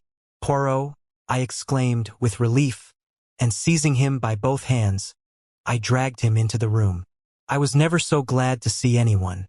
"Listen, I have said nothing to anybody but John. Is that right?" "My friend," replied Poirot, "I do not know what you are talking about. Dr. Bauerstein's arrest, of course, I answered impatiently. Is Bauerstein arrested, then? Did you not know it? Not the least in the world. But, pausing a moment, he added, still, it does not surprise me. After all, we are only 4 miles from the coast. The coast? I asked, puzzled. What has that got to do with it? Poirot shrugged his shoulders. Surely it is obvious. Not to me. No doubt I am very dense. But I cannot see what the proximity of the coast has got to do with the murder of Mrs. Inglethorpe. Nothing at all, of course, replied Poirot, smiling.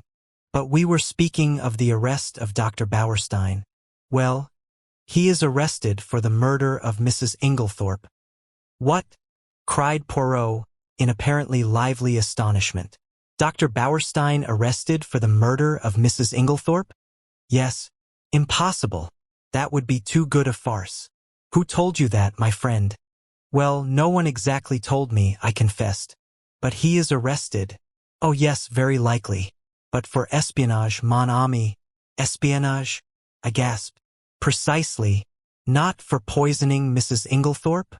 Not unless our friend Japp has taken leave of his senses, replied Poirot placidly. But I thought you thought so too? Poirot gave me one look, which conveyed a wondering pity, and his full sense of the utter absurdity of such an idea. Do you mean to say, I asked, slowly adapting myself to the new idea, that Dr. Bauerstein is a spy? Poirot nodded. Have you never suspected it? It never entered my head. It did not strike you as peculiar that a famous London doctor should bury himself in a little village like this, and should be in the habit of walking about at all hours of the night, fully dressed? No, I confessed, I never thought of such a thing. He is, of course, a German by birth, said Poirot thoughtfully, though he has practiced so long in this country that nobody thinks of him as anything but an Englishman. He was naturalized about 15 years ago. A very clever man. A Jew, of course. The blackguard! I cried indignantly. Not at all. He is, on the contrary, a patriot. Think what he stands to lose.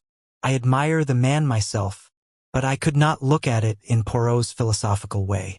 And this is the man with whom Mrs. Cavendish has been wandering about all over the country. I cried indignantly. Yes, I should fancy he had found her very useful, remarked Poirot. So long as gossip busied itself in coupling their names together, any other vagaries of the doctor's passed unobserved. Then you think he never really cared for her? I asked eagerly, rather too eagerly perhaps under the circumstances. That, of course, I cannot say. But, shall I tell you my own private opinion, Hastings? Yes. Well, it is this, that Mrs. Cavendish does not care, and never has cared one little jot about Dr. Bauerstein. Do you really think so? I could not disguise my pleasure. I am quite sure of it. And I will tell you why. Yes, because she cares for someone else. Mon ami? Oh, what did he mean? In spite of myself, an agreeable warmth spread over me. I am not a vain man where women are concerned, but I remembered certain evidences, too lightly thought of at the time, perhaps, but which certainly seemed to indicate. My pleasing thoughts were interrupted by the sudden entrance of Miss Howard. She glanced round hastily to make sure there was no one else in the room, and quickly produced an old sheet of brown paper. This she handed to Poirot, murmuring as she did so the cryptic words, "On top of the wardrobe." Then she hurriedly left the room. Poirot unfolded the sheet of paper eagerly, and uttered an exclamation of satisfaction. He spread it out on the table. "Come here, Hastings. Now tell me, what is that initial, J or L?" It was a medium-sized sheet of paper, rather dusty, as though it had lain by for some time, but it was the label that was attracting Poirot's attention. At the top, it bore the printed stamp of Messrs. Parksons, the well-known theatrical costumiers, and it was addressed to the debatable initial Cavendish Esq, Styles Court, Styles St. Mary, Essex. It might be T. Or it might be L. I said, after studying the thing for a minute or two. It certainly isn't a J. Good, replied Poirot, folding up the paper again. I also am of your way of thinking. It is an L. Depend upon it. Where did it come from? I asked curiously. Is it important? Moderately so. Confirms a surmise of mine. Having deduced its existence, I set Miss Howard to search for it. And, as you see, she has been successful. What did she mean by, on the top of the wardrobe? She meant, replied Poirot promptly, that she found it on top of a wardrobe. A funny place for a piece of brown paper, I mused. Not at all. The top of a wardrobe is an excellent place for brown paper and cardboard boxes. I have kept them there myself. Neatly arranged. There is nothing to offend the eye. Poirot, I asked earnestly, have you made up your mind about this crime? Yes, that is to say, I believe I know how it was committed. Ah, unfortunately, I have no proof beyond my surmise unless, with sudden energy, he caught me by the arm and whirled me down the hall, calling out in French in his excitement. Mademoiselle Dorcas, un moment, s'il vous plaît. Dorcas, quite flurried by the noise, came hurrying out of the pantry. My good Dorcas, I have an idea, a little idea. If it should prove justified, what magnificent chance. Tell me, on Monday, not Tuesday, Dorcas, but Monday, the day before the tragedy. Did anything go wrong with Mrs. Inglethorpe's bell? Dorcas looked very surprised. Yes, sir, now you mention it, it did. Though I don't know how you came to hear of it. A mouse or some such must have nibbled the wire through. The man came and put it right on Tuesday morning. With a long-drawn exclamation of ecstasy, Poirot led the way back to the morning room. See you, one should not ask for outside proof. No, reason should be enough. But the flesh is weak. It is consolation to find that one is on the right track. Ah, my friend, I am like a giant refreshed. I run. I leap. And, in very truth, run and leap he did, gambling wildly down the stretch of lawn outside the long window.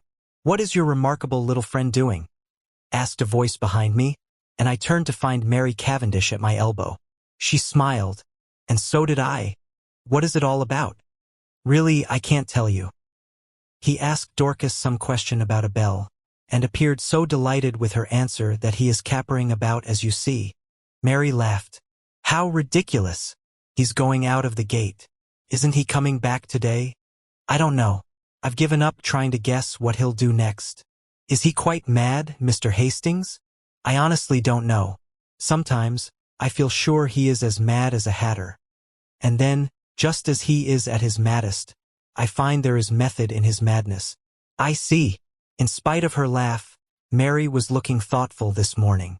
She seemed grave, almost sad. It occurred to me that it would be a good opportunity to tackle her on the subject of Cynthia. I began rather tactfully, I thought, but I had not gone far before she stopped me authoritatively. You are an excellent advocate, I have no doubt, Mr. Hastings, but in this case your talents are quite thrown away. Cynthia will run no risk of encountering any unkindness from me. I began to stammer feebly that I hoped she hadn't thought. But again she stopped me, and her words were so unexpected that they quite drove Cynthia and her troubles out of my mind. Mr. Hastings, she said, do you think I and my husband are happy together? I was considerably taken aback, and murmured something about its not being my business to think anything of the sort. Well, she said quietly, whether it is your business or not, I will tell you that we are not happy. I said nothing, for I saw that she had not finished. She began slowly, walking up and down the room, her head a little bent, and that slim, supple figure of hers swaying gently as she walked. She stopped suddenly and looked up at me. You don't know anything about me, do you? She asked. Where I come from, who I was before I married John. Anything, in fact. Well, I will tell you. I will make a father confessor of you. You are kind, I think. Yes, I am sure you are kind. Somehow, I was not quite as elated as I might have been. I remembered that Cynthia had begun her confidences in much the same way. Besides, a father confessor should be elderly. It is not at all the role for a young man. My father was English, said Mrs. Cavendish, but my mother was a Russian. Ah, I said, now I understand. Understand what? A hint of something foreign, different, that there has always been about you. My mother was very beautiful, I believe. I don't know, because I never saw her. She died when I was quite a little child. I believe there was some tragedy connected with her death. She took an overdose of some sleeping draught by mistake. However that may be, my father was broken-hearted. Shortly afterwards, he went into the consular service. Everywhere he went, I went with him. When I was 23, I had been nearly all over the world. It was a splendid life. I loved it. There was a smile on her face, and her head was thrown back. She seemed living in the memory of those old glad days. Then my father died. He left me very badly off. I had to go and live with some old aunts in Yorkshire. She shuddered. You will understand me when I say that it was a deadly life for a girl brought up as I had been. The narrowness, the deadly monotony of it, almost drove me mad. She paused a minute and added in a different tone. And then I met John Cavendish. Yes, you can imagine that, from my aunt's point of view, it was a very good match for me. But I can honestly say it was not this fact which weighed with me. No, he was simply a way of escape from the insufferable monotony of my life. I said nothing, and after a moment she went on. Don't misunderstand me. I was quite honest with him. I told him what was true, that I liked him very much, that I hoped to come to like him more, but that I was not in any way what the world calls in love with him. He declared that that satisfied him, and so, we were married.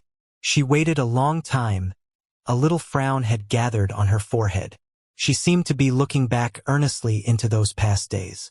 I am sure, he cared for me at first, but I suppose we were not well matched. Almost at once we drifted apart. It is not a pleasing thing for my pride, but it is the truth. Tired of me very soon. I must have made some murmur of dissent, for she went on quickly. Oh yes, he did. Not that it matters now that we've come to the parting of the ways. What do you mean? She answered quietly. I mean that I am not going to remain at Styles. You and John are not going to live here? John may live here, but I shall not. You are going to leave him? Yes. But why? She paused a long time and said at last, perhaps because I want to be free. And, as she spoke, I had a sudden vision of broad spaces, virgin tracts of forests, untrodden lands, and a realization of what freedom would mean to such a nature as Mary Cavendish. I seemed to see her for a moment as she was, a proud wild creature, as untamed by civilization as some shy bird of the hills. A little cry broke from her lips. You don't know, how this hateful place has been prison to me. I understand, I said, but don't do anything rash. Oh, rash! Her voice mocked at my prudence. Then suddenly I said a thing I could have bitten out my tongue for. You know that Dr. Bauerstein has been arrested? An instant coldness passed like a mask over her face, blotting out all expression. John was so kind as to break that to me this morning. Well, what do you think? I asked feebly. Of what? Of the arrest? What should I think? Apparently he is a German spy, so the gardener had told John. Her face and voice were absolutely cold and expressionless. Did she care, or did she not? She moved away a step or two and fingered one of the flower vases. These are quite dead. I must do them again. Would you mind moving? Thank you, Mr. Hastings, and she walked quietly past me out of the window, with a cool little nod of dismissal. No, surely she could not care for Bauerstein. No woman could act her part with that icy unconcern. Poirot did not make his appearance the following morning, and there was no sign of the Scotland Yard men. But, at lunchtime, there arrived a new piece of evidence, or rather lack of evidence. We had vainly tried to trace the fourth letter, which Mrs. Inglethorpe had written on the evening preceding her death. Our efforts having been in vain, we had abandoned the matter, hoping that it might turn up of itself one day. And this is just what did happen, in the shape of a communication, which arrived by the second post from a firm of French music publishers, acknowledging Mrs. Inglethorpe's check, and regretting they had been unable to trace a certain series of Russian folk songs. So the last hope of solving the mystery, by means of Mrs. Inglethorpe's correspondence on the fatal evening, had to be abandoned. Just before tea, I strolled down to tell Poirot of the new disappointment, but found, to my annoyance, that he was once more out. Gone to London again? Oh no, monsieur. He has but taken the train to Tadminster. To see a young lady's dispensary, he said. Silly ass, I ejaculated. I told him Wednesday was the one day she wasn't there. Well, tell him to look us up tomorrow morning, will you? Certainly, monsieur. But, on the following day, no sign of Poirot. I was getting angry. He was really treating us in the most cavalier fashion. After lunch, Lawrence drew me aside and asked if I was going down to see him. No, I don't think I shall. He can come up here if he wants to see us. Oh! Lawrence looked indeterminate. Something unusually nervous and excited in his manner roused my curiosity. What is it? I asked. I could go if there's anything special. It's nothing much, but... Well, if you are going, will you tell him? He dropped his voice to a whisper. I think I found the extra coffee cup. I had almost forgotten that enigmatical message of Poirot's, but now my curiosity was aroused afresh. Lawrence would say no more, so I decided that I would descend from my high horse and once more seek out Poirot at Leastways Cottage. This time I was received with a smile. Monsieur Poirot was within. Would I mount? I mounted accordingly. Poirot was sitting by the table, his head buried in his hands. He sprang up at my entrance. What is it? I asked solicitously. You are not ill, I trust? No, not ill. But I decide an affair of great moment. Whether to catch the criminal or not? I asked facetiously. But, to my great surprise, Poirot nodded gravely. To speak or not to speak, as your so great Shakespeare says, that is the question. I did not trouble to correct the quotation. You are not serious, Poirot? I am of the most serious. For the most serious of all things hangs in the balance. And that is a woman's happiness, mon ami, he said gravely. I did not quite know what to say. The moment has come, said Poirot thoughtfully, and I do not know what to do. For, see you, it is a big stake for which I play. No one but I, Hercule Poirot, would attempt it, and he tapped himself proudly on the breast. After pausing a few minutes respectfully, so as not to spoil his effect, I gave him Lawrence's message. Aha, he cried. So he has found the extra coffee cup. That is good. He has more intelligence than would appear, this long-faced Monsieur Lawrence of yours. I did not myself think very highly of Lawrence's intelligence, but I forbore to contradict Poirot, and gently took him to task for forgetting my instructions as to which were Cynthia's days off. It is true, I have the head of a sieve. However, the other young lady was most kind. She was sorry for my disappointment, and showed me everything in the kindest way. Oh, well, that's all right, then, and you must go to tea with Cynthia another day. I told him about the letter. I am sorry for that, he said. I always had hopes of that letter. But no, it was not to be. This affair must all be unraveled from within. He tapped his forehead. These little gray cells. It is up to them. As you say over here. Then, suddenly, he asked, Are you a judge of finger marks, my friend? No, I said, rather surprised. I know that there are no two finger marks alike, but that's as far as my science goes. Exactly. He unlocked a little drawer and took out some photographs which he laid on the table. I have numbered them 1, 2, 3. Will you describe them to me? I studied the proofs attentively. All greatly magnified, I see. Number 1, I should say, are a man's fingerprints. Thumb and first finger. Number 2 are a lady's. They are much smaller and quite different in every way. Number 3 inch. I paused for some time.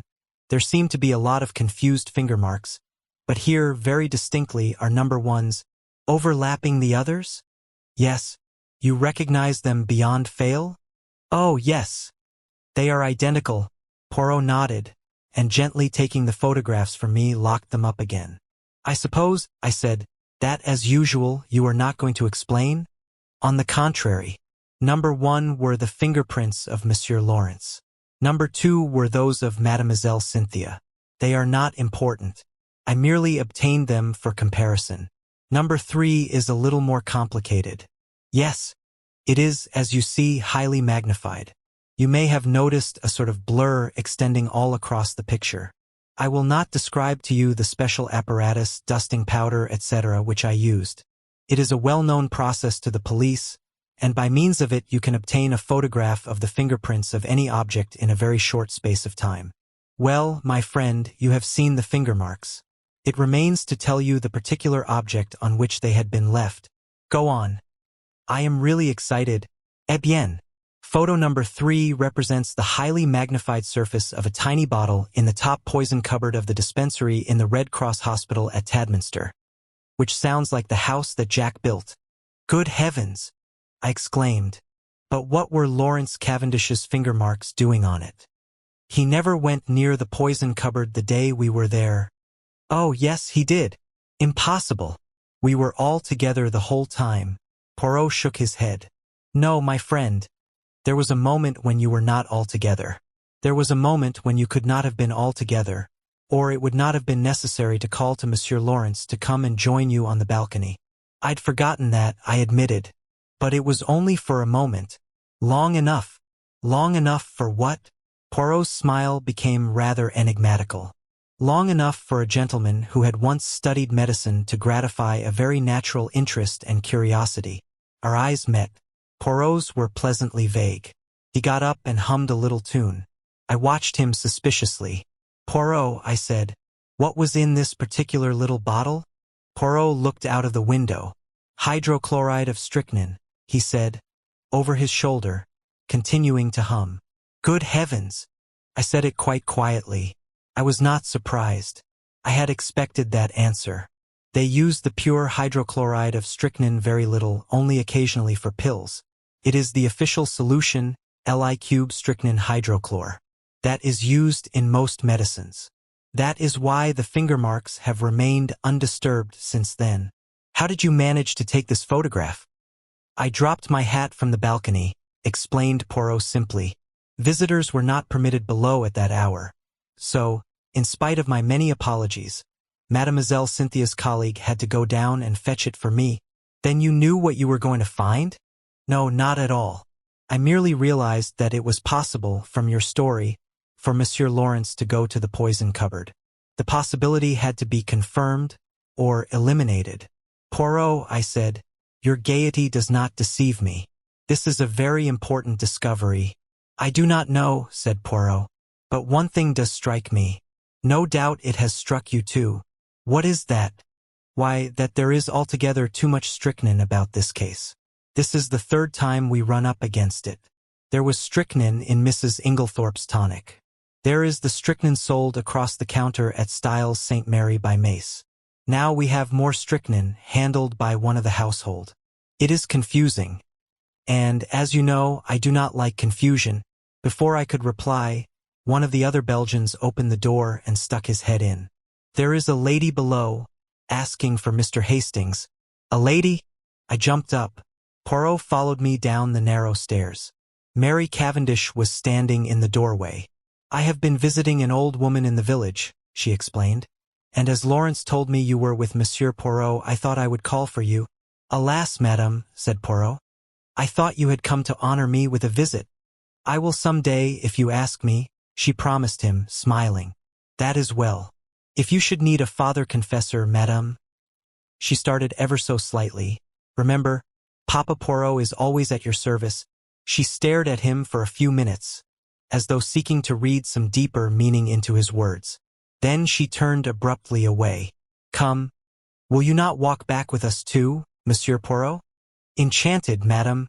All the way to Styles, Mary talked fast and feverishly. It struck me that in some way she was nervous of Poirot's eyes. The weather had broken, and the sharp wind was almost autumnal in its shrewishness. Mary shivered a little and buttoned her black sports coat closer. The wind through the trees made a mournful noise, like some great giant sighing. We walked up to the great door of Styles, and at once the knowledge came to us that something was wrong. Dorcas came running out to meet us. She was crying and wringing her hands. I was aware of other servants huddled together in the background, all eyes and ears. Oh, I don't know how to tell you. What is it, Dorcas? I asked impatiently. Tell us at once. It's those wicked detectives. They've arrested him. They've arrested Mr. Cavendish. Arrested Lawrence? I gasped. I saw a strange look come into Dorcas's eyes. No, sir. Not Mr. Lawrence, Mr. John. Behind me, with a wild cry, Mary Cavendish fell heavily against me, and as I turned to catch her I met the quiet Chapter 11. The case for the prosecution. The trial of John Cavendish for the murder of his stepmother took place 2 months later. Of the intervening weeks I will say little, but my admiration and sympathy went out unfeignedly to Mary Cavendish. She ranged herself passionately on her husband's side, scorning the mere idea of his guilt, and fought for him tooth and nail. I expressed my admiration to Poirot, and he nodded thoughtfully. Yes, she is of those women who show at their best in adversity. It brings out all that is sweetest and truest in them. Her pride and her jealousy have— Jealousy? Queried. Yes. Have you not realized that she is an unusually jealous woman? As I was saying, her pride and jealousy have been laid aside. She thinks of nothing but her husband, and the terrible fate that is hanging over him. He spoke very feelingly, and I looked at him earnestly, remembering that last afternoon, when he had been deliberating whether or not to speak. With his tenderness for a woman's happiness, I felt glad that the decision had been taken out of his hands. Even now, I said, I can hardly believe it. You see, up to the very last minute, I thought it was Lawrence. Poirot grinned. I know you did, but John, my old friend John. Every murderer is probably somebody's old friend, observed Poirot philosophically. You cannot mix up sentiment and reason. I must say I think you might have given me a hint. Perhaps, mon ami, I did not do so, just because he was your old friend. I was rather disconcerted by this, remembering how I had busily passed on to John what I believed to be Poirot's views concerning Bauerstein. He, by the way, had been acquitted of the charge brought against him. Nevertheless, although he had been too clever for them this time, and the charge of espionage could not be brought home to him, his wings were pretty well clipped for the future. I asked Poirot whether he thought John would be condemned. To my intense surprise, he replied that, on the contrary, he was extremely likely to be acquitted. But, Poirot, I protested. Oh, my friend, have I not said to you all along that I have no proofs? It is one thing to know that a man is guilty, it is quite another matter to prove him so. And, in this case, there is terribly little evidence. That is the whole trouble. Hercule Poirot, no, but I lack the last link in my chain. And unless I can find that missing link— He shook his head gravely. When did you first suspect John Cavendish? I asked after a minute or two. Did you not suspect him at all? No, indeed. Not after that fragment of conversation you overheard between Mrs. Cavendish and her mother-in-law, and her subsequent lack of frankness at the inquest? No. Did you not put 2 and 2 together and reflect that if it was not Alfred Inglethorpe who was quarreling with his wife, and you remember, he strenuously denied it at the inquest, it must be either Lawrence or John. Now, if it was Lawrence, Mary Cavendish's conduct was just as inexplicable. But if, on the other hand, it was John, the whole thing was explained quite naturally. So, I cried, a light breaking in upon me. It was John who quarreled with his mother that afternoon? Exactly. And you have known this all along? Certainly. Mrs. Cavendish's behavior could only be explained that way. And yet you say he may be acquitted? Poirot shrugged his shoulders. Certainly I do. At the police court proceedings, we shall hear the case for the prosecution, but in all probability his solicitors will advise him to reserve his defense. That will be sprung upon us at the trial. And, by the way, I have a word of caution to give you, my friend. I must not appear in the case. What? No. Officially, I have nothing to do with it. Until I have found that last link in my chain, I must remain behind the scenes. Mrs. Cavendish must think I am working for her husband, not against him. I say, that's playing it a bit low down, I protested. Not at all. We have to deal with a most clever and unscrupulous man, and we must use any means in our power. Otherwise he will slip through our fingers. That is why I have been careful to remain in the background. All the discoveries have been made by Jap, and Jap will take all the credit. If I am called upon to give evidence at all— He smiled broadly. It will probably be as a witness for the defense. I could hardly believe my ears. It is quite en règle, continued Poirot. Strangely enough, I can give evidence that will demolish one contention of the prosecution. Which one? The one that relates to the destruction of the will. John Cavendish did not destroy that will. Poirot was a true prophet. I will not go into the details of the police court proceedings, as it involves many tiresome repetitions. I will merely state baldly that John Cavendish reserved his defense, and was duly committed for trial. September found us all in London. Mary took a house in Kensington, Poirot being included in the family party. I myself had been given a job at the War Office, so was able to see them continually. As the weeks went by, the state of Poirot's nerves grew worse and worse. That last link he talked about was still lacking. Privately, I hoped it might remain so, for what happiness could there be for Mary, if John were not acquitted? On September 15th, John Cavendish appeared in the dock at the Old Bailey, charged with the willful murder of Emily Agnes Inglethorpe, and pleaded not guilty. Sir Ernest Heavyweather, the famous K.C., had been engaged to defend him. Mr. Phillips, K.C., opened the case for the Crown. The murder, he said, was a most premeditated and cold-blooded one. It was neither more nor less than the deliberate poisoning of a fond and trusting woman by the stepson to whom she had been more than a mother. Ever since his boyhood, she had supported him. He and his wife had lived at Styles Court in every luxury, surrounded by her care and attention. She had been their kind and generous benefactress. He proposed to call witnesses to show how the prisoner, a profligate and spendthrift, had been at the end of his financial tether, and had also been carrying on an intrigue with a certain Mrs. Raikes, a neighboring farmer's wife. This having come to his stepmother's ears, she taxed him with it on the afternoon before her death, and a quarrel ensued, part of which was overheard. On the previous day, the prisoner had purchased strychnine at the village chemist's shop, wearing a disguise by means of which he hoped to throw the onus of the crime upon another man, to wit, Mrs. Inglethorpe's husband, of whom he had been bitterly jealous. Luckily for Mr. Inglethorpe, he had been able to produce an unimpeachable alibi. On the afternoon of July 17th, continued counsel, immediately after the quarrel with her son, Mrs. Inglethorpe made a new will.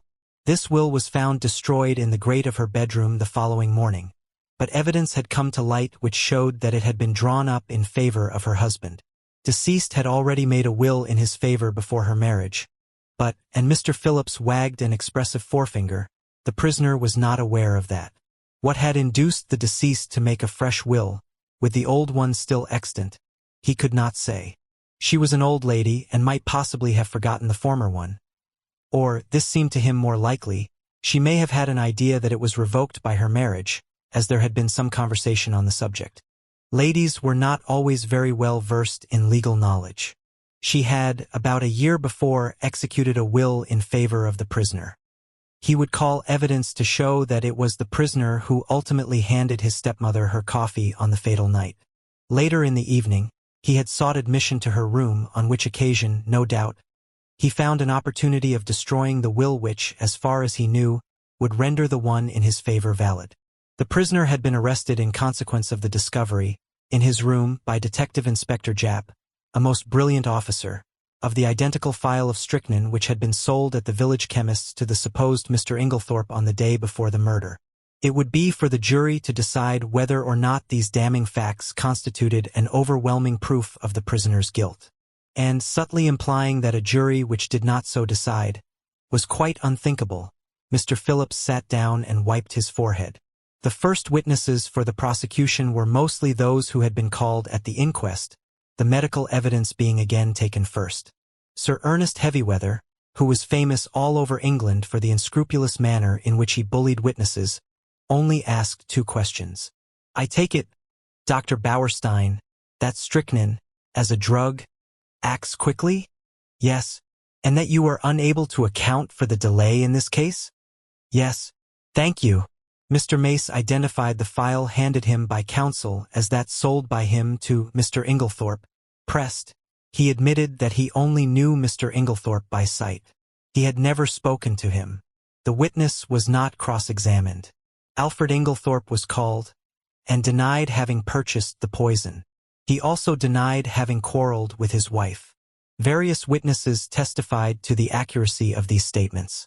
The gardener's evidence, as to the witnessing of the will was taken, and then Dorcas was called.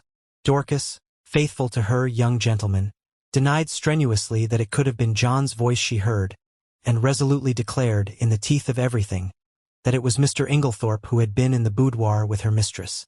A rather wistful smile passed across the face of the prisoner in the dock. He knew only too well how useless her gallant defiance was, since it was not the object of the defense to deny this point. Mrs. Cavendish, of course, could not be called upon to give evidence against her husband. After various questions on other matters, Mr. Phillips asked, "In the month of June last, do you remember a parcel arriving for Mr. Lawrence Cavendish from Parkson's?" Dorcas shook her head. "I don't remember, sir. It may have done, but Mr. Lawrence was away from home part of June. In the event of a parcel arriving for him whilst he was away, what would be done with it? It would either be put in his room or sent on after him. By you? No, sir, I should leave it on the hall table. It would be Miss Howard who would attend to anything like that." Evelyn Howard was called and, after being examined on other points, was questioned as to the parcel. "Don't remember. Lots of parcels come. Can't remember one special one. You do not know if it was sent after Mr. Lawrence Cavendish to Wales, or whether it was put in his room? Don't think it was sent after him. Should have remembered it if it was. Supposing a parcel arrived addressed to Mr. Lawrence Cavendish, and afterwards it disappeared, should you remark its absence? No, don't think so. I should think someone had taken charge of it. I believe, Miss Howard, that it was you who found this sheet of brown paper?" He held up the same dusty piece which Poirot and I had examined in the morning room at Styles. "Yes, I did. How did you come to look for it?" "The Belgian detective who was employed on the case asked me to search for it." "Where did you eventually discover it?" "On the top of a wardrobe." "On top of the prisoner's wardrobe?" I believe so. Did you not find it yourself?" "Yes." "Then you must know where you found it?" "Yes. It was on the prisoner's wardrobe." "That is better." An assistant from Parkson's, theatrical costumiers, testified that on June 29th, they had supplied a black beard to Mr. L. Cavendish, as requested. It was ordered by letter, and a postal order was enclosed. No, they had not kept the letter. All transactions were entered in their books. They had sent the beard, as directed, to L. Cavendish Esq, Styles Court. Sir Ernest Heavyweather rose ponderously. "Where was the letter written from?" "From Styles Court. The same address to which you sent the parcel?" "Yes." "And the letter came from there?" "Yes." Like a beast of prey, Heavyweather fell upon him. "How do you know?" I don't understand. How do you know that letter came from Styles? Did you notice the postmark?" "No, but—" "Ah, you did not notice the postmark, and yet you affirm so confidently that it came from Styles. It might, in fact, have been any postmark." "Why, yes. In fact, the letter, though written on stamped notepaper, might have been posted from anywhere? From Wales, for instance." The witness admitted that such might be the case, and Sir Ernest signified that he was satisfied. Elizabeth Wells, second housemaid at Styles, stated that after she had gone to bed she remembered that she had bolted the front door, instead of leaving it on the latch as Mr. Inglethorpe had requested. She had accordingly gone downstairs again to rectify her error. Hearing a slight noise in the west wing, she had peeped along the passage, and had seen Mr. John Cavendish knocking at Mrs. Inglethorpe's door. Sir Ernest Heavyweather made short work of her, and under his unmerciful bullying she contradicted herself hopelessly, and Sir Ernest sat down again with a satisfied smile on his face. With the evidence of Annie, as to the candle grease on the floor, and as to seeing the prisoner take the coffee into the boudoir, the proceedings were adjourned until the following day. As we went home, Mary Cavendish spoke bitterly against the prosecuting counsel. "That hateful man! What a net he has drawn around my poor John! How he twisted every little fact until he made it seem what it wasn't." "Well," I said consolingly, "it will be the other way about tomorrow." "Yes," she said meditatively. Then suddenly dropped her voice. "Mr. Hastings, you do not think? Surely it could not have been Lawrence." "Oh no, that could not be." But I myself was puzzled, and as soon as I was alone with Poirot, I asked him what he thought Sir Ernest was driving at. "Ah," said Poirot appreciatively. "He is a clever man, that Sir Ernest. Do you think he believes Lawrence guilty?" "I do not think he believes or cares anything. No, what he is trying for is to create such confusion in the minds of the jury that they are divided in their opinion as to which brother did it. He is endeavoring to make out that there is quite as much evidence against Lawrence as against John, and I am not at all sure that he will not succeed." Detective Inspector Japp was the first witness called when the trial was reopened, and gave his evidence succinctly and briefly. After relating the earlier events, he proceeded. "Acting on information received, Superintendent Summerhay and myself searched the prisoner's room during his temporary absence from the house. In his chest of drawers, hidden beneath some underclothing, we found, first, a pair of gold-rimmed pince-nez similar to those worn by Mr. Inglethorpe. These were exhibited. Secondly, this file. The file was that already recognized by the chemist's assistant, a tiny bottle of blue glass, containing a few grains of a white crystalline powder, and labeled strychnine hydrochloride. Poison. A fresh piece of evidence discovered by the detectives since the police court proceedings was a long, almost new piece of blotting paper. It had been found in Mrs. Inglethorpe's checkbook, and on being reversed at a mirror showed clearly the words, "Everything of which I die possessed I leave to my beloved husband Alfred Inge." This placed beyond question the fact that the destroyed will had been in favor of the deceased lady's husband. Japp then produced the charred fragment of paper recovered from the grate, and this, with the discovery of the beard in the attic, completed his evidence. But Sir Ernest's cross-examination was yet to come. "What day was it when you searched the prisoner's room?" "Tuesday, the 24th of July. Exactly a week after the tragedy?" "Yes. You found these two objects, you say, in the chest of drawers. Was the drawer unlocked?" "Yes. Does it not strike you as unlikely that a man who had committed a crime should keep the evidence of it in an unlocked drawer for anyone to find?" "He might have stowed them there in a hurry, but you have just said it was a whole week since the crime. He would have had ample time to remove them and destroy them. Perhaps. There is no perhaps about it. Would he, or would he not have had plenty of time to remove and destroy them?" "Yes." "Was the pile of underclothes under which the things were hidden heavy or light?" "Heavyish. In other words, it was winter underclothing. Obviously, the prisoner would not be likely to go to that drawer." "Perhaps not. Kindly answer my question. Would the prisoner, in the hottest week of a hot summer, be likely to go to a drawer containing winter underclothing? Yes or no?" "No." "In that case, is it not possible that the articles in question might have been put there by a third person, and that the prisoner was quite unaware of their presence?" "I should not think it likely, but it is possible?" "Yes. That is all." More evidence followed. Evidence as to the financial difficulties in which the prisoner had found himself at the end of July. Evidence as to his intrigue with Mrs. Raikes. Poor Mary, that must have been bitter hearing for a woman of her pride. Evelyn Howard had been right in her facts, though her animosity against Alfred Inglethorpe had caused her to jump to the conclusion that he was the person concerned. Lawrence Cavendish was then put into the box. In a low voice, in answer to Mr. Phillips' questions, he denied having ordered anything from Parkson's in June. In fact, on June 29th he had been staying away in Wales. Instantly, Sir Ernest's chin was shooting pugnaciously forward. "You deny having ordered a black beard from Parkson's on June 29th? "I do." "Ah. In the event of anything happening to your brother, who will inherit Styles Court?" The brutality of the question called a flush to Lawrence's pale face. The judge gave vent to a faint murmur of disapprobation, and the prisoner in the dock leant forward angrily. Heavyweather cared nothing for his client's anger. "Answer my question, if you please." "I suppose," said Lawrence quietly, "that I should—" "What do you mean by you suppose?"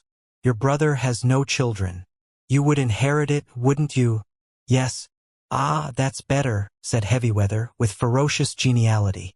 "And you'd inherit a good slice of money too, wouldn't you?" "Really, Sir Ernest," protested the judge, "these questions are not relevant." Sir Ernest bowed, and having shot his arrow proceeded. "On Tuesday, the July 17th, you went I believe, with another guest, to visit the dispensary at the Red Cross Hospital in Tadminster? Yes. Did you, while you happened to be alone for a few seconds, unlock the poison cupboard and examine some of the bottles? I may have done so. I put it to you that you did do so? Yes. Sir Ernest fairly shot the next question at him. Did you examine one bottle in particular? No, I do not think so. Be careful, Mr. Cavendish. I am referring to a little bottle of hydrochloride of strychnine. Lawrence was turning a sickly greenish color.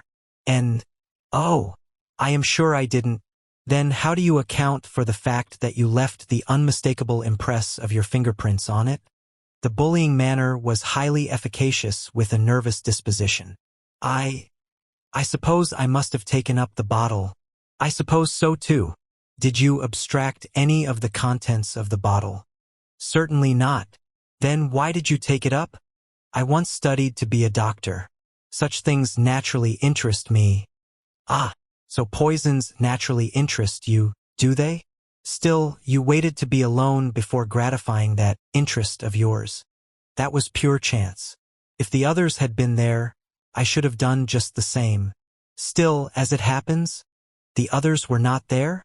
No, but... In fact, during the whole afternoon you were only alone for a couple of minutes, and it happened to be during those 2 minutes that you displayed your natural interest in hydrochloride of strychnine? Lawrence stammered pitiably. I. With a satisfied and expressive countenance, Sir Ernest observed, I have nothing more to ask you, Mr. Cavendish. This bit of cross-examination had caused great excitement in court. The heads of the many fashionably attired women present were busily laid together, and their whispers became so loud that the judge angrily threatened to have the court cleared if there was not immediate silence. There was little more evidence. The handwriting experts were called upon for their opinion of the signature of Alfred Inglethorpe in the chemist's poison register. They all declared unanimously that it was certainly not his handwriting, and gave it as their view that it might be that of the prisoner disguised. Cross-examined, they admitted that it might be the prisoner's handwriting cleverly counterfeited. Sir Ernest Heavyweather's speech in opening the case for the defense was not a long one, but it was backed by the full force of his emphatic manner. Never, he said, in the course of his long experience, had he known a charge of murder rest on slighter evidence. Not only was it entirely circumstantial, but the greater part of it was practically unproved. Let them take the testimony they had heard and sift it impartially. The strychnine had been found in a drawer in the prisoner's room. That drawer was an unlocked one, as he had pointed out, and he submitted that there was no evidence to prove that it was the prisoner who had concealed the poison there. It was, in fact, a wicked and malicious attempt on the part of some third person to fix the crime on the prisoner. The prosecution had been unable to produce a shred of evidence in support of their contention that it was the prisoner who ordered the black beard from Parkson's. The quarrel which had taken place between prisoner and his stepmother was freely admitted, but both it and his financial embarrassments had been grossly exaggerated. His learned friend, Sir Ernest, nodded carelessly at Mr. Phillips, had stated that if the prisoner were an innocent man, he would have come forward at the inquest to explain that it was he, and not Mr. Inglethorpe, who had been the participator in the quarrel. He thought the facts had been misrepresented. What had actually occurred was this. The prisoner, returning to the house on Tuesday evening, had been authoritatively told that there had been a violent quarrel between Mr. and Mrs. Inglethorpe. No suspicion had entered the prisoner's head that anyone could possibly have mistaken his voice for that of Mr. Inglethorpe. He naturally concluded that his stepmother had had 2 quarrels. The prosecution averred that on Monday, July 16th, the prisoner had entered the chemist's shop in the village, disguised as Mr. Inglethorpe. The prisoner, on the contrary, was at that time at a lonely spot called Marston's Spinney, where he had been summoned by an anonymous note, couched in blackmailing terms, and threatening to reveal certain matters to his wife unless he complied with its demands. The prisoner had, accordingly, gone to the appointed spot, and after waiting there vainly for half an hour had returned home. Unfortunately, he had met with no one on the way there or back who could vouch for the truth of his story, but luckily he had kept the note, and it would be produced as evidence. As for the statement relating to the destruction of the will, the prisoner had formerly practiced at the bar, and was perfectly well aware that the will made in his favor a year before was automatically revoked by his stepmother's remarriage. He would call evidence to show who did destroy the will, and it was possible that that might open up quite a new view of the case. Finally, he would point out to the jury that there was evidence against other people besides John Cavendish. He would direct their attention to the fact that the evidence against Mr. Lawrence Cavendish was quite as strong, if not stronger than that against his brother. He would now call the prisoner. John acquitted himself well in the witness box. Under Sir Ernest's skillful handling, he told his tale credibly and well. The anonymous note received by him was produced and handed to the jury to examine. The readiness with which he admitted his financial difficulties and the disagreement with his stepmother lent value to his denials. At the close of his examination, he paused and said, "I should like to make one thing clear. I utterly reject and disapprove of Sir Ernest Heavyweather's insinuations against my brother. My brother, I am convinced, had no more to do with the crime than I have." Sir Ernest merely smiled, and noted with a sharp eye that John's protest had produced a very favorable impression on the jury. Then the cross-examination began. "I understand you to say that it never entered your head that the witnesses at the inquest could possibly have mistaken your voice for that of Mr. Inglethorpe. Is not that very surprising?" "No, I don't think so. I was told there had been a quarrel between my mother and Mr. Inglethorpe, and it never occurred to me that such was not really the case. Not when the servant Dorcas repeated certain fragments of the conversation." "Fragments which you must have recognized?" "I did not recognize them." "Your memory must be unusually short." "No, but we were both angry and, I think, said more than we meant.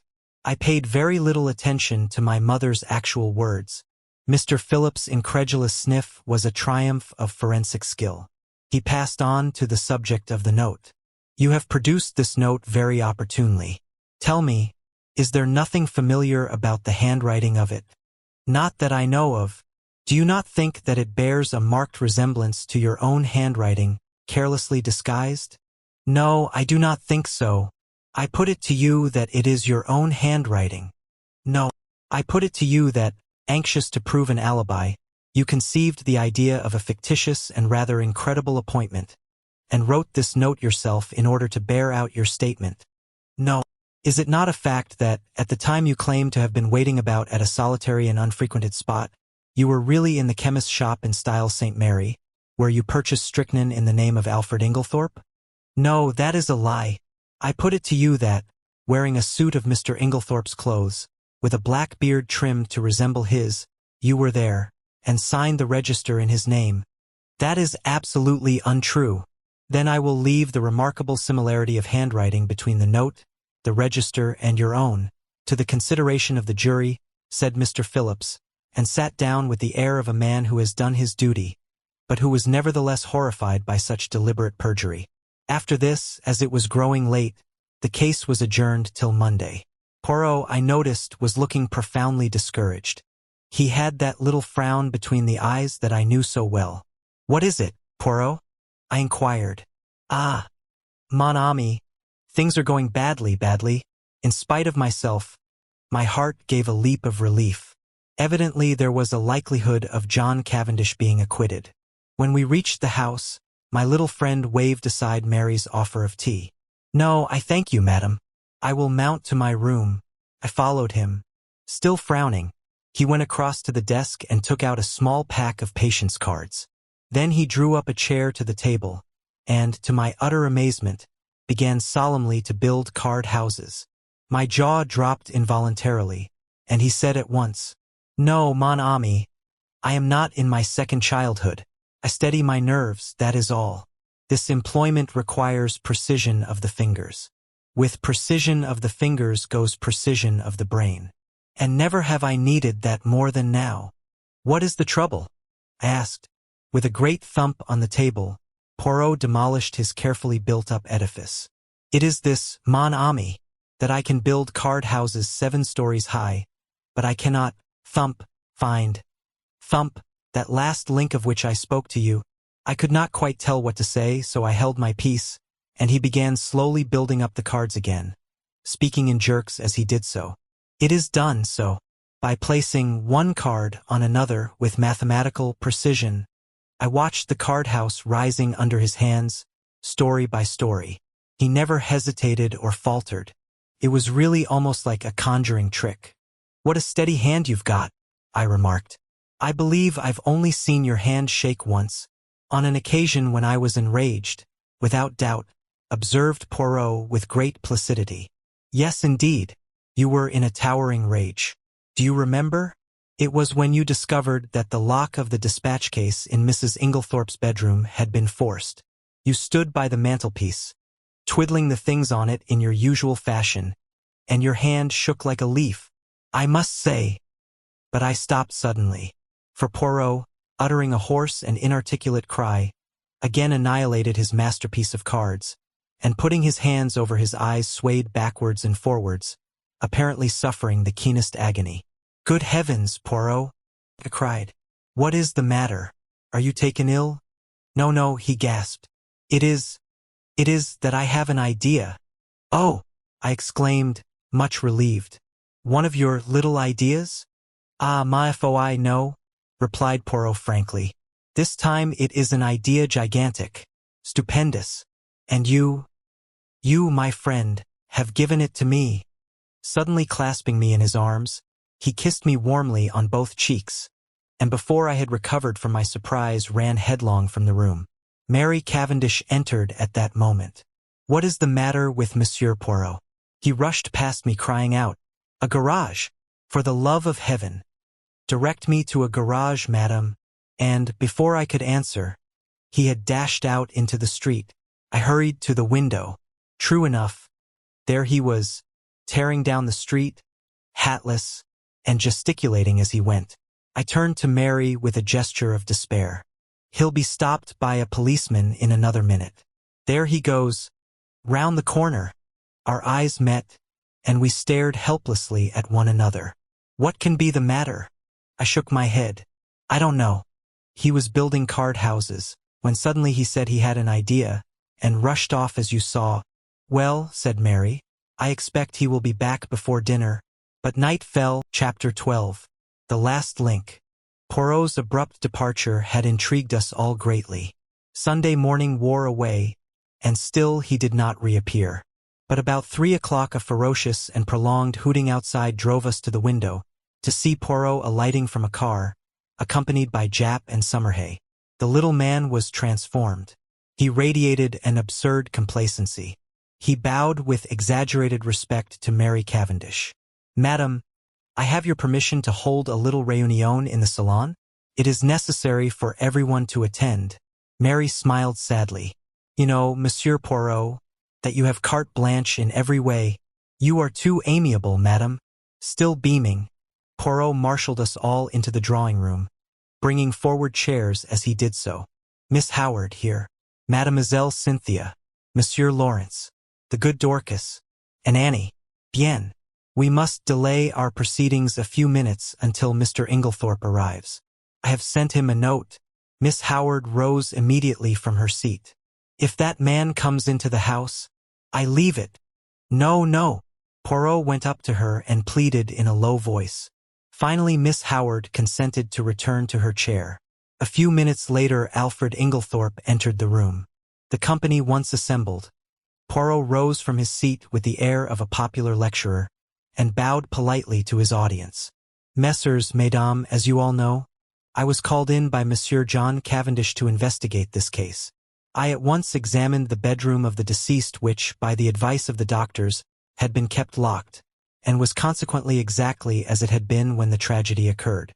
I found, first, a fragment of green material. Second, a stain on the carpet near the window, still damp. Thirdly, an empty box of bromide powders. To take the fragment of green material first, I found it caught in the bolt of the communicating door between that room and the adjoining one occupied by Mademoiselle Cynthia. I handed the fragment over to the police, who did not consider it of much importance. Nor did they recognize it for what it was. A piece torn from a Greenland armlet. There was a little stir of excitement. Now there was only one person at Styles who worked on the land, Mrs. Cavendish. Therefore, it must have been Mrs. Cavendish who entered the deceased's room through the door communicating with Mademoiselle Cynthia's room. But that door was bolted on the inside, I cried. When I examined the room, yes. But in the first place we have only her word for it, since it was she who tried that particular door and reported it fastened. In the ensuing confusion she would have had ample opportunity to shoot the bolt across. I took an early opportunity of verifying my conjectures. To begin with, the fragment corresponds exactly with a tear in Mrs. Cavendish's armlet. Also, at the inquest, Mrs. Cavendish declared that she had heard, from her own room, the fall of the table by the bed. I took an early opportunity of testing that statement by stationing my friend Monsieur Hastings in the left wing of the building, just outside Mrs. Cavendish's door. I myself, in company with the police, went to the deceased's room, and whilst there I, apparently accidentally, knocked over the table in question, but found that, as I had expected, Monsieur Hastings had heard no sound at all. This confirmed my belief that Mrs. Cavendish was not speaking the truth when she declared that she had been dressing in her room at the time of the tragedy. In fact, I was convinced that, far from having been in her own room, Mrs. Cavendish was actually in the deceased's room when the alarm was given. I shot a quick glance at Mary. She was very pale but smiling. I proceeded to reason on that assumption. Mrs. Cavendish is in her mother-in-law's room. We will say that she is seeking for something and has not yet found it. Suddenly Mrs. Inglethorpe awakens and is seized with an alarming paroxysm. She flings out her arm, overturning the bed table, and then pulls desperately at the bell. Mrs. Cavendish, startled, drops her candle, scattering the grease on the carpet. She picks it up and retreats quickly to Mademoiselle Cynthia's room, closing the door behind her. She hurries out into the passage, for the servants must not find her where she is. But it is too late. Already footsteps are echoing along the gallery which connects the two wings. What can she do? Quick as thought, she hurries back to the young girl's room and starts shaking her awake. The hastily aroused household come trooping down the passage. They are all busily battering at Mrs. Inglethorpe's door. It occurs to nobody that Mrs. Cavendish has not arrived with the rest. But, and this is significant, I can find no one who saw her come from the other wing. He looked at Mary Cavendish. Am I right, madam? She bowed her head. Quite right, monsieur. You understand that, if I had thought I would do my husband any good by revealing these facts, I would have done so. But it did not seem to me to bear upon the question of his guilt or innocence. In a sense, that is correct, madam. But it cleared my mind of many misconceptions, and left me free to see other facts in their true significance. The will, cried Lawrence. Then it was you, Mary, who destroyed the will? She shook her head, and Poirot shook his also. No, he said quietly. There is only one person who could possibly have destroyed that will. Mrs. Inglethorpe herself. Impossible, I exclaimed. She had only made it out that very afternoon. Nevertheless, mon ami, it was Mrs. Inglethorpe, because in no other way can you account for the fact that, on one of the hottest days of the year, Mrs. Inglethorpe ordered a fire to be lighted in her room. I gave a gasp. What idiots we had been never to think of that fire as being incongruous. Poirot was continuing. The temperature on that day, Messrs., was 80 degrees in the shade. Yet Mrs. Inglethorpe ordered a fire. Why? Because she wished to destroy something, and could think of no other way. You will remember that, in consequence of the war economics practiced at Styles, no waste paper was thrown away. There was therefore no means of destroying a thick document such as a will. The moment I heard of a fire being lighted in Mrs. Inglethorpe's room, I leaped to the conclusion that it was to destroy some important document, possibly a will. So the discovery of the charred fragment in the grate was no surprise to me. I did not, of course, know at the time that the will in question had only been made this afternoon, and I will admit that, when I learnt that fact, I fell into a grievous error. I came to the conclusion that Mrs. Inglethorpe's determination to destroy her will arose as a direct consequence of the quarrel she had that afternoon, and that therefore the quarrel took place after, and not before the making of the will. Here, as we know, I was wrong, and I was forced to abandon that idea.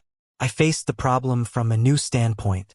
Now, at 4 o'clock, Dorcas overheard her mistress saying angrily, You need not think that any fear of publicity or scandal between husband and wife will deter me.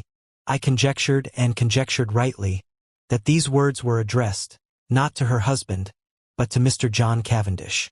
At 5 o'clock, an hour later, she uses almost the same words, but the standpoint is different. She admits to Dorcas, "I don't know what to do."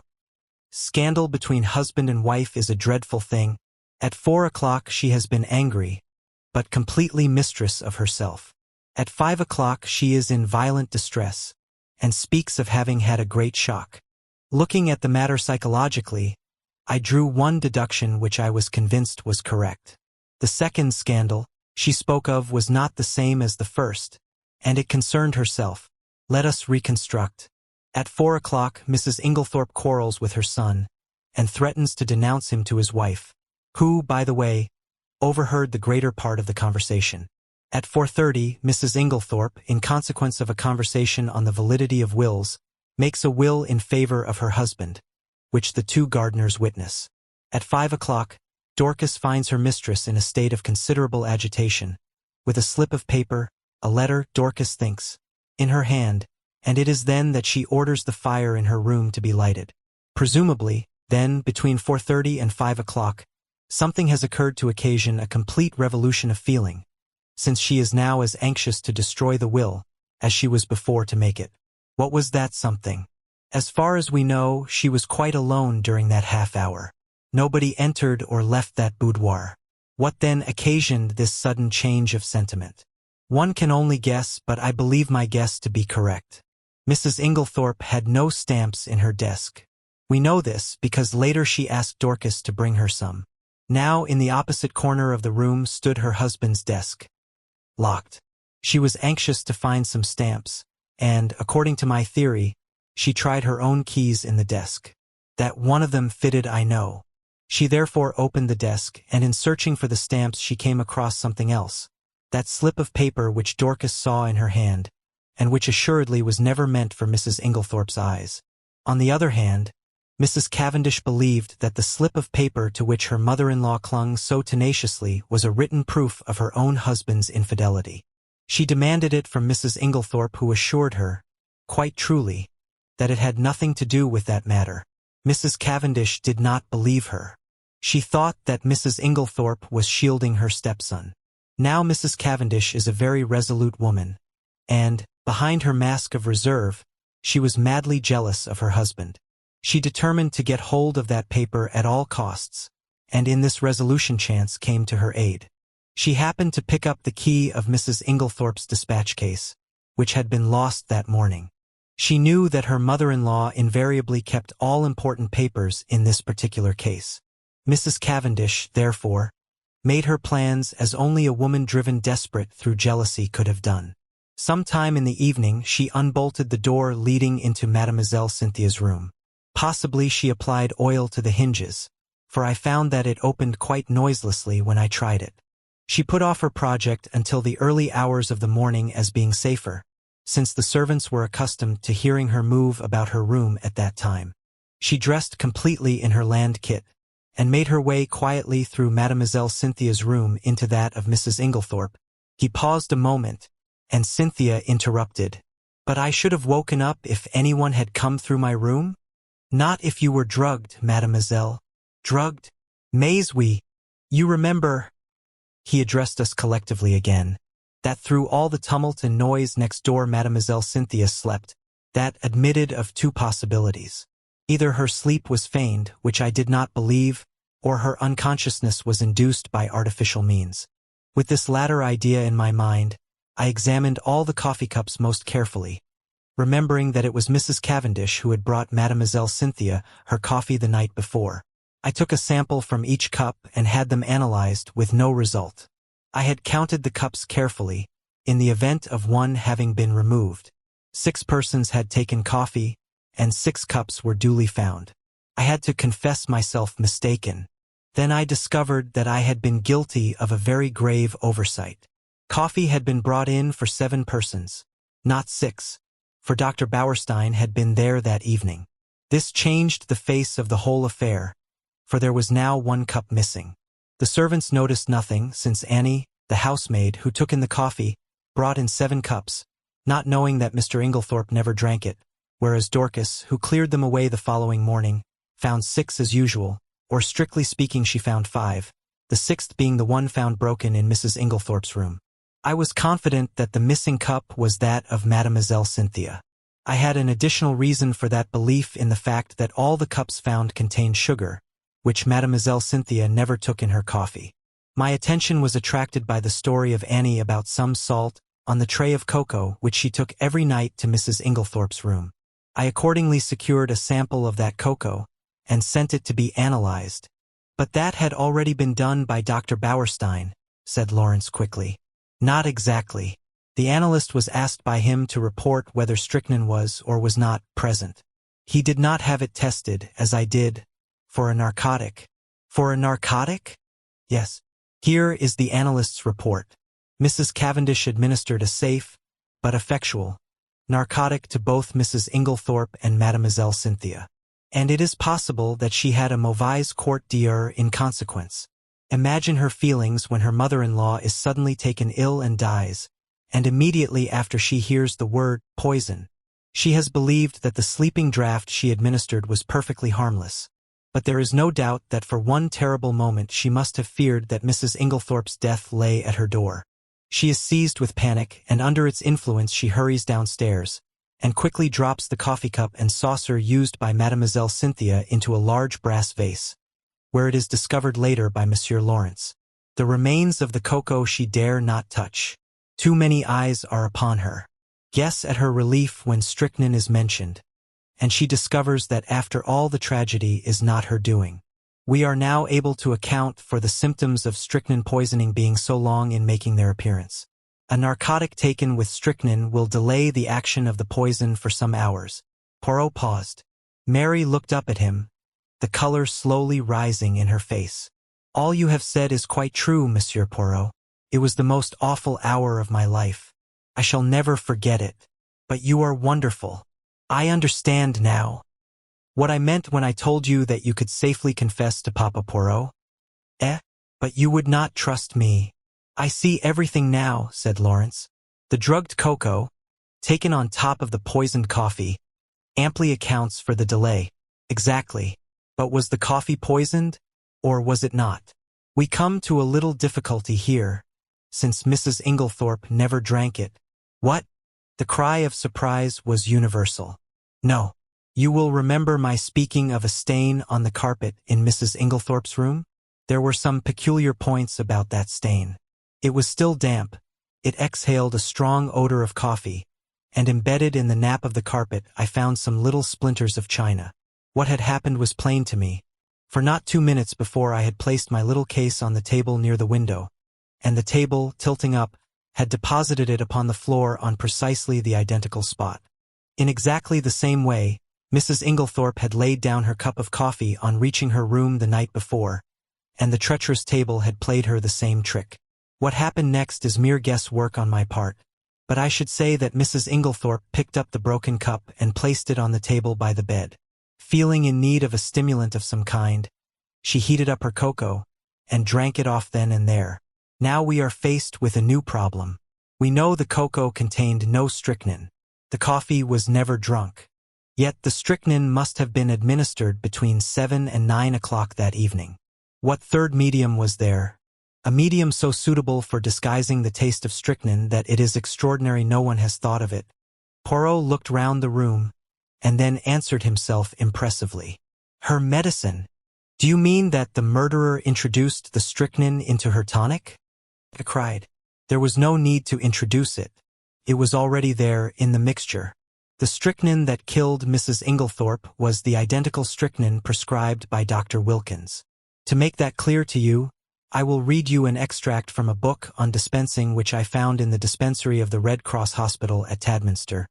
The following prescription has become famous in textbooks. Strychnine sulf. 1 gr. Potass bromide. 3.6. Aqua add. 3.8. Fiat mistura. This solution deposits in a few hours the greater part of the strychnine salt as an insoluble bromide in transparent crystals.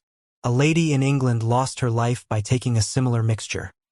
The precipitated strychnine collected at the bottom, and in taking the last dose she swallowed nearly all of it. Now there was, of course, no bromide in Dr. Wilkins' prescription, but you will remember that I mentioned an empty box of bromide powders. 1 or 2 of those powders introduced into the full bottle of medicine would effectually precipitate the strychnine, as the book describes, and cause it to be taken in the last dose.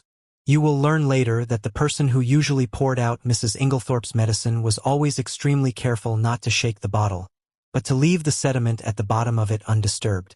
Throughout the case, there have been evidences that the tragedy was intended to take place on Monday evening. On that day, Mrs. Inglethorpe's bell wire was neatly cut, and on Monday evening Mademoiselle Cynthia was spending the night with friends, so that Mrs. Inglethorpe would have been quite alone in the right wing, completely shut off from help of any kind, and would have died in all probability before medical aid could have been summoned. But in her hurry to be in time for the village entertainment, Mrs. Inglethorpe forgot to take her medicine, and the next day she lunched away from home so that the last, and fatal, dose was actually taken 24 hours later than had been anticipated by the murderer. And it is owing to that delay that the final proof, the last link of the chain, is now in my hands. Amid breathless excitement, he held out 3 thin strips of paper. A letter in the murderer's own handwriting, M.S. Amos. Had it been a little clearer in its terms, it is possible that Mrs. Inglethorpe, warned in time, would have escaped. As it was, she realized her danger, but not the manner of it. In the deathly silence, Poirot pieced together the slips of paper and, clearing his throat, read, "Dearest Evelyn, you will be anxious at hearing nothing. It is all right, only it will be tonight instead of last night. You understand. There's a good time coming once the old woman is dead and out of the way. No one can possibly bring home the crime to me.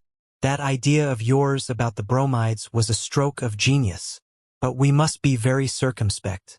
A false step—" Here, my friends, the letter breaks off. Doubtless the writer was interrupted. But there can be no question as to his identity. We all know this handwriting, and a howl that was almost a scream broke the silence. "You devil! How did you get it?" A chair was overturned. Poirot skipped nimbly aside. A quick movement on his part, and his assailant fell with a crash. "Messrs, mesdames," said Poirot with a flourish, "let me introduce you to the murderer, Mr. Alf." Chapter 13. Poirot explains. "Poirot, you old villain," I said, "I've half a mind to strangle you. What do you mean by deceiving me as you have done?" We were sitting in the library. Several hectic days lay behind us. In the room below, John and Mary were together once more, while Alfred Inglethorpe and Miss Howard were in custody. Now at last, I had Poirot to myself, and could relieve my still burning curiosity. Poirot did not answer me for a moment, but at last he said, "I did not deceive you, mon ami.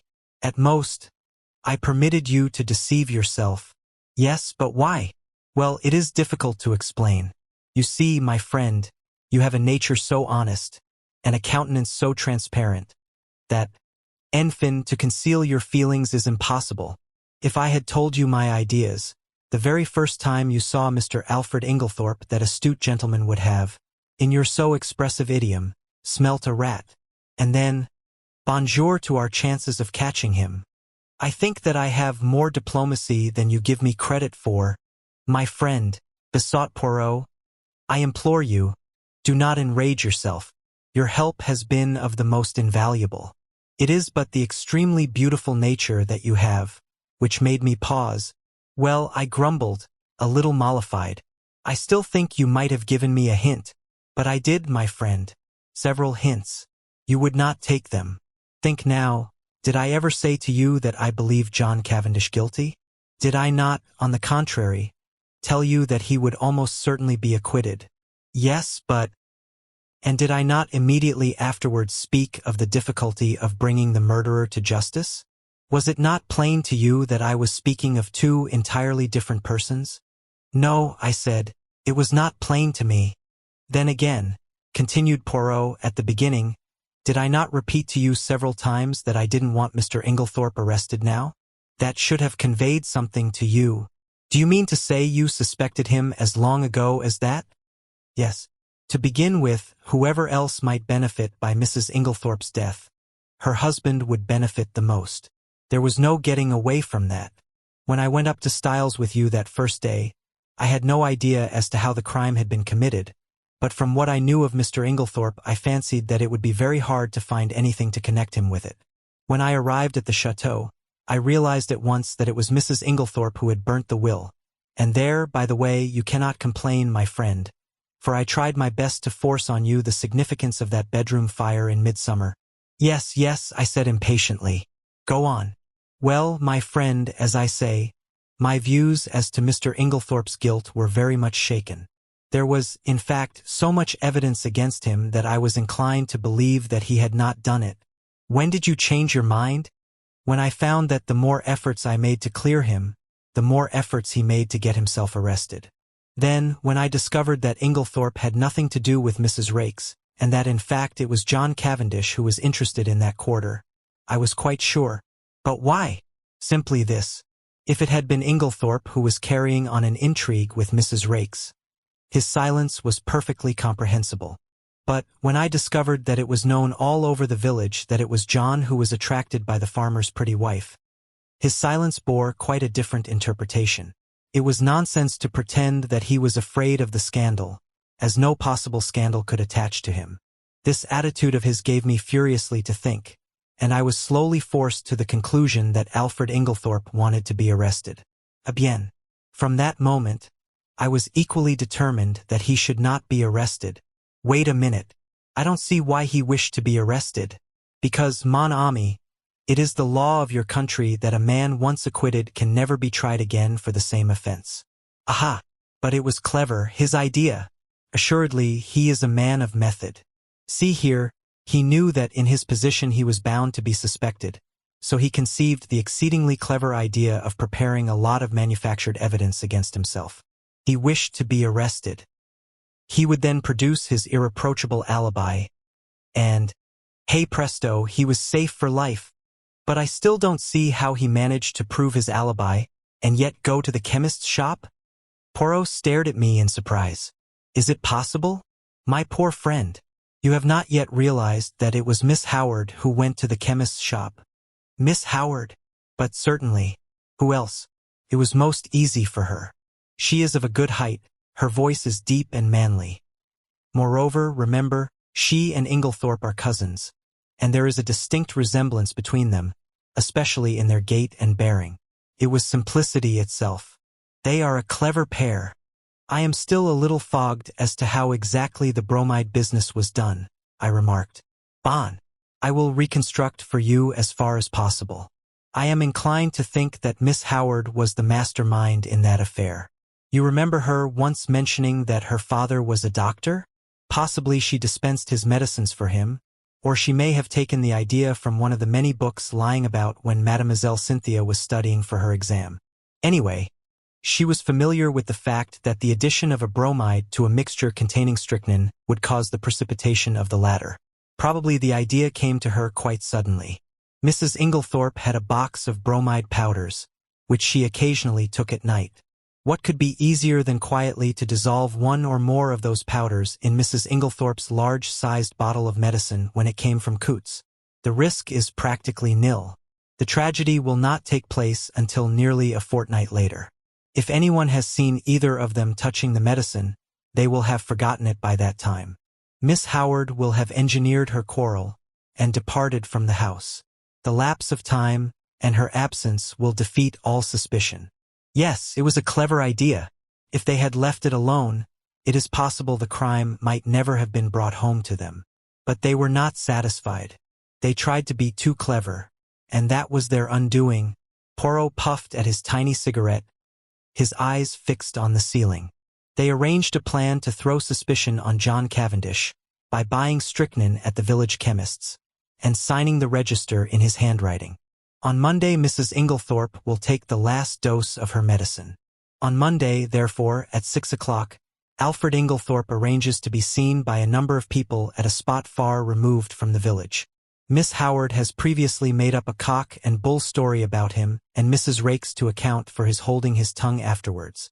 At 6 o'clock, Miss Howard, disguised as Alfred Inglethorpe, enters the chemist's shop, with her story about a dog, obtains the strychnine, and writes the name of Alfred Inglethorpe in John's handwriting, which she had previously studied carefully. But, as it will never do if John, too, can prove an alibi, she writes him an anonymous note, still copying his handwriting, which takes him to a remote spot where it is exceedingly unlikely that anyone will see him. So far, all goes well. Miss Howard goes back to Midlingham. Alfred Inglethorpe returns to Styles. There is nothing that can compromise him in any way, since it is Miss Howard who has the strychnine, which, after all, is only wanted as a blind to throw suspicion on John Cavendish. But now a hitch occurs. Mrs. Inglethorpe does not take her medicine that night. The broken bell, Cynthia's absence, arranged by Inglethorpe through his wife, all these are wasted. And then he makes his slip. Mrs. Inglethorpe is out, and he sits down to write to his accomplice, who, he fears, may be in a panic at the non-success of their plan. It is probable that Mrs. Inglethorpe returned earlier than he expected. Caught in the act, and somewhat flurried, he hastily shuts and locks his desk. He fears that if he remains in the room, he may have to open it again, and that Mrs. Inglethorpe might catch sight of the letter before he could snatch it up. So he goes out and walks in the woods, little dreaming that Mrs. Inglethorpe will open his desk and discover the incriminating document. But this, as we know, is what happened. Mrs. Inglethorpe reads it, and becomes aware of the perfidy of her husband and Evelyn Howard, though, unfortunately, the sentence about the bromides conveys no warning to her mind. She knows that she is in danger, but is ignorant of where the danger lies. She decides to say nothing to her husband, but sits down and writes to her solicitor, asking him to come on the morrow, and she also determines to destroy immediately the will which she has just made. She keeps the fatal letter. It was to discover that letter, then, that her husband forced the lock of the dispatch case? Yes, and from the enormous risk he ran we can see how fully he realized its importance. That letter accepted, there was absolutely nothing to connect him with the crime. There's only one thing I can't make out. Why didn't he destroy it at once when he got hold of it? Because he did not dare take the biggest risk of all, that of keeping it on his own person. I don't understand. Look at it from his point of view. I have discovered that there were only 5 short minutes in which he could have taken it. The 5 minutes immediately before our own arrival on the scene, for before that time Annie was brushing the stairs, and would have seen anyone who passed going to the right wing. Figure to yourself the scene. He enters the room, unlocking the door by means of one of the other door keys. They were all much alike. He hurries to the dispatch case. It is locked and the keys are nowhere to be seen. That is a terrible blow to him, for it means that his presence in the room cannot be concealed as he had hoped. But he sees clearly that everything must be risked for the sake of that damning piece of evidence. Quickly, he forces the lock with a penknife and turns over the papers until he finds what he is looking for. But now a fresh dilemma arises. He dare not keep that piece of paper on him. He may be seen leaving the room, he may be searched. If the paper is found on him, it is certain doom. Probably, at this minute, too, he hears the sounds below of Mr. Wells and John leaving the boudoir. He must act quickly. Where can he hide this terrible slip of paper? The contents of the wastepaper basket are kept and in any case, are sure to be examined. There are no means of destroying it, and he dare not keep it. He looks round, and he sees. What do you think, mon ami? I shook my head. In a moment, he has torn the letter into long thin strips, and rolling them up into spills, he thrusts them hurriedly in amongst the other spills in the vase on the mantelpiece. I uttered an exclamation. No one would think of looking there, Poirot continued, and he will be able, at his leisure, to come back and destroy this solitary piece of evidence against him.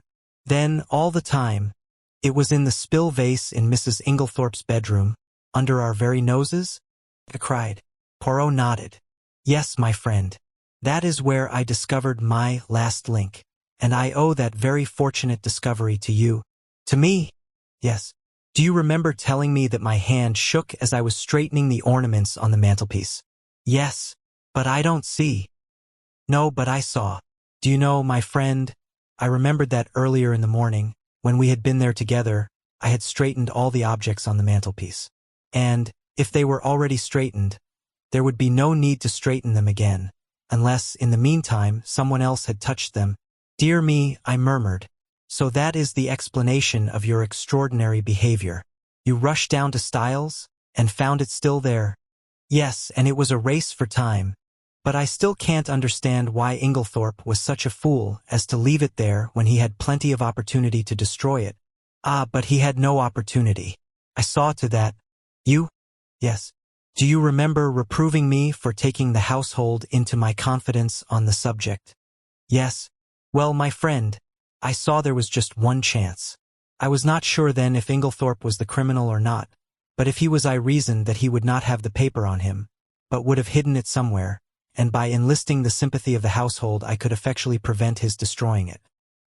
He was already under suspicion, and by making the matter public I secured the services of about 10 amateur detectives, who would be watching him unceasingly, and being himself aware of their watchfulness, he would not dare seek further to destroy the document. He was therefore forced to depart from the house, leaving it in the spill vase. But surely Miss Howard had ample opportunities of aiding him. Yes, but Miss Howard did not know of the paper's existence. In accordance with their prearranged plan, she never spoke to Alfred Inglethorpe. They were supposed to be deadly enemies, and until John Cavendish was safely convicted they neither of them dared risk a meeting. Of course I had a watch kept on Mr. Inglethorpe, hoping that sooner or later he would lead me to the hiding place. But he was too clever to take any chances. The paper was safe where it was. Since no one had thought of looking there in the first week, it was not likely they would do so afterwards. But for your lucky remark, we might never have been able to bring him to justice. I understand that now. But when did you first begin to suspect Miss Howard? When I discovered that she had told a lie at the inquest about the letter she had received from Mrs. Inglethorpe. Why, what was there to lie about? You saw that letter? Do you recall its general appearance? Yes, more or less.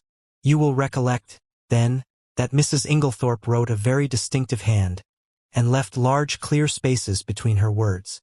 But if you look at the date at the top of the letter you will notice that July 17th is quite different in this respect. Do you see what I mean? No, I confessed I don't. You do not see that that letter was not written on the 17th, but on the 7th. The day after Miss Howard's departure? The one was written in before that 7, to turn it into the 17th. But why? That is exactly what I asked myself. Why does Miss Howard suppress the letter written on the 17th, and produce this faked one instead? Because she did not wish to show the letter of the 17th. Why again? And at once a suspicion dawned in my mind. You will remember my saying that it was wise to beware of people who were not telling you the truth. And yet, I cried indignantly, after that, you gave me 2 reasons why Miss Howard could not have committed the crime. And very good reasons too, replied Poirot. For a long time they were a stumbling block to me until I remembered a very significant fact. That she and Alfred Inglethorpe were cousins. She could not have committed the crime single-handed. But the reasons against that did not debar her from being an accomplice. And, then, there was that rather over-vehement hatred of hers, concealed a very opposite emotion. There was, undoubtedly, a tie of passion between them long before he came to Styles. They had already arranged their infamous plot, that he should marry this rich, but rather foolish old lady, induce her to make a will leaving her money to him, and then gain their ends by a very cleverly conceived crime. If all had gone as they planned, they would probably have left England, and lived together on their poor victim's money. They are a very astute and unscrupulous pair. While suspicion was to be directed against him, she would be making quiet preparations for a very different denouement. She arrives from Midlingham with all the compromising items in her possession. No suspicion attaches to her. No notice is paid to her coming and going in the house. She hides the strychnine and glasses in John's room. She puts the beard in the attic. She will see to it that sooner or later they are duly discovered. I don't quite see why they tried to fix the blame on John, I remarked. It would have been much easier for them to bring the crime home to Lawrence. Yes, but that was mere chance. All the evidence against him arose out of pure accident. It must, in fact, have been distinctly annoying to the pair of schemers. His manner was unfortunate, I observed thoughtfully. Yes, you realize, of course, what was at the back of that. No, You did not understand that he believed Mademoiselle Cynthia guilty of the crime? No, I exclaimed, astonished. Impossible. Not at all. I myself nearly had the same idea. It was in my mind when I asked Mr. Wells that first question about the will. Then there were the bromide powders which she had made up, and her clever male impersonations, as Dorcas recounted them to us. There was really more evidence against her than anyone else. You are joking, Poirot? No. Shall I tell you what made Monsieur Lawrence turn so pale when he first entered his mother's room on the fatal night? It was because, whilst his mother lay there, obviously poisoned, he saw, over your shoulder, that the door into Mademoiselle Cynthia's room was unbolted. But he declared that he saw it bolted. I cried. Exactly, said Poirot dryly. And that was just what confirmed my suspicion that it was not. He was shielding Mademoiselle Cynthia. But why should he shield her? Because he is in love with her. I laughed. There, Poirot, you are quite wrong. I happen to know for a fact that, far from being in love with her, he positively dislikes her. Who told you that? Mon ami? Cynthia herself. La pauvre petite. And she was concerned? She said that she did not mind at all.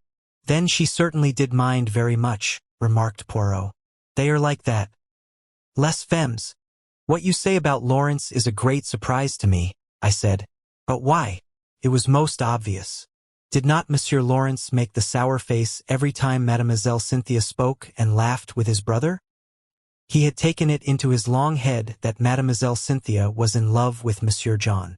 When he entered his mother's room and saw her obviously poisoned, he jumped to the conclusion that Mademoiselle Cynthia knew something about the matter. He was nearly driven desperate. First he crushed the coffee cup to powder under his feet, remembering that she had gone up with his mother the night before, and he determined that there should be no chance of testing its contents. Thenceforward, he strenuously, and quite uselessly, upheld the theory of death from natural causes. And what about the extra coffee cup? I was fairly certain that it was Mrs. Cavendish who had hidden it, but I had to make sure. Monsieur Lawrence did not know at all what I meant. But, on reflection, he came to the conclusion that if he could find an extra coffee cup anywhere his lady love would be cleared of suspicion. And he was perfectly right. One thing more. What did Mrs. Inglethorpe mean by her dying words? They were, of course, an accusation against her husband. Dear me, Poirot, I said with a sigh, I think you have explained everything. I am glad it has all ended so happily. Even John and his wife are reconciled. Thanks to me. How do you mean thanks to you? My dear friend, do you not realize that it was simply and solely the trial which has brought them together again? That John Cavendish still loved his wife, I was convinced. Also, that she was equally in love with him.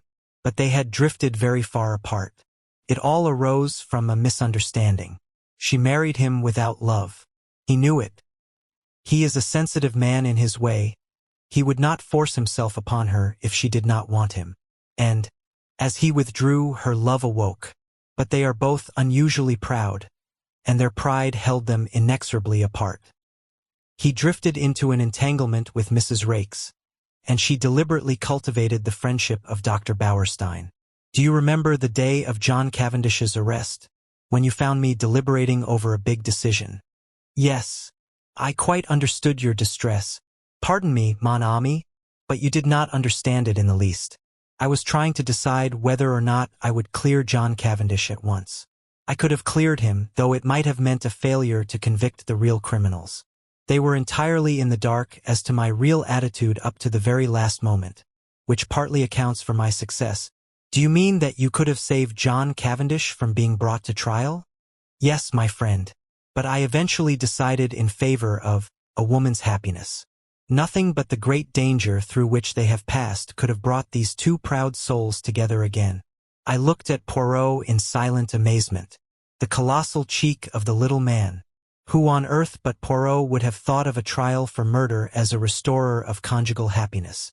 I perceive your thoughts, mon ami, said Poirot, smiling at me. No one but Hercule Poirot would have attempted such a thing, and you are wrong in condemning it. The happiness of one man and one woman is the greatest thing in all the world. His words took me back to earlier events. I remembered Mary as she lay white and exhausted on the sofa, listening, listening. There had come the sound of the bell below. She had started up. Poirot had opened the door, and meeting her agonized eyes had nodded gently. "Yes, madam," he said. "I have brought him back to you." He had stood aside, and as I went out I had seen the look in Mary's eyes, as John Cavendish had caught his wife in his arms. "Perhaps you are right, Poirot," I said gently. "Yes, it is the greatest thing in the world." Suddenly, there was a tap at the door, and Cynthia peeped in. I only—" "Come in," I said, springing up. She came in but did not sit down. "I only wanted to tell you something." "Yes." Cynthia fidgeted with a little tassel for some moments, then suddenly exclaiming, "You dears," kissed first me and then Poirot, and rushed out of the room again. "What on earth does this mean?" I asked, surprised. It was very nice to be kissed by Cynthia, but the publicity of the salute rather impaired the pleasure. "It means that she has discovered Monsieur Lawrence does not dislike her as much as she thought," replied Poirot philosophically. "But here he is." Lawrence at that moment passed the door. Monsieur Lawrence," called Poirot. "We must congratulate you, is it not so?" Lawrence blushed, and then smiled awkwardly. A man in love is a sorry spectacle. Now Cynthia had looked charming. I sighed. "What is it, mon ami?" "Nothing," I said sadly. "They are two delightful women, and neither of them is for you," finished Poirot. "Never mind. Console yourself, my friend. We may hunt together again, who knows?" Dear listener, we close the pages on another tale, a journey through words, imagination, and emotion. Here at the Falls Audiobook, where stories flow like a river's current, carrying you to distant worlds and uncharted depths. We thank you for joining us. As always, we invite you to linger a little longer. Subscribe to our channel to discover more stories waiting to be heard, each a cascade of voices, ideas, and artistry. And remember, every great story begins with a single word. Perhaps the next one will begin with you. Until our voices meet again, may your days be filled with quiet moments, rich pages, and the soothing sound of a story well told. This is the Falls Audiobook, signing off.